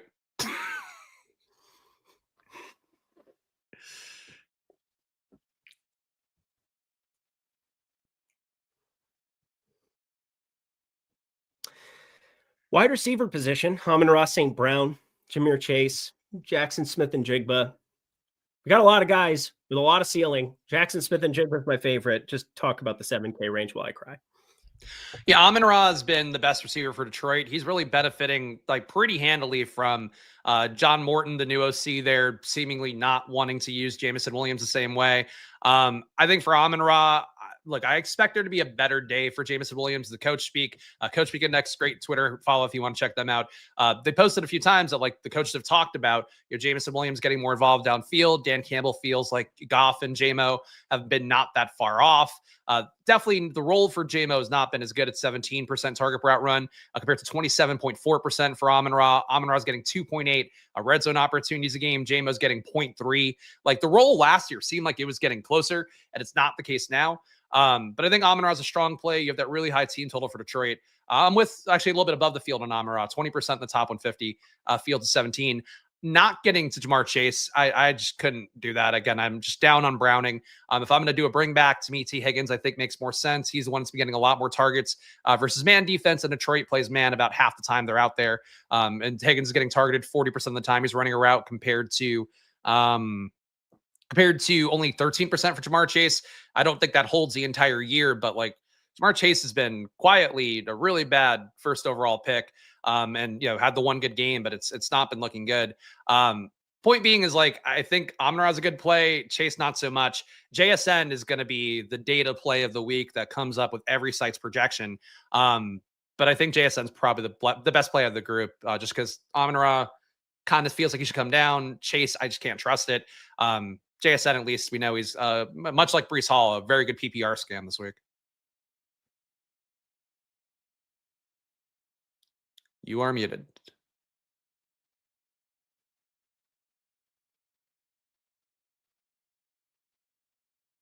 Okay. It was off. The mic was off the whole time, wasn't it? I said you're muted, and he just kept going. And my Viking stuck.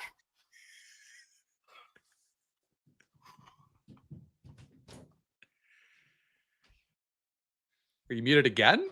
No, I'm not muted again. I'm trying to watch the end of the Viking game too. This is just. Did you hit the mute button thinking it was the cute button? You're the fucking worst. Morgan actually might be. Well, actually, he's very good at DFS, and he's lovely. Hey, there's $20 contest you could have entered. I'm aware. I hate it here. I hate everyone. Sean Preston, $2. Darren Waller, projected ownership points. Good job, boys. Yeah, we'll get to him at the tight end position as well. Jahmyr Gibbs, by the way, we kind of glossed over that for you here a second ago. Just to give you the exact number for his projection, 19.8. 7,700. His ownership currently 17.7% ownership that we've got going in on him. I know that when we talk about everything here at once, the pool ownership, the exposure, it's going to be, hopefully indicative a little bit of what we've got for some of the ownership in the field. But yeah, those are the exact numbers on site over at Stokastic here at the moment. So thank you, Sean. And yeah, we'll get that Darren Waller one as we jump over to the tight end position. But Jackson Smith and Jake Budd, the competition, just relative to the competition for Amon-Ra St. Brown, is way down there. Emeka Egbuka has been awesome, but 6,900, pretty tough there now with Godwin back in town. Nico Collins, George Pickens, Garrett Wilson.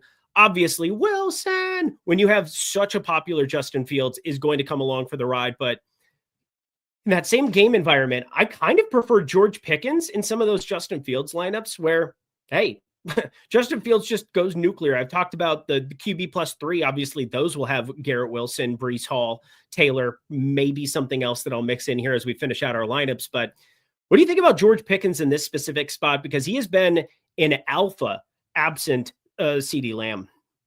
Yeah, Pickens definitely looking better. The usage as well. He got some more short routes, some breaking stuff, some slant routes. It wasn't just him. You're kind of playing the sacrificial X role that he was playing when CeeDee Lamb was out there. I think Pickens is a strong play. Wish he were a little bit cheaper, but I agree. He's a big part of my field stacks. I am also not afraid to play a Fields double or triple with Pickens and Jake Ferguson, because I think that way you kind of capture both outcomes. You could also play the Dak side of the equation. I don't have really an issue with that. But I feel like people have talked about Nico Collins a lot this week. Obviously, he hit for some people. I think last week in the Millie Maker actually might be this the same Morgan who's super chatting in for that one. Yep. Like Nico's played well. Like I get it, but relative to the price point, Pickens ownership 2x as much. I think Nico's a tournament pivot if you want to go there. But I just really placing a lot of bets this week on the Jets-Dallas game being the most important game of the week. And if you're doing that, you probably want to put Pickens in more than you would a Nico or a Zay Flowers in that same range.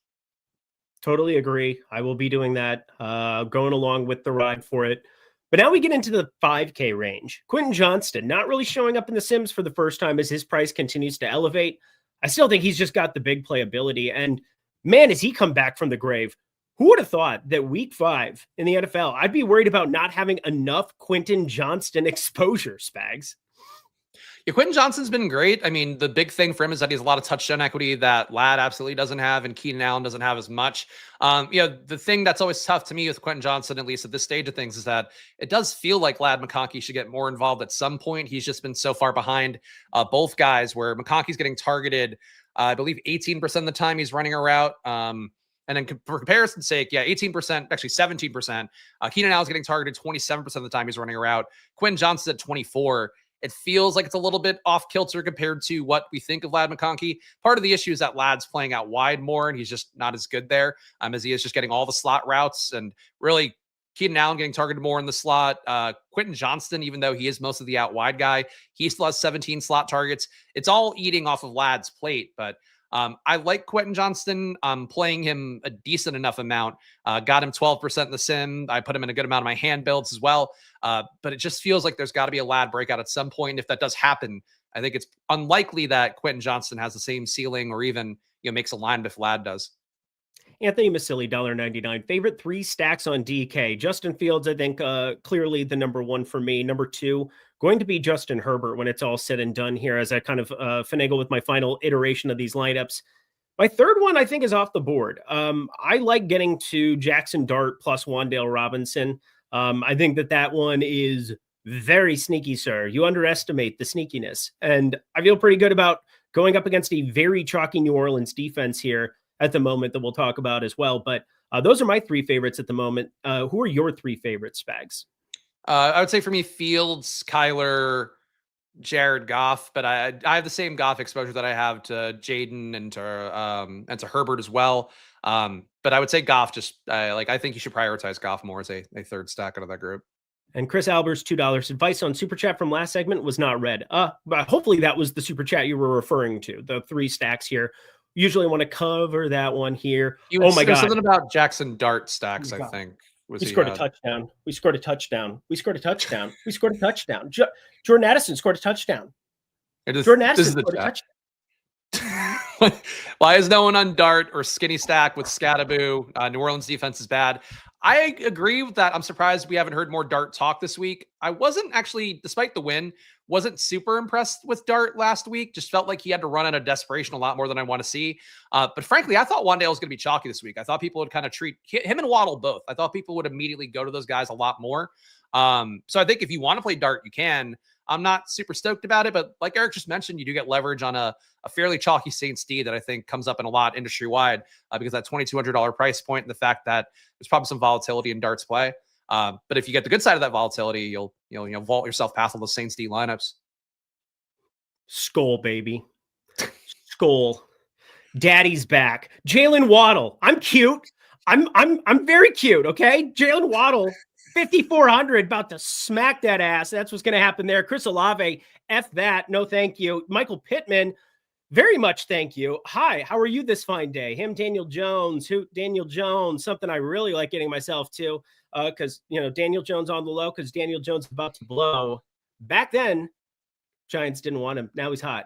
Giants all on him. But it's actually the Colts. It's Daniel Jones. How you feeling? What was the question? Michael Pittman. Michael Pittman. Not even a question, just a statement. Michael Pittman.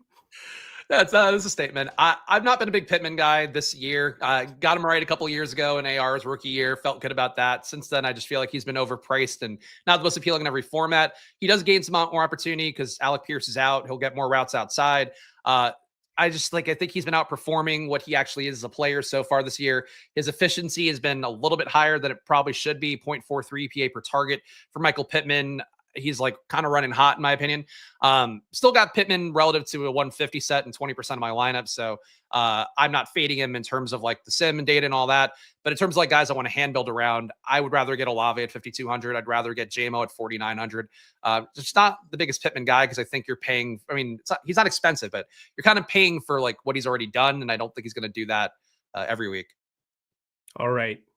Let's get ourselves over to the cheapies. Anything on the cheap that you want to be getting to here? Because Trey Tucker is down there just staring me in the face at 4,700. I brought up Geno Smith, kind of the sneakier side. Again, he doesn't go in my top 3 favorite stacks by any means, but I have so much Justin Fields relative to the other two in that list. Keep that in mind. It's basically all Justin Fields, and I'm okay with it. I am also okay with finding myself onto the Geno Smith side of things with Trey Tucker, Jacoby Myers. I think that they are probably my 2 favorite wide receivers that are not from that Jets-Dallas Cowboys game.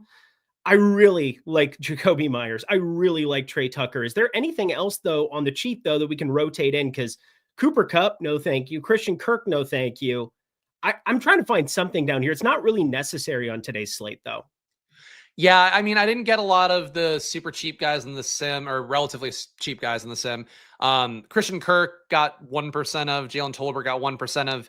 Tolbert maybe makes your Justin Fields stacks a little bit more unique, but I just don't think he's got that much upside at this point. And Pickens should be able to get open enough. Ferguson should be able to get open enough. Even Javonte should be able to be productive enough that I don't think Tolbert's really a guy I want to get to.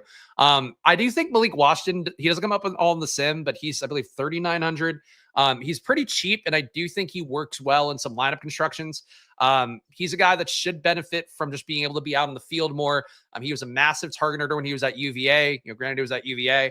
Hasn't really showed that in the pros yet, but because Tyreek is out of the offense now, you run the chance that Waddle doesn't gain as much as people might think, and then you get Malik Washington gaining an actual role. So I'll just say his name out loud. I think Malik Washington is an appealing value. But really, I'm with you. Like Trey Tucker at 4,700 is kind of the cheapest I got to for the most part.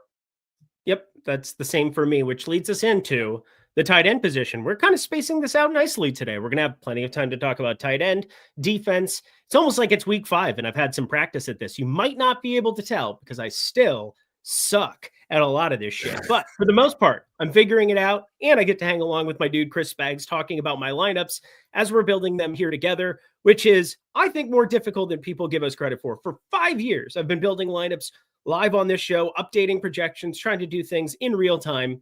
Sometimes stuff goes by the wayside, like, I don't know, clicking the mute button and not remembering to hit unmute, the basic shit, basically. So that being said, tight end, I can't remember having just like 6 tight ends in my top 150, but this is a slate where you are not playing tight end in the flex. Like there's there's just no way that 2 tight end is showing up for me in any way, shape, or form. So it basically becomes, you got expensive Trey McBride, you've got mid-range Tyler Warren, and then you've got a bunch of cheapies, Mason Tyler, Ian Thomas, probably not going to click that button when it's all said and done. Sam Laporta, pretty cheap, 4,200. What do your tight end exposures look like? Are they pretty similar to what I have on screen? Yeah, I got a little bit more of a player pool here, I think, as I increased the percent to first. But I got McBride 35%, Tyler Warren 31, Ferguson at 15. I do have more Ferguson in my hand-built stuff, but it does seem the same. Maybe not as big on him. And Zach Ertz came up 9% for me, which I'm happy to get. I mentioned liking Jaden a little bit. I did get some Ertz plus Debo stacks with Jaden, but it really, Tommy Tremble at 1%, Mason Taylor at 9%, like, really, those guys you can take out of the player pool and it wouldn't really affect me too much. Maybe Taylor a little bit more so because of the field stuff. It seems like a slate where you're being consolidated at tight end is a good thing. I probably wouldn't chase a Darren Waller, even though he came up a little bit as well. But it's like a weird tight end slate. Like it just feels like you mentioned, it's a really consolidated player pool. And if somebody, who's going to be less owned goes off here, I don't know who it would be. I don't know. Does the Taysom Hill come into real work? Does maybe Juwan Johnson get more work than people realize because Taysom Hill doesn't matter? That stuff would break the slate because you're just really not getting players like that at all, in a 150 set. Yeah, in a 150 set, there's just no real reason for me to go completely off the board. I'm just not finding a need to try to find like something different. I know I've been like, attach it to your to your pass catcher, or attach your tight end to your quarterback recently in weeks. And then you have these individual plays like Tyler Warren, like Trey McBride. I feel like I've been pretty sharp on the way underneath the Brock Bowers field on pretty much every single slate. And everybody's going to have 0% today. So there's that. But as I look at the board for today, it's like very clearly, I would be playing Tyler Warren in cash. Trey McBride is my favorite tournament guy. I have a lot more than the 14.7% to get to right here. Because if somehow he gets squeezed and we're going to get the Indy Las Vegas ownership early, I'm looking at it from a late swap perspective where I'm going to have a pretty good gauge of how popular Trey McBride is going to be on today's slate. And I'll be able to kind of move my lineups around accordingly. But like Mason Taylor, I'm shocked to see him at just 6.7% ownership. That has to come in higher than that, Craig, or 5%. He's at 5% ownership right now, Spags. No way he's at 5% when it's all said and done, right? It's tough because I don't know that people think he has a really big ceiling. And I'm honestly just not sure. And it could be part of the situation. Like, I'm not sure how much casuals are going to play like field stacked up, like, especially stacked up when you go to the Mason Taylor level. So I don't know if the ownership gets that much higher. I agree. He feels more like a 8 to 12% play than 5. But people, it's really easy to afford McBride in the slate. Tyler Warren is getting pushed data-wise across every data provider in the industry. And people, I think, want to mentally play Ferguson.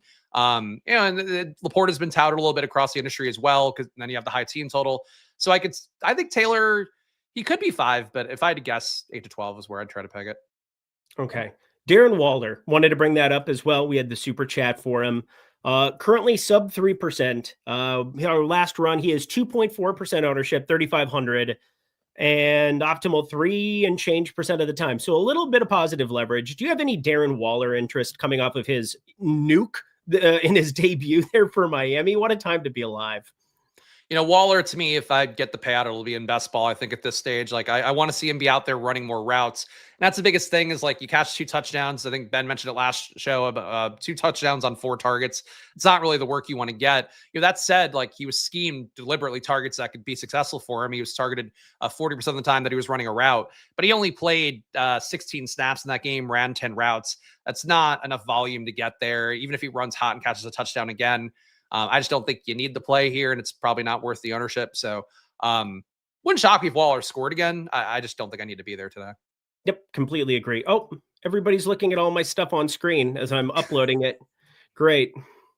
Stop giving away all the sneaky picks. Let's go. Whatever. I didn't know that was happening while I was doing it, but here we are. Trying to get all of my stuff in well ahead of time because I'm a responsible individual who cares about you and cares about making sure that you get the best information you possibly can. And yeah, I'm favoriting my lineups and putting them here, but I was working on that on a separate tab. So I don't know how all of that came over, but yeah, you can now see all of my 20 max goodness that I ended up throwing in here. I'm going straight off of the Sims because I trust the data update. Plus, it says 9:01 up here in the corner. We got an update, and that's what I was running here at 9:35, 9:39 there. So good times overall. Super easy. Eric, you are all over the place. Welcome to your first stream of me ever. By the way, what do you want me to do? I'm playing DFS with you today. We don't care about your stuff, Eric. I'm very aware from this show that nobody cares about me. Why are you being mean to you today? I care know. about your stuff. What did I do? Well, somebody said I'm not cute. That really set me off because I am freaking cute, okay? Oh, no. What's Puppet Lindquist up to? Can Puppet Lindquist save this while we go over to defense? No, he doesn't want to talk. He doesn't want to talk. I totally understand that. I personally don't either. So it is what it is. Let's get ourselves the heck up out of here, shall we? And talk a little bit of defense. No. Oh, I was good. I was ready for Here the second. I wanted to keep it going. I thought we had a good thing going. We got to stall sometime. We got 10 minutes left to talk defense. Let's do some claps. Let's get the puppet out. That's usually what it is. All right. As you can see, the Saints defense is mega chalk, which is why I like the Jackson Dart piece. And that's definitely something that I've mixed into my tournament exposures a lot more here. As I go through, though, I mean, you saw how easy that was. I was able to make everything. Melissa, I needed that so badly. Thank you. Thank you. But defense, we've got ourselves the Saints mega chalk. We have Lions Cardinals also up into the double digits, but the Sims tool just jamming in the cheapest defense on the slate, 2,200 New Orleans Saints. One, I agree with it. Two, I also like getting leverage against it. You can play both sides of it. It's totally allowed. How do you plan to deploy defenses today, Spags? Yeah, I played a lot of Saints, frankly, more than I would like to. Right now, in my 150 set, I'm getting 35%, Fields at 15. So Sims loving Saints D, paying down allows you to get really nice roster construction around it. It's unfortunate because, like, I think a lot of people are going to be playing it, and the Saints defense really hasn't been good. Like, that's the biggest issue. They're giving up a 0.18 EPA per drop back, 0.2 EPA per pass. Pretty soft numbers, along with an 87.4% catchable ball rate, which is one of the worst marks of any team in the league right now. So they're not that good, but they've hung in against better teams than the Giants. Giants total at 20 implied points is not fantastic. And also Jackson Dart, I think, again, he's a guy that can be error prone. In particular, I think under pressure situations, he's been pressured about a third of the time he's played so far and given up 2 points in EPA per pressure play. So effectively right now, the worst QB versus pressure in the league. That is going to hold over the course of a year. Like, he should stabilize a little bit, but like the Saints D makes a lot of sense. I just worried that it's like a little too easy of a day to play. So like I did pay up for some Cardinals, played some Lions because of how much I don't think Jake Browning is good. But really the Sims, I think for me, mostly come down to Lions, Seahawks, Saints, and a little bit of Texans. But I like the Cardinals more, I think, than the Sims are giving me right now. Yeah, I think the Cardinals are kind of the interesting one against Tennessee here, against your boy Tajay Spears and the ground game. That's basically, I think, what you're fading. Cam Ward. How you feeling as a Tennessee fan watching Cam Ward right now? It can't be too enthusiastic. We get really hard on these young quarterbacks. He's not in a great place to succeed by any means, but don't love it. Don't love it so far. Calvin Ridley will play. I would hope so. That'd be a weird thing to have to navigate with a couple of minutes left here, although that is the afternoon window. Pay attention to news. Things can change on a dime here. We've got 8 minutes left in our show, but that does not mean your work is done here. Late swap. The defense side right here. We have Saints information we're going to get. We're going to get Houston information. We're going to get a lot of information on some of these chalkier defenses, and we can move things around in our lineups. And that's where I do think I'm with you. Arizona is kind of the defense that I wanted to mix in a little bit more than the 3.3% that we were getting here. So I think that they give you just one other lineup position to have some swapability with. And I'm always a big fan of that, garnering, as much late swap ability as I can, just getting as much of that as I can throughout any slate, any given slate. I think that's always going to behoove you. Although doesn't mean just avoid the beginning games. Obviously, we have tons of exposure to Jets, Dallas, so on and so forth. You want to build out a lineup together here before we get out of here? Let's do it. Let's do that. Hit that like button if you could as well. Puppet Lindquist is taking a day off. He's a diva like that, but you know what? It's all right. I just didn't want to give him to you at that point. I wasn't emotionally ready, and I think we needed to see how we got through the rest of this. Everybody said I was cute though afterwards. That's really what it was. I'm an attention whore, and I just needed to have all of it come in on me, tell me how great I am. This is lovely. Except for Morgan, who will then remind me that I left $1 million on the table. It's fine. It's fine. Everything's fine. Let's cover this lineup. Do we want to just go Justin Fields, or do we want to try something contrarian to sim out in the single lineup simulator? Let's just build some chalk shit. Let's go Fields. Fuck yeah, let's go. All right. How do we want to go about stacking him up? Because this is actually, I think, the fun part of Justin Fields is so many different. There is not one way to skin a cat, which I hate that analogy, but there's not one way to stack Justin Fields today. No, there's not. I mean, I would personally just go Brees and Garrett Wilson. Like at this point, I'm probably just gonna give you guys a lineup I literally built today, but that's fine. I would go with the double with Brees and Garrett. I love that for us. All right. So we could do the easy thing and we could go to like 5% randomness. We could complete this lineup, give you guys a little bit of a sneak peek of what you can get here with the single lineup simulator, which is probably the thing I spend the most time with, is like piecing together, like on FanDuel today, my single entry, I basically built over here. You can also save this lineup and we could have like this iteration of it, or we can just jump back in, continue to build. You could have multiple lineups as you're piecing through. It is so fantastic. I can't even tell you. Is there one other play that you just kind of want to make sure that you lock in? Because I think Trey McBride, I want to see kind of what this looks like, where we have the cheap. I mean, this is a cheap stack, 56, 6,100. So many ways to go about it here. Let's complete it from this direction with the Trey McBride piece. And we're going Pickens to got in. I was going to say putting Pickens, so I'm glad that he snuck in. Rico Dowdle. Oh boy, I'm not sure what I think about that, but I do love that we got a great lineup here. Not quite in the 150, 140 range that we got building out the full sims here, but I think this is pretty nifty. And plus, small contest, large contest, you're able to change that. You can change the percent to first. Pretty easy to do the math on that. If you have to ask me, I'm actually going to ask questions about you and your choices of public education, because we need to make sure everybody can divide a prize pool. It's a $5 million prize pool, $1 million to first. That'd be 20%. I hope we can figure this all out together. Yay. I hope this lineup wins, because if it does, I'll do really well this week. Yeah, I was just saying, just straight up chalk. We don't have a single piece that's sub 15% in this lineup. Let's cut our win equity a little bit, I think. Yeah, I might see, this is where I use this the most, is like removing something chalky that I might not be the biggest fan of. I'm not going to completely poo-poo the idea of Rico Dowdle. He's definitely cheap enough where there's a lot of ways that can work out for you, but I would maybe find a way off of that, find a way to get off of Saints defense, maybe kind of mix it up that way, ramp the randomness up. Having different constructions of it definitely makes sense. Just to give people a sneak peek of the FanDuel side of things as well with 4 minutes left, just going to go create one lineup here as well. We'll do the Justin Fields thing here and kind of see what shows up here in terms of chalk, because Jonathan Taylor, Jahmyr Gibbs, Saquon Barkley are all pretty darn chalky over here, in addition to Devon Achane, who is your most popular running back on the FanDuel slate, even though the scoring doesn't necessarily help him as much, but 8,100 for a price tag certainly helps for your boy Spags. Yeah, that's some concentrated chalk. I'm surprised to see Achane be that high on FanDuel, to be honest. Yeah, me too. But I can guarantee you he fits into lineups very, very easily there. I have tons of him there. Cam Scadaboo, somebody down there as well.